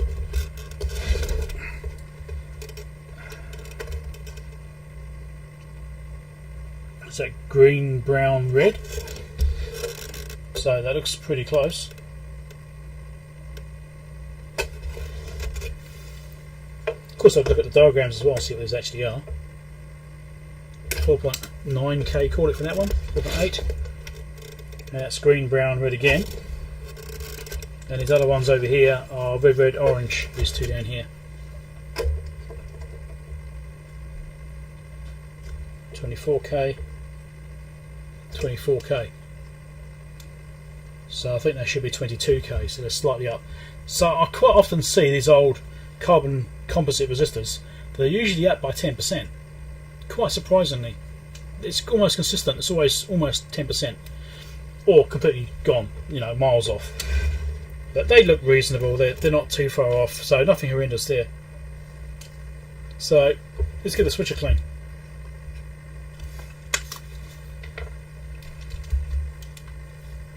Hey Alan, how's it going? And Randy Lim.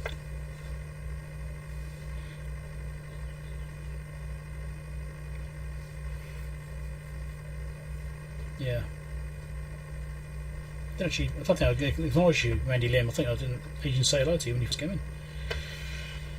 T201 or the switch. Well, T201 is the main transformer coming in. So we'll give the switch a clean. It doesn't look too bad, but we'll give it a clean.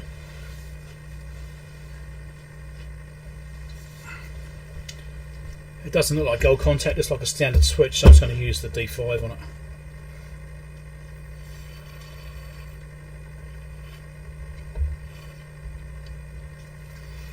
And a cotton bud, because I can get to some of it.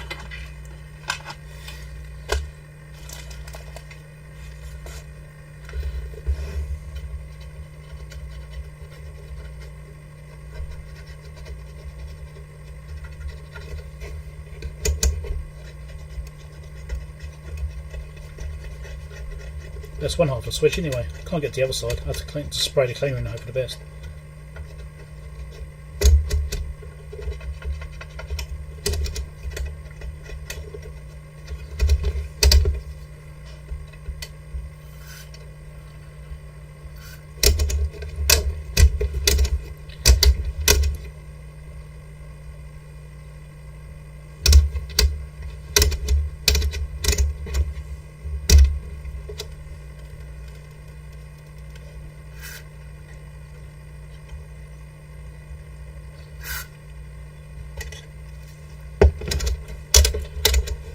get to the back of the switch.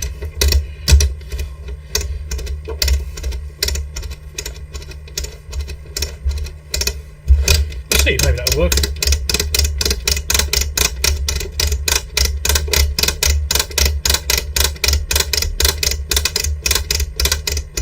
My wife's come home.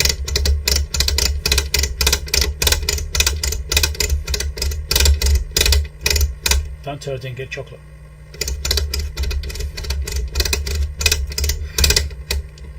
Right.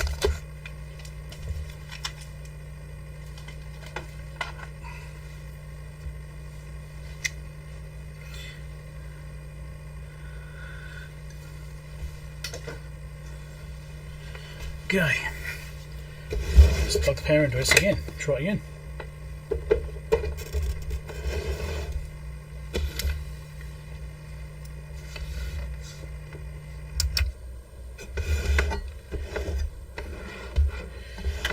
I'll be surprised if that's all it is, but you never know.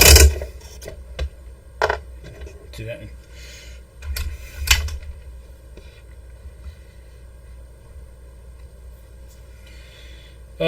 Actually, I haven't checked the continuity, no, but we were drawing 0.4 watts, so I was drawing some power through.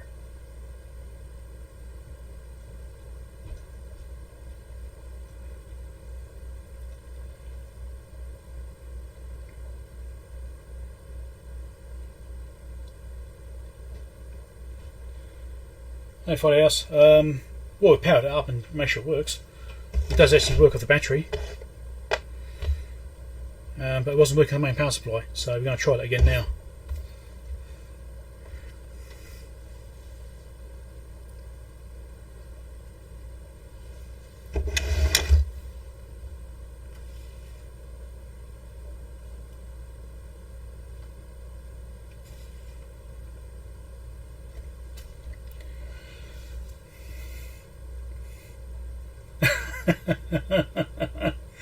Yeah, it's very funny, Ian.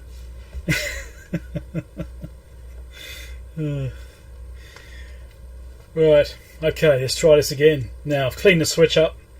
There's a bit of deoxit D5 just put in there, worked the switch a bit, and obviously we tested all the components on that board, the obvious ones anyway. Nothing potentially looks so bad like that, but could still be a transformer problem or something, thing. So we'll try it again.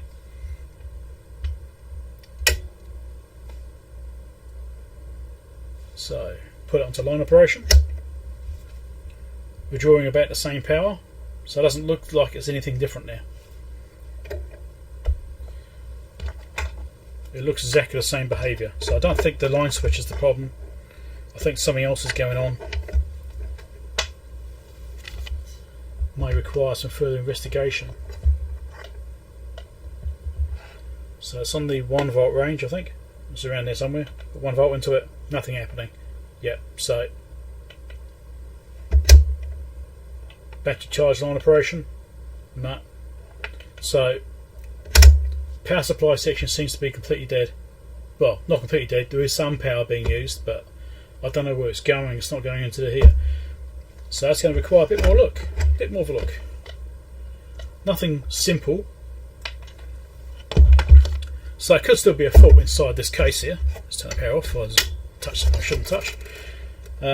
So it's got these wiring here, which will go into this box.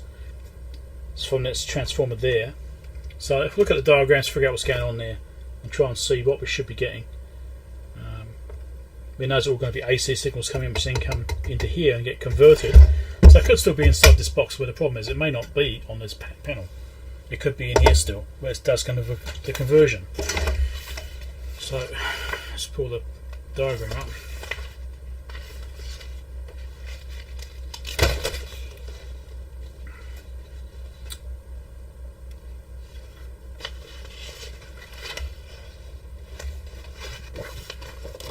So the wiring that goes into that panel is from this section here. Right? So it could be that these aren't switching, these transistors, or there's something wrong with this adjustment here maybe. That's possible. But we can check the wiring here to see if we've got any AC lines coming out. I'm actually wondering if these lines here are from the battery supply effectively. Not sure what the story is exactly with this bit. That's feeding into these to switch those ones. That's an input. Oh no, that's a parallel supply then. That's just doing parallel switching up here. Okay, we'll ignore that bit. So this section is switching this, but the battery, when it's on battery mode, is controlling the same circuitry. Okay, so that eliminates quite a bit actually.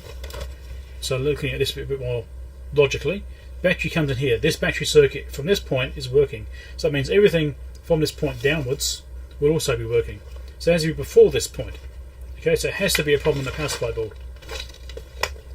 And there's not much there. We check the diodes. There could be an issue with this transformer. It's possible that there's an issue with that, or potentially one of these resistors here are bad. Well, I think I checked those ones, didn't I? Those are on the back board, so I think I've already checked those to make sure they look about right. 39 ohm, I did see that one. I saw 41, didn't I? So, yeah. I checked both those positions. That eliminates both those resistors because they both did the same thing. I checked both positions, didn't know which resistor went through, it didn't work. So that doesn't leave much. That leaves the bridge and the supply going to the bridge.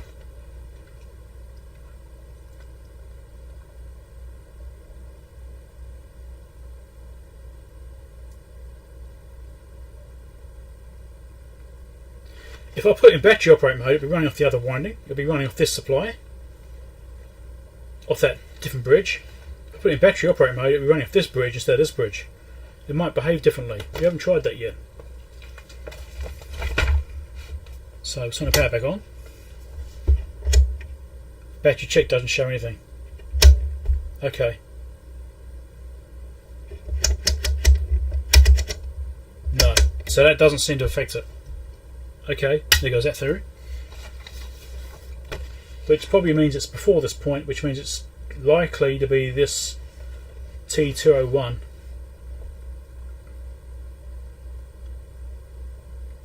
Has that fuse already blown? I don't know. I'm still seeing a half a watt though, so it's consuming some power. It might mean the primary side is okay, but the secondary side is open. That's possible. Let's do some tests.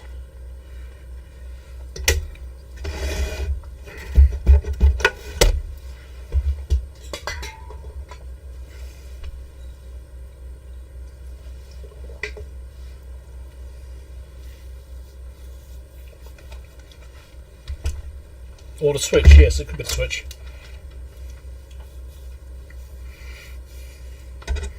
Yeah, the battery supply works, so it eliminates everything after that point. So it has to be here.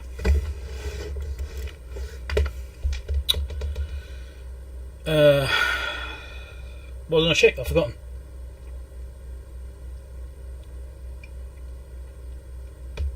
Transformer input and output, which is this transformer here. And it actually shows the pins on here 1, 2, 3, 4, 5, 6. That's the bottom view, so 1 would be this side, would it? Yes. 1, 2, 3 this side, 4, 5, 6 that side. Now, is it something I'm doing with these jumpers? When I've done these jumpers, have I made a mistake here? Possible. I'm assuming that I got it right, but so if I go from this side to this side, I should see the full winding voltage on the input, on the primary. 0.1 ohms. Oh, sorry, they're linked together. That's the same side. I want to go from the other ones, which I can't reach from here. I get one there. I get 1 kilo ohm across the primary in series. No in parallel. 1k. It's fairly high.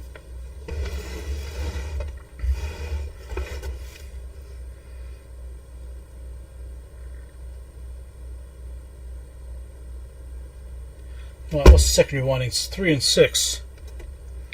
3 and 6, that's the 2 bottom pins there. So the 2 bottom pins of that transformer should be the secondary.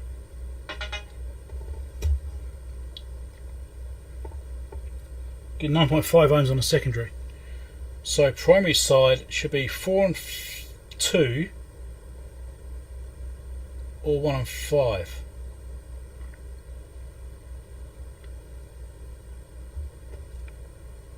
One and 5 is 0.59k, and 4 and 2 is 504 ohms. So yeah, the primary looks alright, and the secondary looks alright. 9.5 ohms. That's weird. The secondary is lower than the primary, though. That's weird.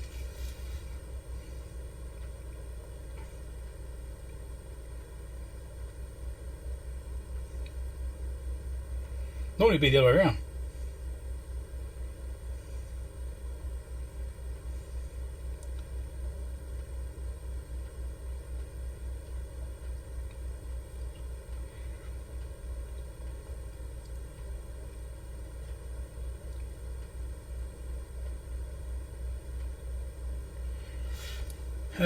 Well, the jumpers just go towards each other, so it does effectively become one jumper because it just links the two together.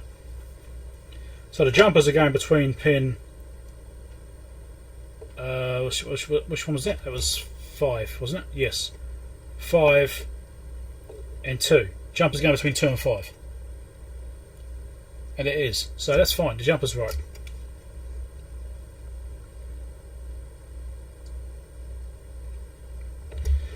So we can check the resistance between 2 and 5.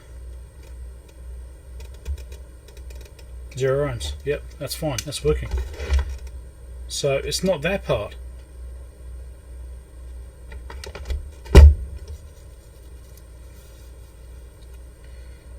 So what I could do is check for voltages on the diodes when the power's running.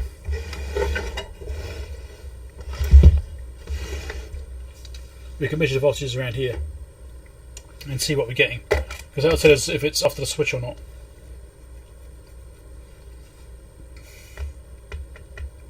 Or if there's even anything there.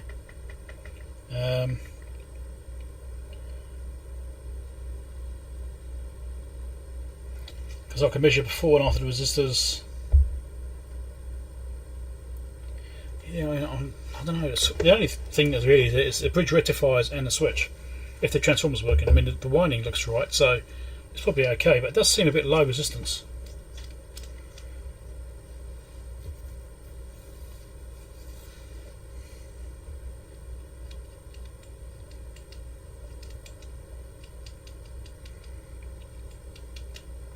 Right, let's do some voltage checks. We'll go from there.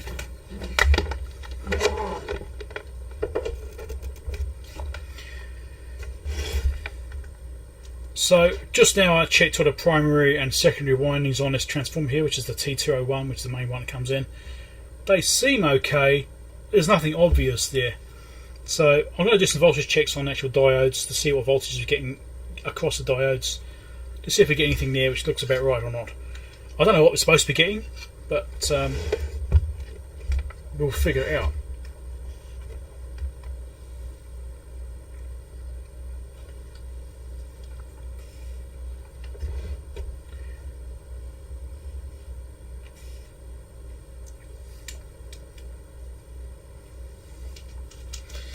Transformer's much higher than yours, is it? I'll pull the AC socket out. We'll measure across the AC socket, eh? See what we get in there, in the operate position.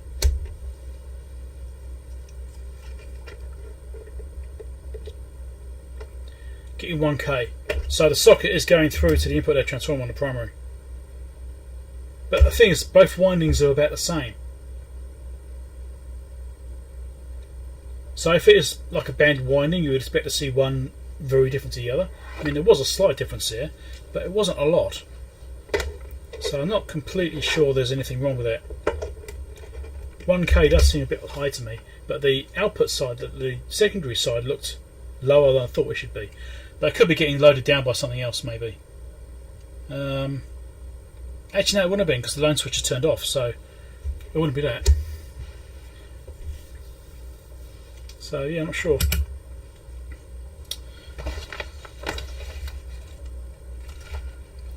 you're getting 360 ohms. If yours is 110 volt though, you would be getting about that, because both of them are about 500 or 540 ohms, and on a 110 volt system they're in parallel together. So you should see about half that, about 250 or so, 250 to 300. So you're seeing 360 ohms is looking about right for parallel windings. Yeah, that'd be why.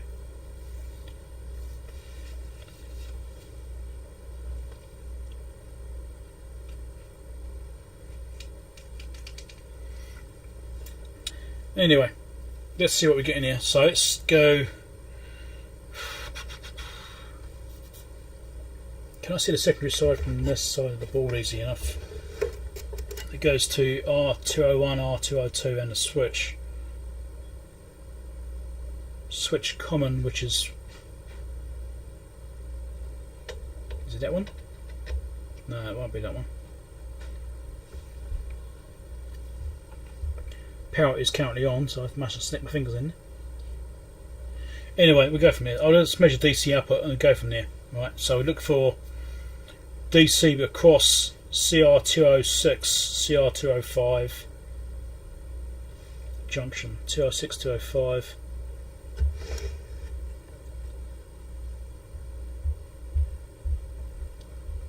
Oh, there's another diode over here. I missed that diode. I didn't check that diode.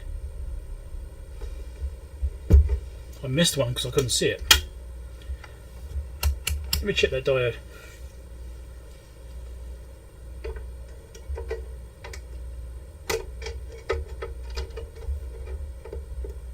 That's fine.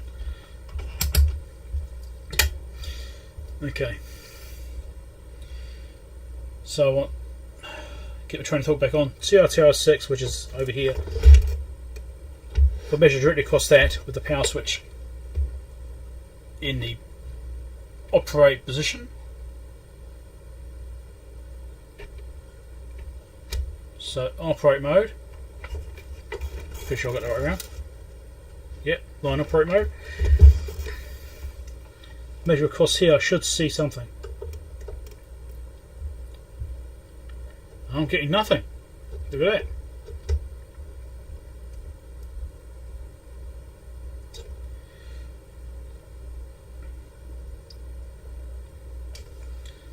So we go to battery charge line operate mode.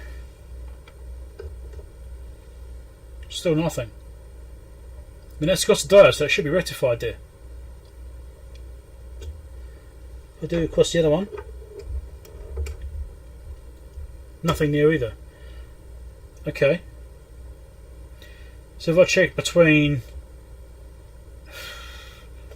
the junction of 201, 203,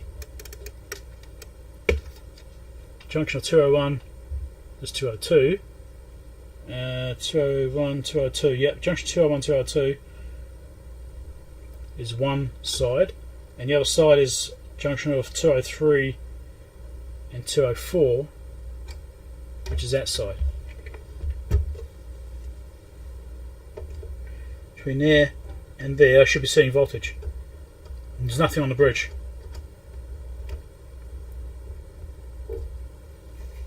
Just switch around. Yep, nothing at all. Look at that. Interesting. So I should have probably been recording this. So between junction of CR201, 202 and junction of CR204 and 203 with a switch in power mode, like on, running mode, I should be seeing a voltage there. I'm getting absolutely nothing. So there's no power going to those diodes at all.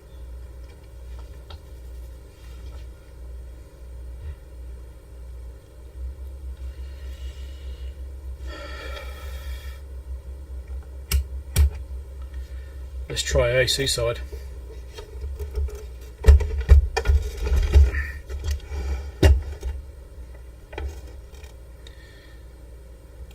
Secondary was 3 and 6 at the bottom 2 pins.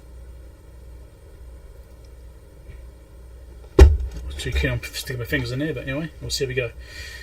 volts AC. So now I'm going to check the secondary of that power supply. So this is in line operate mode right now. So that should be providing power through that switch. Line operate mode should be going through that switch and into that transformer. So I should be able to see power on the input of the transformer and the output of the transformer. So we'll start on the secondary first, see if there's anything there, right? Which is the bottom two connections, I believe. Stick one there, stick one there. We're getting 21 volts AC. Great, the transformer's actually generating something. Which makes us even more curious. So the transformer is working on the output, 21 volts. Right. That's interesting.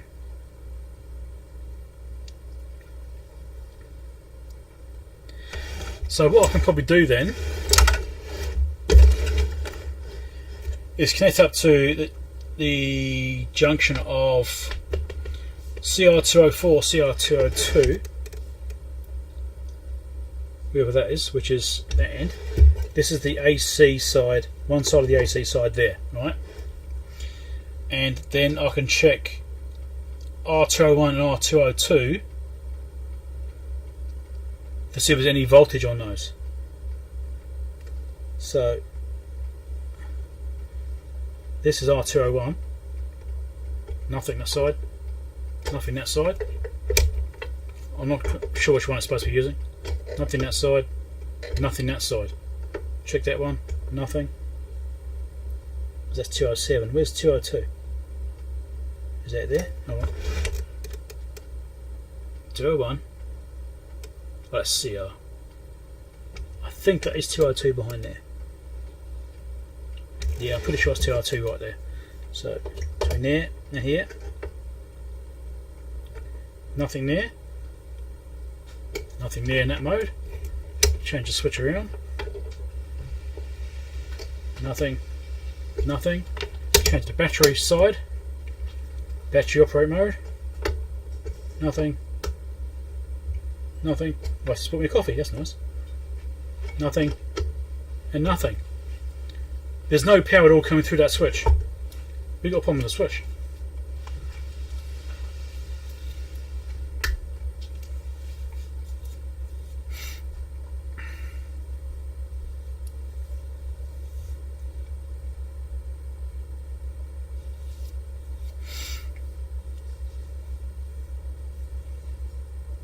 Now there's power coming out of the transformer, so we're getting that 21 volts AC coming out of the transformer.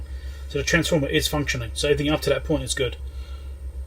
Out of phase, yes, I can understand that being a problem, but this isn't the case in this situation. You can only do it one way. The links there, only put them the correct way around. As per the diagram, it does match the diagram, so it won't be that. Not in this case. But yeah, it looks like the power is not coming out of that switch. The transformer is generating the power, but it's not coming back out of the switch circuitry. So, yeah, switch, even though I gave it a clean. What's going on there? Very interesting. Now, could it be a cracked solder joint or something like that? Could be. You never know. Mechanical switch. We'll have a close look at it. My cable's touching the screen on my tablet, it's making it go crazy.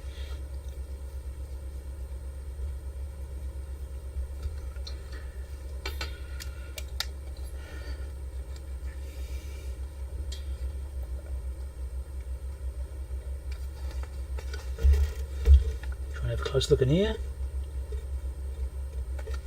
Trying to.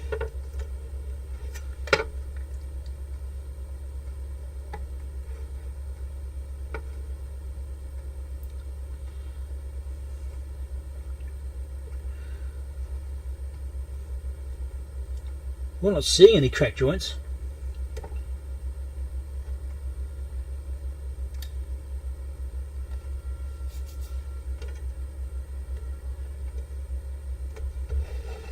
I might resolder them anyway, but it's going to be leaded solder, so it's probably going to be fine anyway. I'd be really surprised if it is an issue with the switch connections.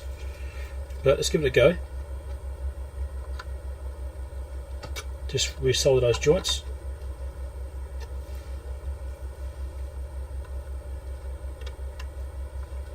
And it could be a crack which I can't see, you never know.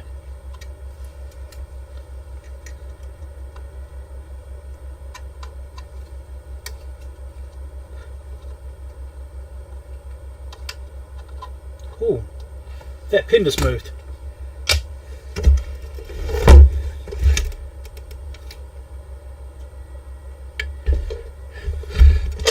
When I was desoldering that pin, it just floated around. I think we found it. Those two pins in the bottom aren't actually working. They're not connected. They just floated and moved. I think I found a problem. I was just soldering one of those bottom pins and the pin moved into the hole, and so did that one. So there's two pins which are just moving around. I'll show you which ones I mean.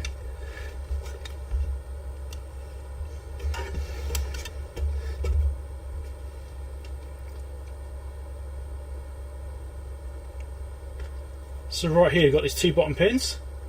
This one here. See how it's moving? And this one here. They're not connected anymore. That could be it.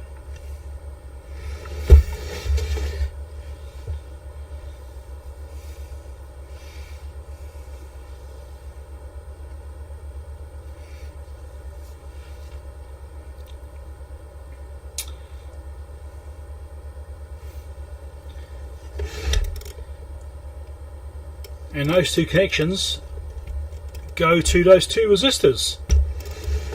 What's the odds of that?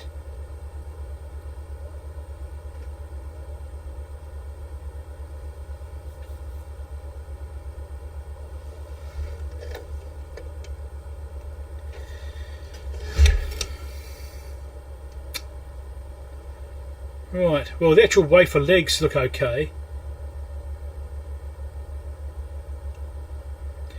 Do you know what I think? I think that's been stressed because this wafer doesn't look straight. I'm trying to show you. Probably doesn't show up on camera.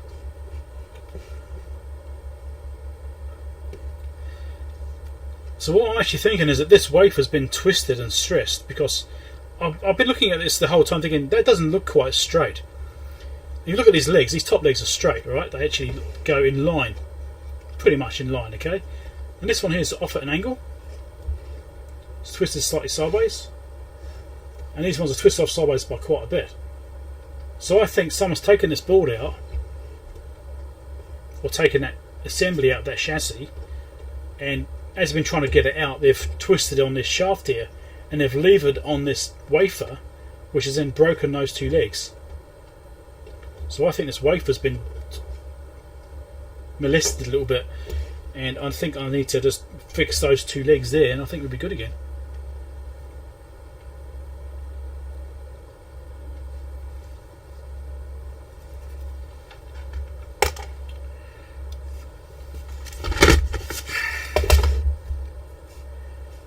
Should be a pretty easy fix.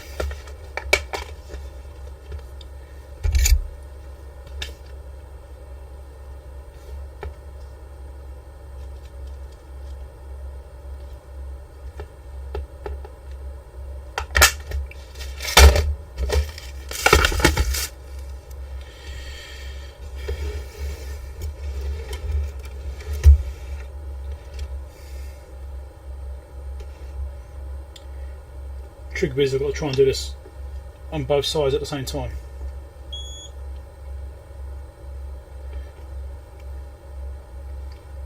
See how this goes.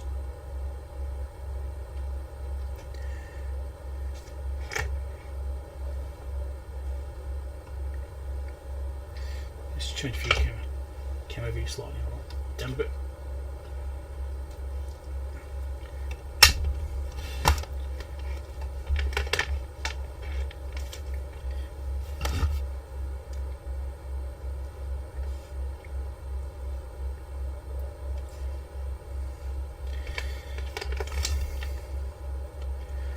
So what I'm going to try doing is getting this little wire off a component leg, right, through whole component leg, probably for a capacitor.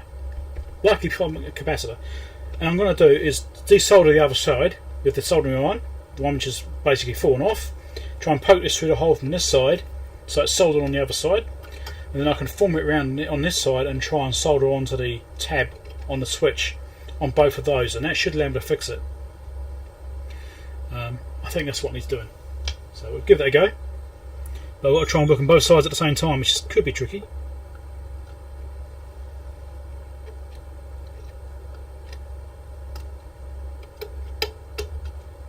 Okay, there you go, it's poked through. And there is the lead, which has fallen off. Probably can't see it. There you go, there's the lead. There's the switch leg. So that is definitely gone. So let me just solder this wire in.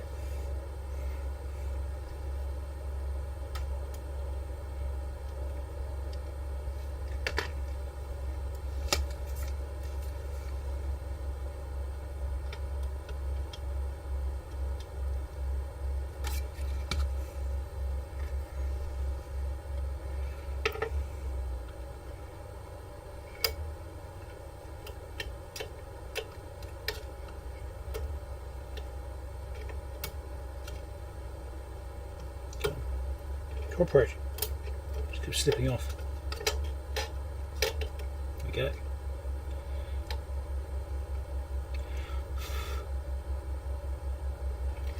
Okay, set wire in.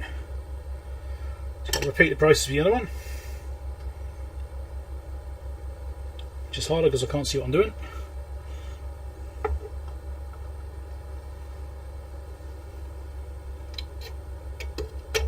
There we go. Poke through.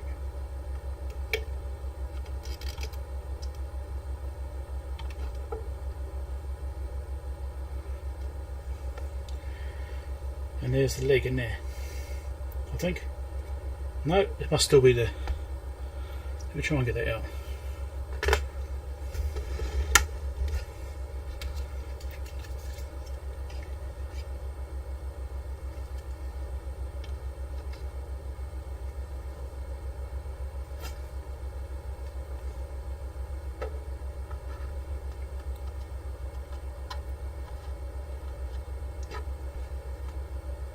No, I don't know where the leg's gone. Maybe it's still inside the hole. Can't see it. Anyway. So that's the 2 wire leads in there. Now I can bridge those over to the switch and hopefully fix it.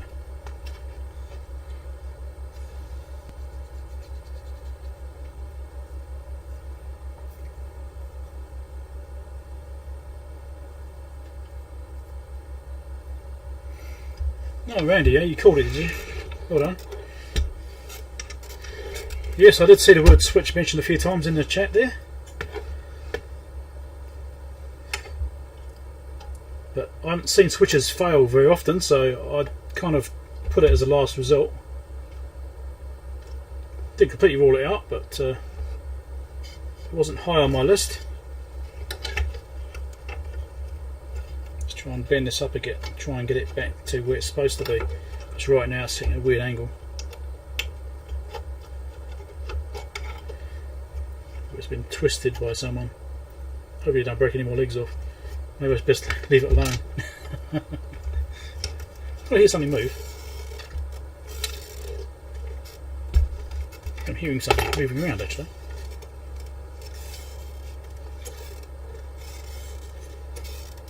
No, maybe nothing. Alright.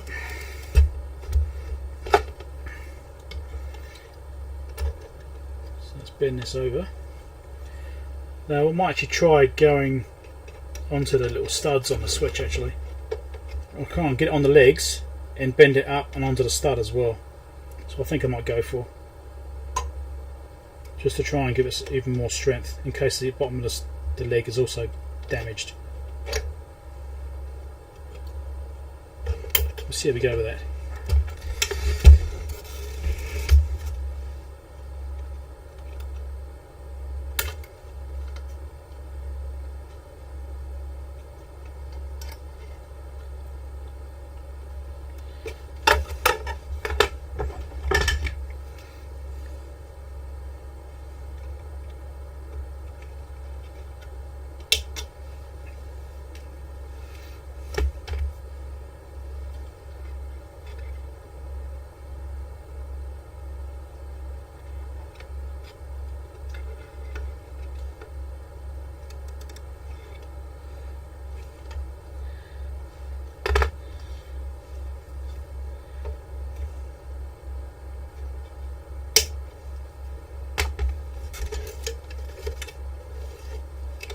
Where's it gone? The little wire lead fell out. Who is it? I've got to find that now. Oh, where's it go?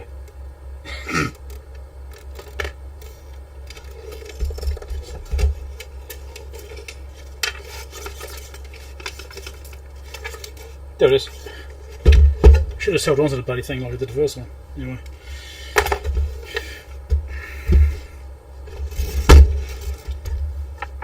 Bit of flux.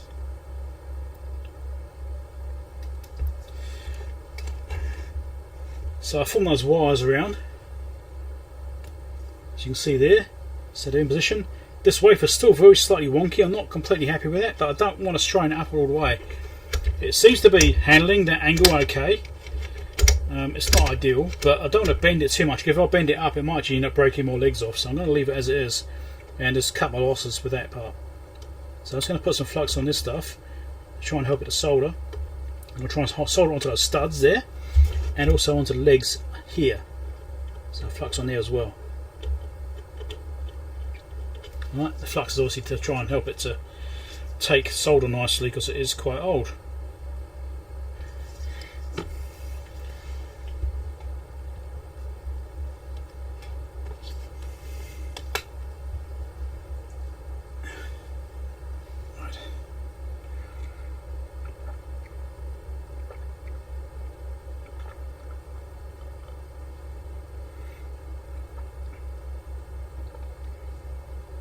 Just having a coffee.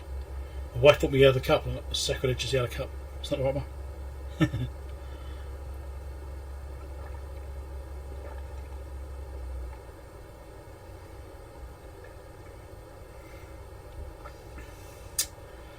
Right. Look over there.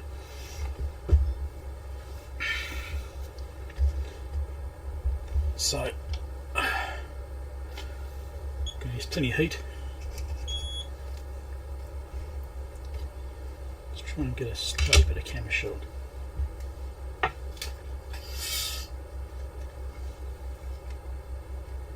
So here's a bit.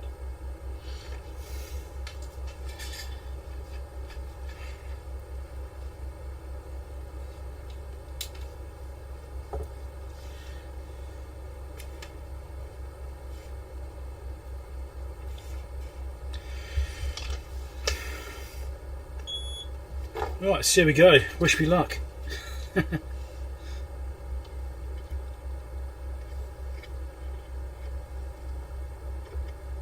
That seems to go onto the leg quite nicely, actually.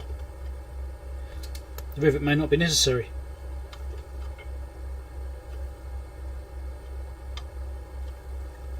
I'm using quite a high heat here to try and help this to go.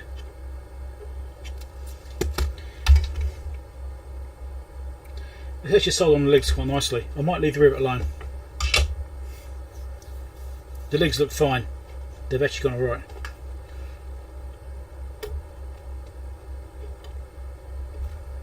Yeah, let's leave it at that.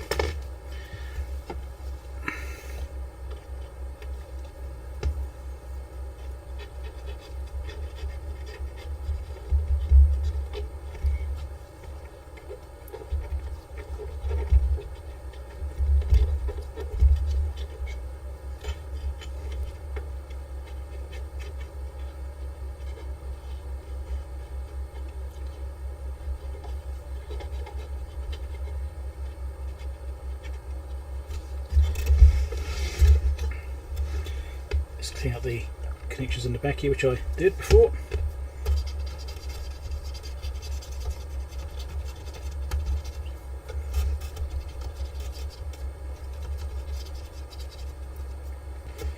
Also the ones for the link, for the jumpers, for the voltage selection. Give those a clean as well.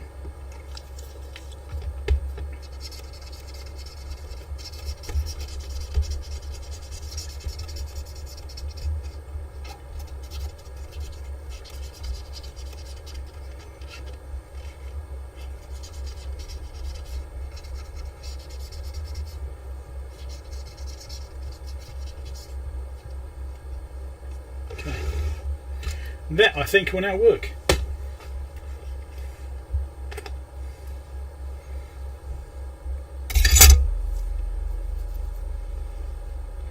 Clive's coffee mug. I haven't noticed that one. I sent him a coffee mug a while ago, a few years back. I sent him a mug. I don't think I've seen him on live stream with it, but no, I don't watch every one of those live streams. I only watch occasional ones. And because I'm actually a moderator on Clive's channel, if you guys haven't noticed. But the yeah, the cup I got is one of my iFix stuff mugs, like in the background there, that yellow one, like that. But I've got my pink one.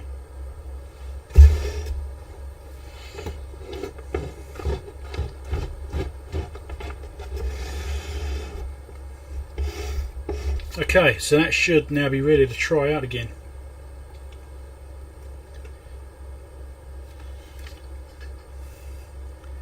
So we know then, actually I'll cover this in the video, I'll do that as part of the video. I don't forget what I'm going to say, I can cover it in part of the video. Right.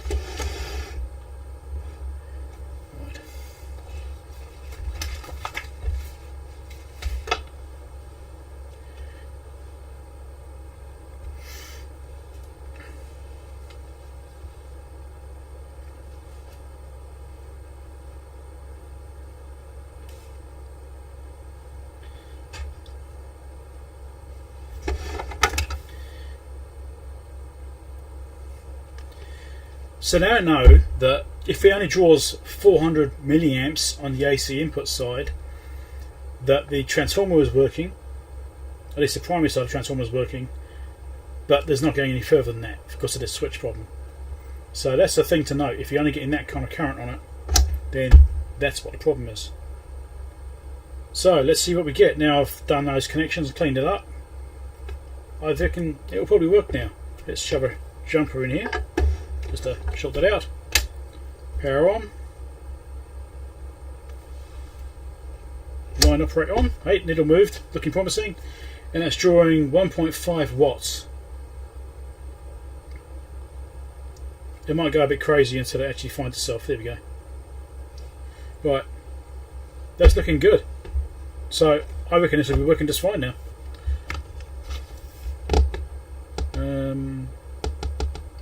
I think we should do one more check.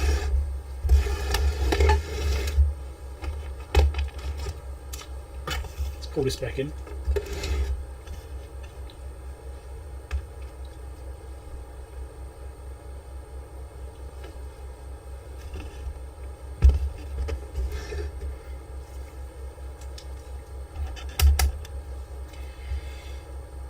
Was it that one there and that one there, was it? I've forgotten. Which connections was I looking at before?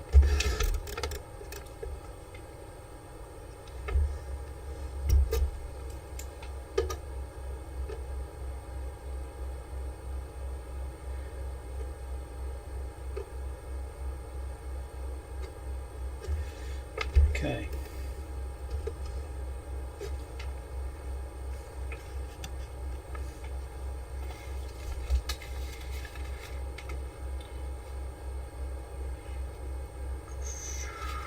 Look at this. I want to make sure I get my words correct for this. Junction of C60, sorry, 201, 202. Yeah, junction that one. To junction of 202. Is that right? 202, 204. Yeah.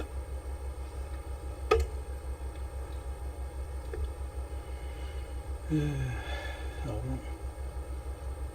203 and 201. That one.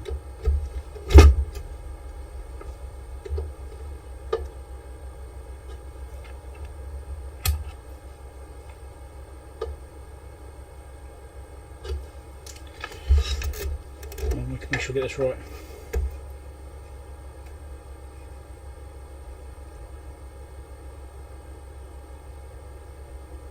Two 203, 201, that side there.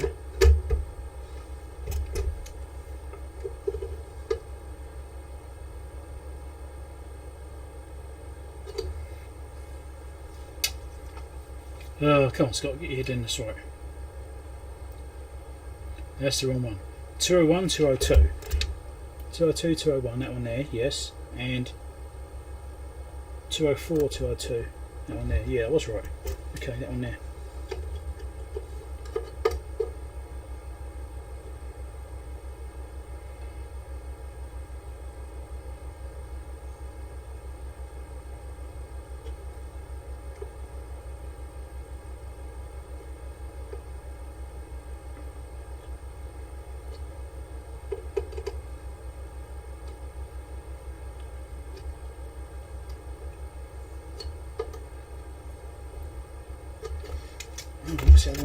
I think I'm something here. I've just got my look at my train of thought right.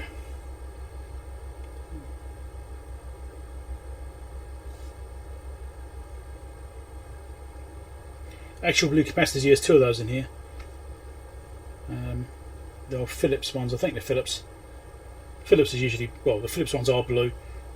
They probably are Philips ones, which if they are Philips ones, then I'm amazed they're still going. But usually they say Philips on them. I don't see the word Philips on these, so they probably aren't Philips phones. If it says Philips on it and it's blue, it's almost likely, almost 100% bad. But if they're blue and it doesn't say Philips, it's probably still okay. It seems to be the Philips ones from this era are a problem. Whoever made these ones was probably alright. I don't know who made them. I need to get my train of thought back. It's derailed.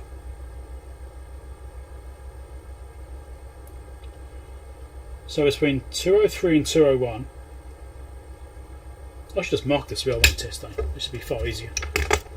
I'll try and memorise it. 203 and 201, which is here. Right, so we'll test this point, AC. That one there, point 1. And then the other one is 204, 202. Which is that side. So these should be the AC.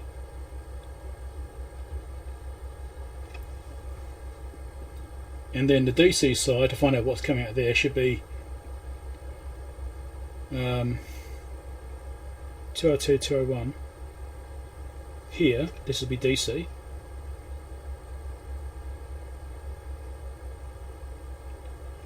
And 203, 204. This one here should be DC. That's that pair, and you've got cross CR206. This one here is battery.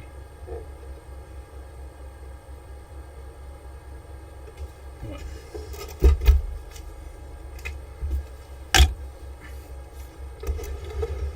Make it easier to keep track of where I'm supposed to be measuring. Right. So let's do some tests on here now. So I think this is the AC side here between this connection and this connection. So that is not AC. That's not what I was expecting. Do I not have the switch on? I do have the switch on.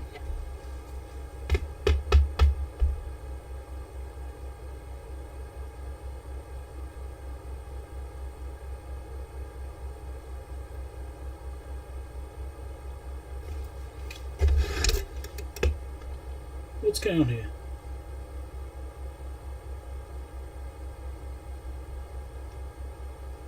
I really expected that to be AC. Oh, never mind, it's fun of DC ones. I'll figure this out. There's one here, and another one here. They should be DC. And they're not. And that should be battery. There we go, there's battery supply outside. We've got something, right. We get 6.4 volts there. And charge, 6.4 volts. And charging, we're getting 7.9 volts on that side. On the battery circuit. On operate and charge.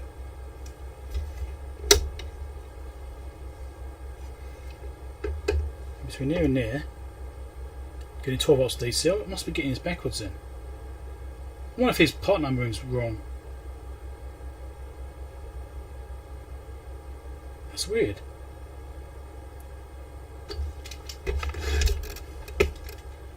Because I was splitting between here, that diode there, and that in there, which is CR203 linked up to CR201, right? That's on the positive sides of those. Yes. So that should be AC on that side, right? And between CR204 coming across the CR202 on negative sides of those, that's the AC side there. So between here and here, I should be measuring AC, but I'm not. I'm measuring DC. I'm thinking there's something weird going on here. That is odd. 12.6 volts DC. I need to look at this more. This isn't right. Sprague, it could be. What the hell's going on there?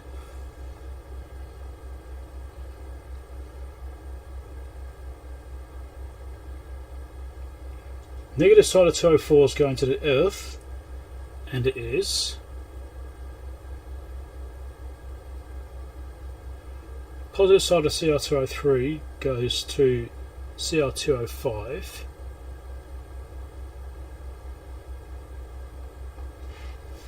And it doesn't.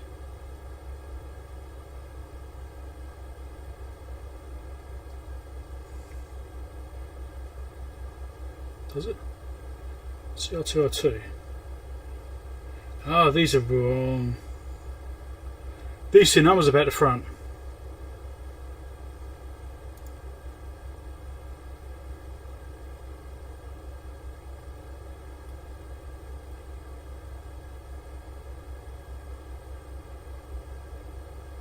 These are back to front. Okay, that explains why it's not making sense.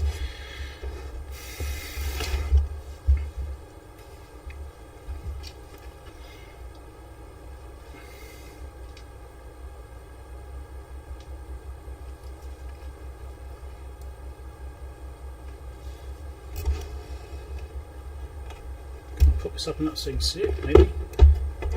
Get the shadows off it.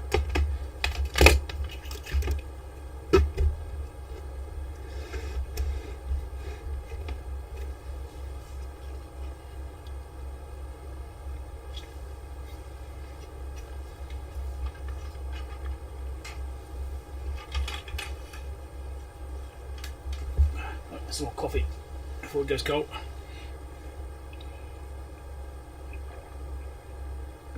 Yes, I was trying to find the AC component, but the AC wasn't where I expected it to be. The component markings are wrong.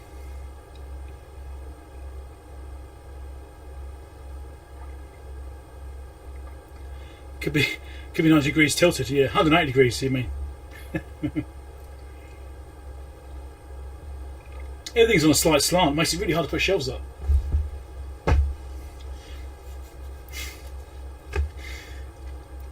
So I think I figured out what's going on here. So I was trying to, well, so I marked this board up. So the dot is AC, the D should be DC, and the B is for battery. Right? You can kind of just see the B's there. Right? You can't see it too well because lighting's not easy here. But what it looks like, I did this based on the component marking versus the diagram. It looks like CR203 and CR202, these two markings here, are swapped over either on the diagram or on the PCB. That's actually CR202 and that's CR203, the other way around, which explains why I wasn't getting the right readings in the right places.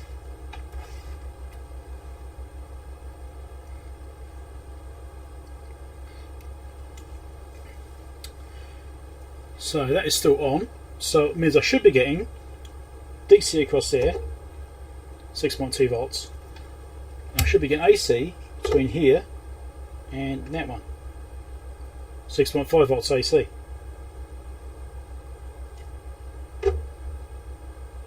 .5 volts AC.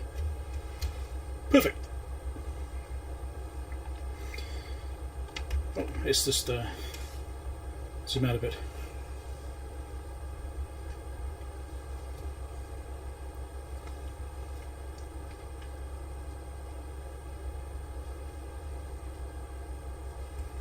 So if I measure now between here and here,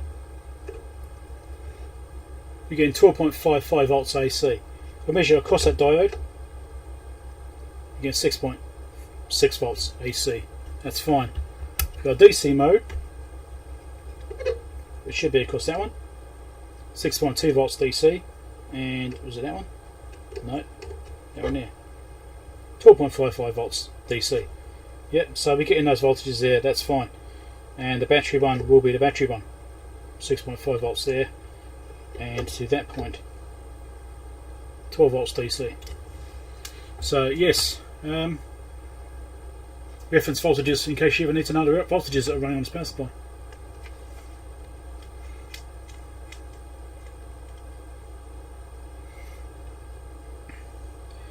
Yeah. Well, the high voltage AC stuff is up here and into there, so it's coming through the switch. Was it going through the switch? It was, wasn't it? AC side comes in, yeah, it goes through the switch to the transformer. So it goes through the switch to the transformer on one side, which was, I think, the top side. Yeah, the upper side of that switch is the transformer side, and the last side of that switch is the DC side. So there's some separation there. Not a lot. Anyway, that's that. And it works.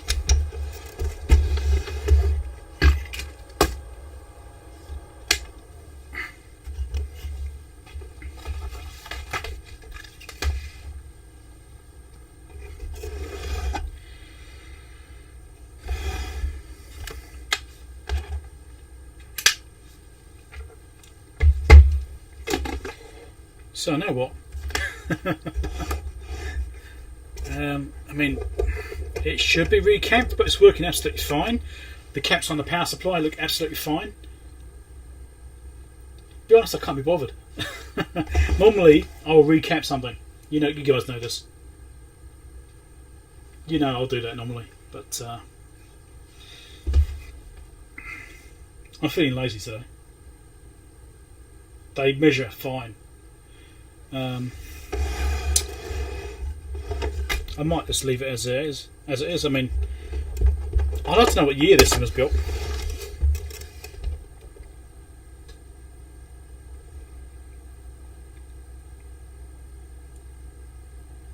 Trying to see if I can see any kinds of markings for build year or anything. It's got the revision A power supply board.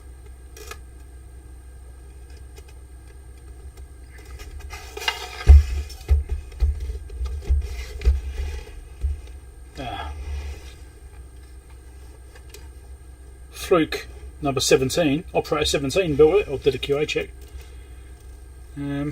That's all I know.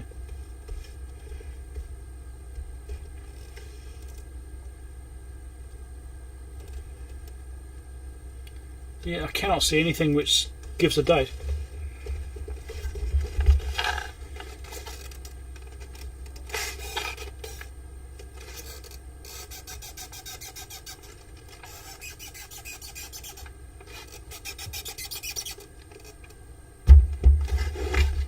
Check negative voltage scale, yes. Well, we haven't done that yet, have we? We haven't reversed polarity. We could do that. Just quickly, just to make sure.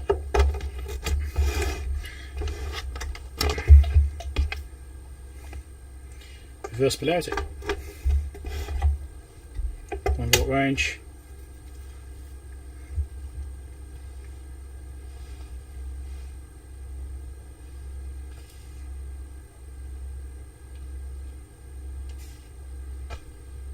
Volt.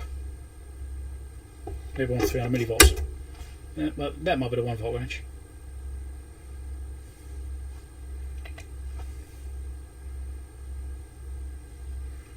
Maybe 100 millivolts. 600. 800. 900. 1 volt. Okay, there we go. Yep, negative 1 volt is working fine. 3 volt range, that's there. 10 volt range, yep. Oh. 10 volts, bang on.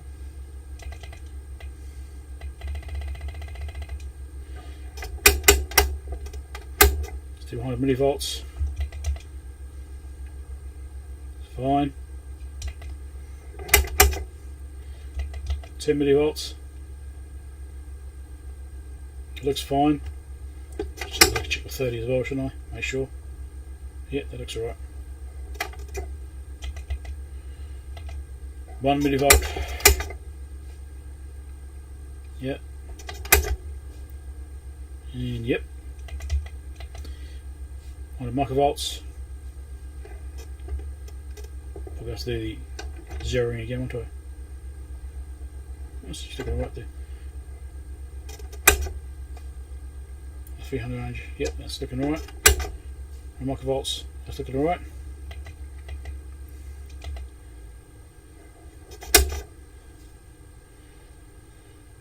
So it's doing 10 there. It's looking okay. Yep. 10 there. Get over.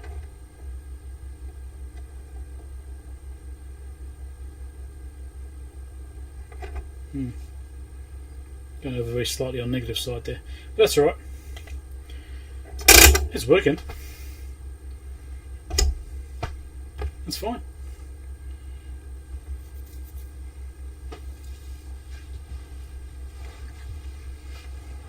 You suspect the 80s, do you?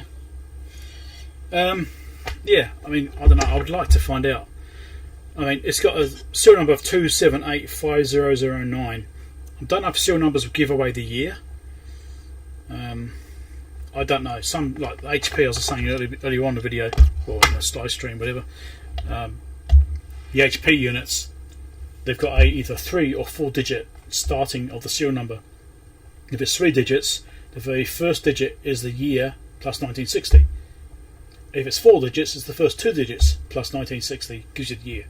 So I'm wondering if there's something similar to that to Fluke, or it could just be completely irrelevant. But I would have thought it'd be a way of tracking what year it was actually made. It must be. I mean, it could even be something inside here. There could be a stamp in there inside this casing which says when it was made. I don't know. But I mean, this year, I mean, this format. I've had other stuff from Fluke from this format, which is 60s to 70s. Right, so this could be 60s or 70s, late 60s, early 70s. But I would like to know.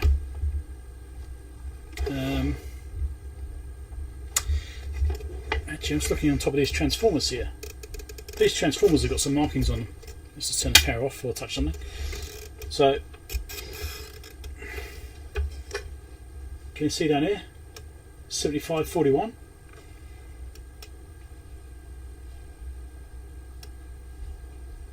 So is that 41st week of 1975? And this one here's got some markings on it too. Can I try and get it on camera? I can't see what it is myself yet.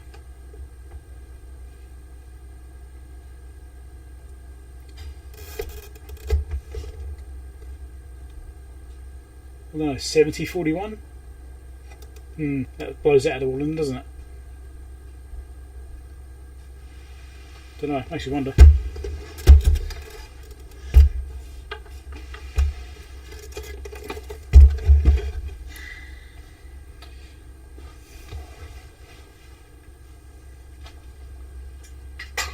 What's all this crap? What crap? Crap. I think it's been away for a week. I did a mailbag this morning. Maybe you unattended, can Yeah. Right, bailing. There's no room for me in here. At the moment. Need a bigger house. Well, you need a smaller hobby. One of the two.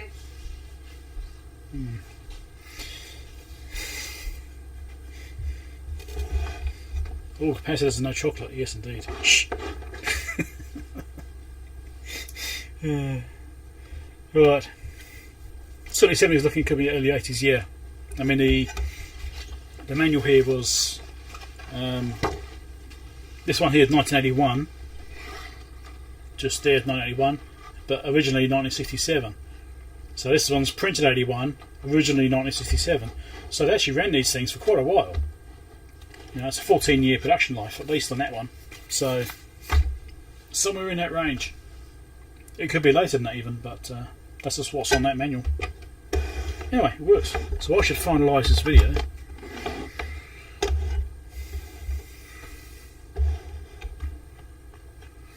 So there we go. It seems to be working okay now. I'm debating recapping it or not. I'm inclined to leave it actually, because the caps and the power supply meshed absolutely fine.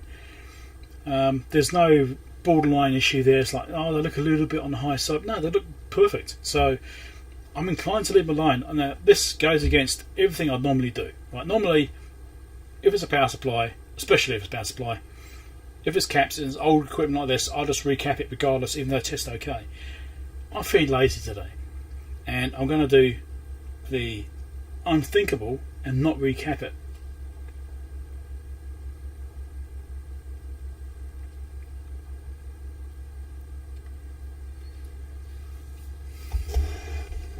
I'm waiting for it to gasp. Anyway, so yeah, check out the other videos down below, other repairs, things like that. Subscribe if you're not subscribed, and over there is a Patreon support link if you want to help me to buy bits of test gear like this to do videos about.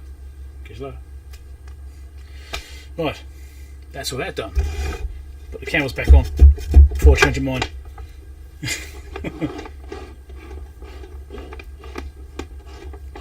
Couldn't recap a single only Phillips. I don't think they are Phillips caps. The Phillips, the blue Phillips caps always have Phillips on them. I can't see any wording other than the values and stuff on there. I mean, if they are Sprague caps, normally I do say Sprague on as well, Sprague caps, but they could be Sprague, I don't know. But I just know Phillips tended to have the blue ones. But they're working fine, I'm going to leave them alone. This isn't something I'm going to be using often, maybe not even at all, I don't know. But the, yeah, if it's something I was thinking I was going to be using a bit of, then I probably would consider recapping it. I do tend to recap things anyway, to be honest. Yeah. Oh, have I found a problem?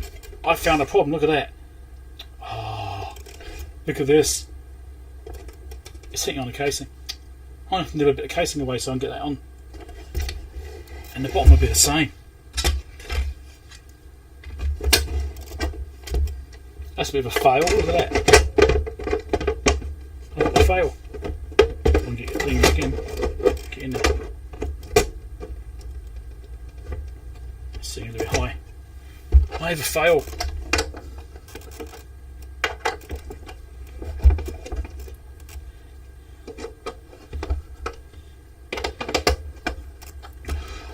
Damn it. Nibbler time, yeah. Yeah, well, it's happened, because I put the nibbler away.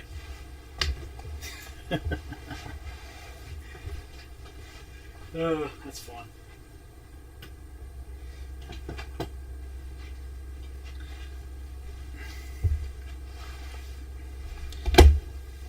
Ah, dear. That's a bit of annoyance, but never mind. About there to there.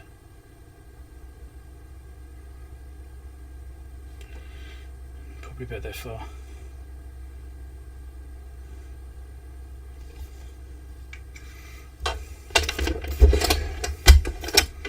How's that for an oversight? Eh? You know, I was thinking I was done. Yeah, not quite.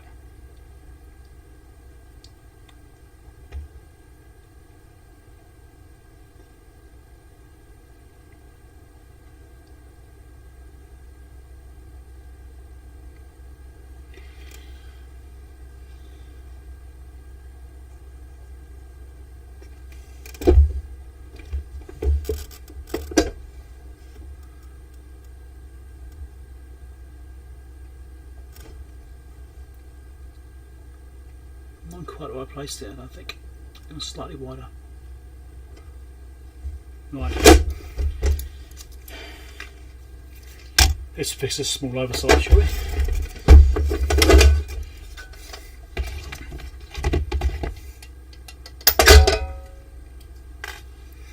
We'll leave this bit out of the video when I do the final one, eh? No one will know apart from us, it'll be our little secret. No one will know, but I'll cut this up.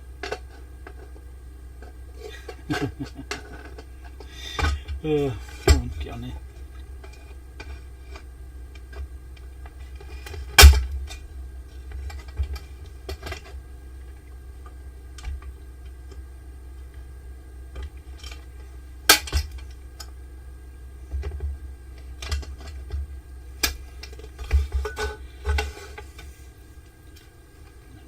a little bit close.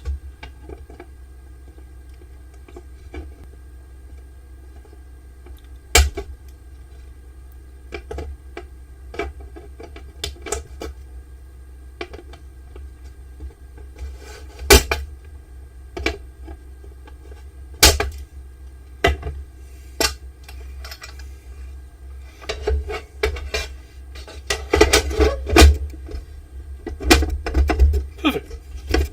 That was hard at all. Oh dear. Never mind. It's fun.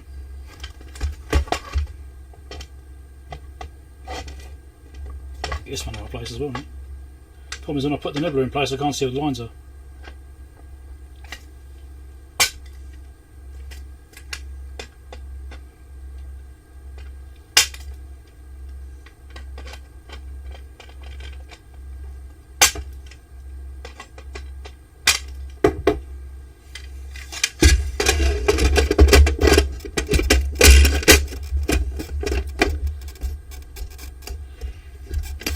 Just about there.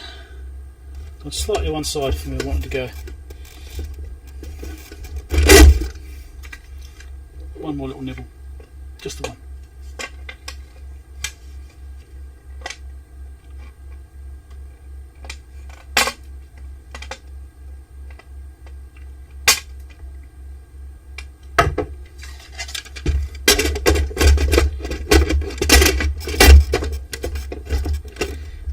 There we go, that's much better. Okay, it fits. Assuming the bottom screws don't up and it fits. They do. Excellent. We'll pretend it never happened, it'll be our little secret. No one will never know. It's a little live stream secret.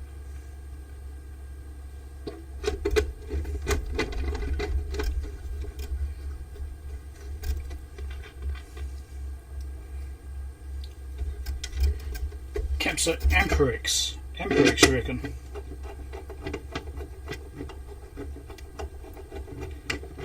And it's not wired for 110 volts. Yes, you're right, I'll need to change that.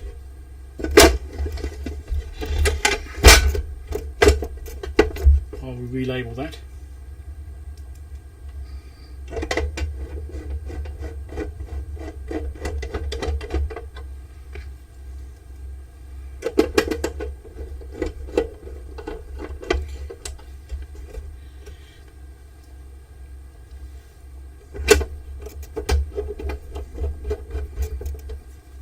Sitting slightly high.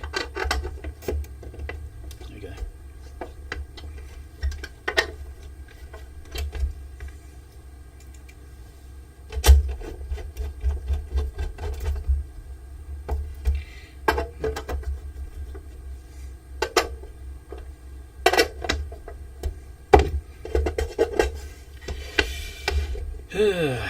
That's what we go.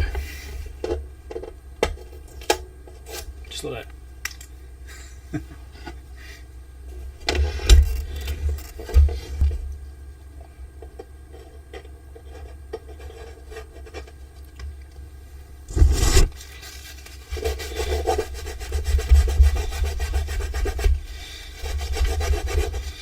It's going to take a bit of cleaning to get that off.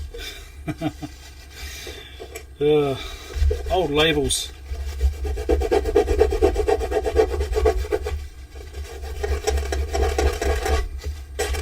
Yeah, it's definitely going to take a bit of effort.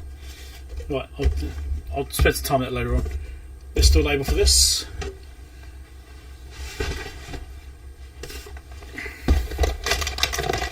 I don't want to use that colour, I want to change it.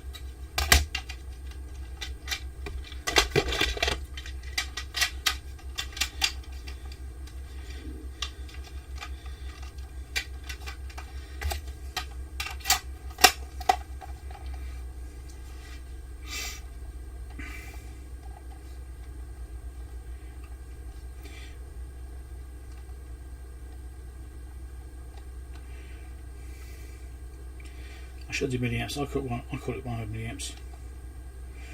That's what I'll put in there anyway.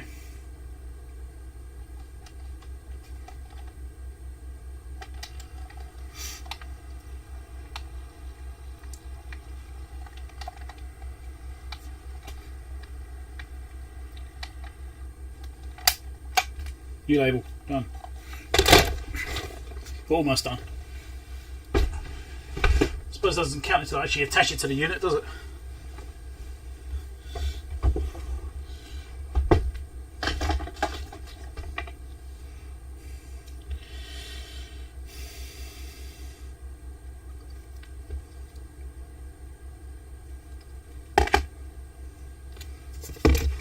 Just get it clean there as well before I stick it down.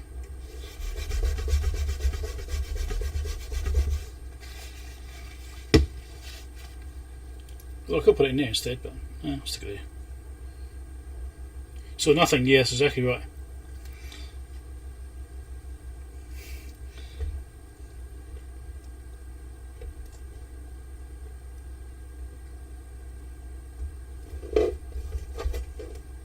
That's kind of straight.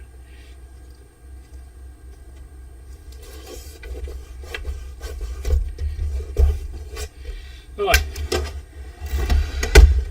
That's much better. It definitely looks wonky now, doesn't it?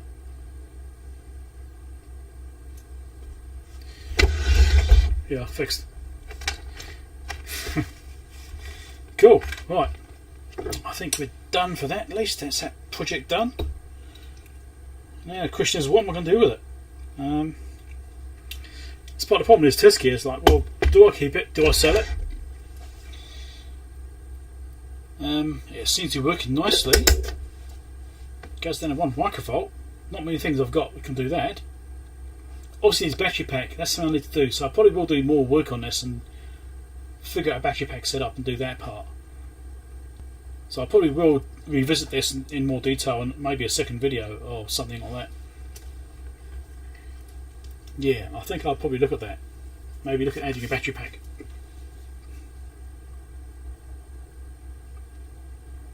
But it's nice and compact, that's what I like about it. Right, it's very small. Very small for Fluke gear. It's pretty small.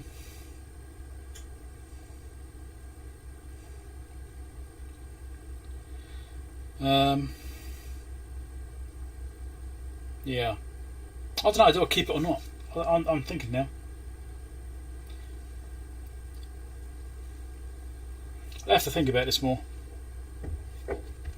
I like having stuff which matches. I've got some other bits of Fluke gear which are the same case design as this, so they match really well, and they'll actually look quite nice together. If I put them all together on a rack, for example, or on a shelf or something.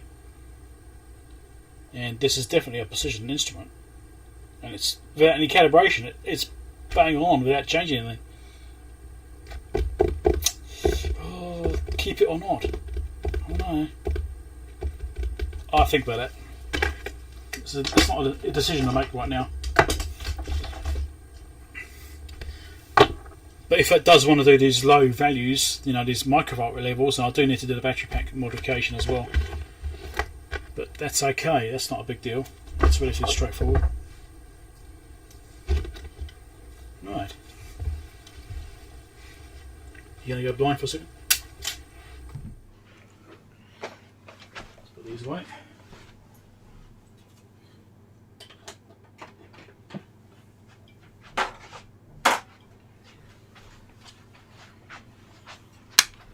Turn those off.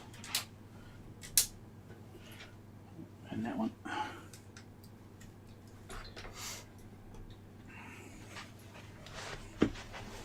Okay, that's pretty good. Any caliber used for references, to compare references to calibrators. Right. Keep it, yes. I've got room, it's not very big. I'm sure I can squeeze it in a corner somewhere. Yeah, I'll probably keep it for a while. Okay, so we did some good stuff there. I think we did an exciting mailbag. And this Fluke repair, so that's pretty good. That's an unusual one. That's the first time I think I found a piece of gear with a broken switch. Yeah, it's the first one I found. It's Fluke 752 and 732A for calibrator ranges. There's a Kelvin voltage divider, isn't it? The 732A. It's Kelvin volley. Kelvin volley. I think it is. I've been watching out for one of those. I wished I got one ages ago because the prices originally were quite good. They weren't bad. They're only, I think I saw them as low as about $400 or $500 US, and now they're 3 times that. So I've been watching for one, but haven't had much luck yet. Yeah.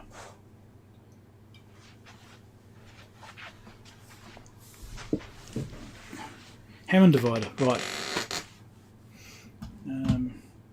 Yeah, I know they're quite, I don't know, that sort of size, aren't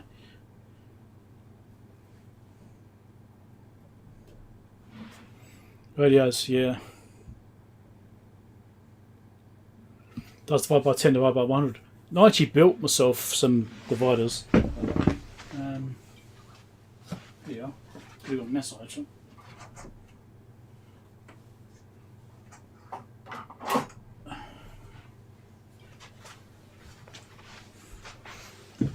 I did some videos about these at the time. If it will focus, precision voltage divider. It's got slittle ranges. And here's a different version of it. A bit dusty, but it's there. This is a fixed value, 1001. So it is a battery powered. You've got a little lithium cell in there. And it's got some precision op amp stuff like that in there. Yeah, and some precision resistors. The resistor networks in this one, I think there's like $100 just for the resistor. So yeah, I made those myself. I've used those a little bit, not much, but I got those mainly for doing AC stuff, dividing down a high voltage AC to a low voltage AC, so I could do some comparisons. That's the main reason I wanted them, but they work for DC as well.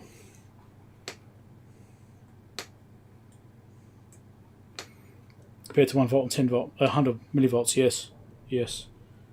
But this one works quite well. There's some videos on them. I was tempted to actually publish the designs for those and actually make them open source. I was tempted to, but I never got there in the end. I wasn't sure if I was going to or not. There was actually a temptation to even build them and sell them, but I don't have time for that. If you reverse to calibrate, you can do 1000 volts and 100 volts, yeah.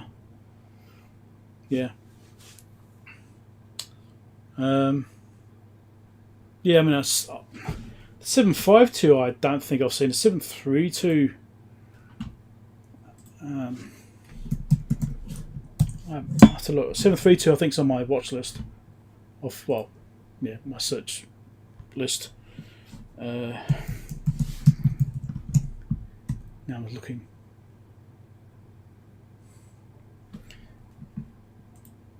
Uh, 752. Oh yeah. $4,800. Varley 720. That's what I'm thinking of. Yes. 732 there for $2,500. Still big money. 731 for $1,500. Too much. I was looking now. Have a 732 for $5,000. Yeah. Just silly prices. They really are silly prices. The 732. So 720 is one I actually have on my watch list.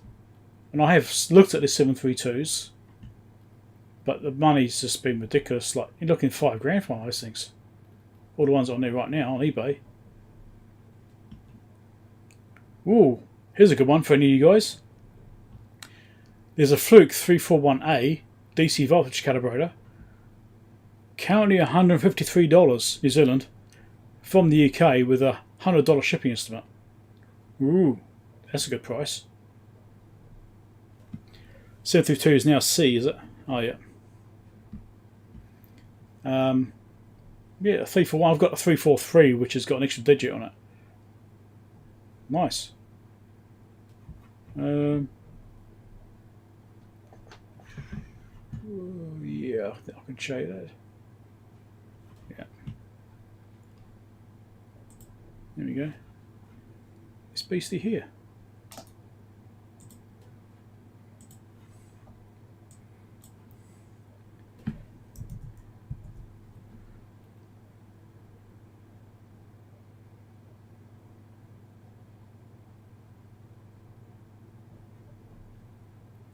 Oh, it's got up a bit.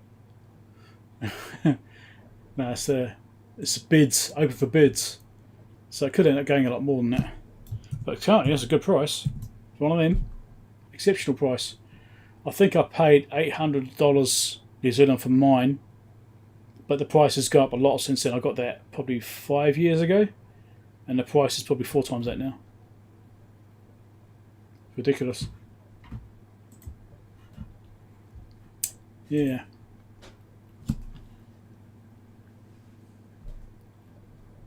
Now, well, it is a 343A, £2,000. 3 times the price. 732A is no longer supported. Yeah, well, 341A is anything been shocked on. Yeah, they put a bit of power.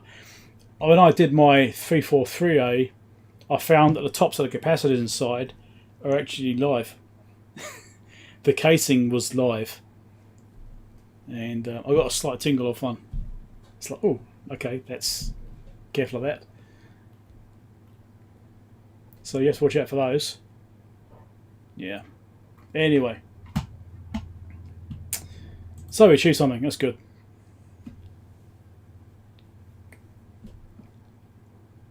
Where's my 343A?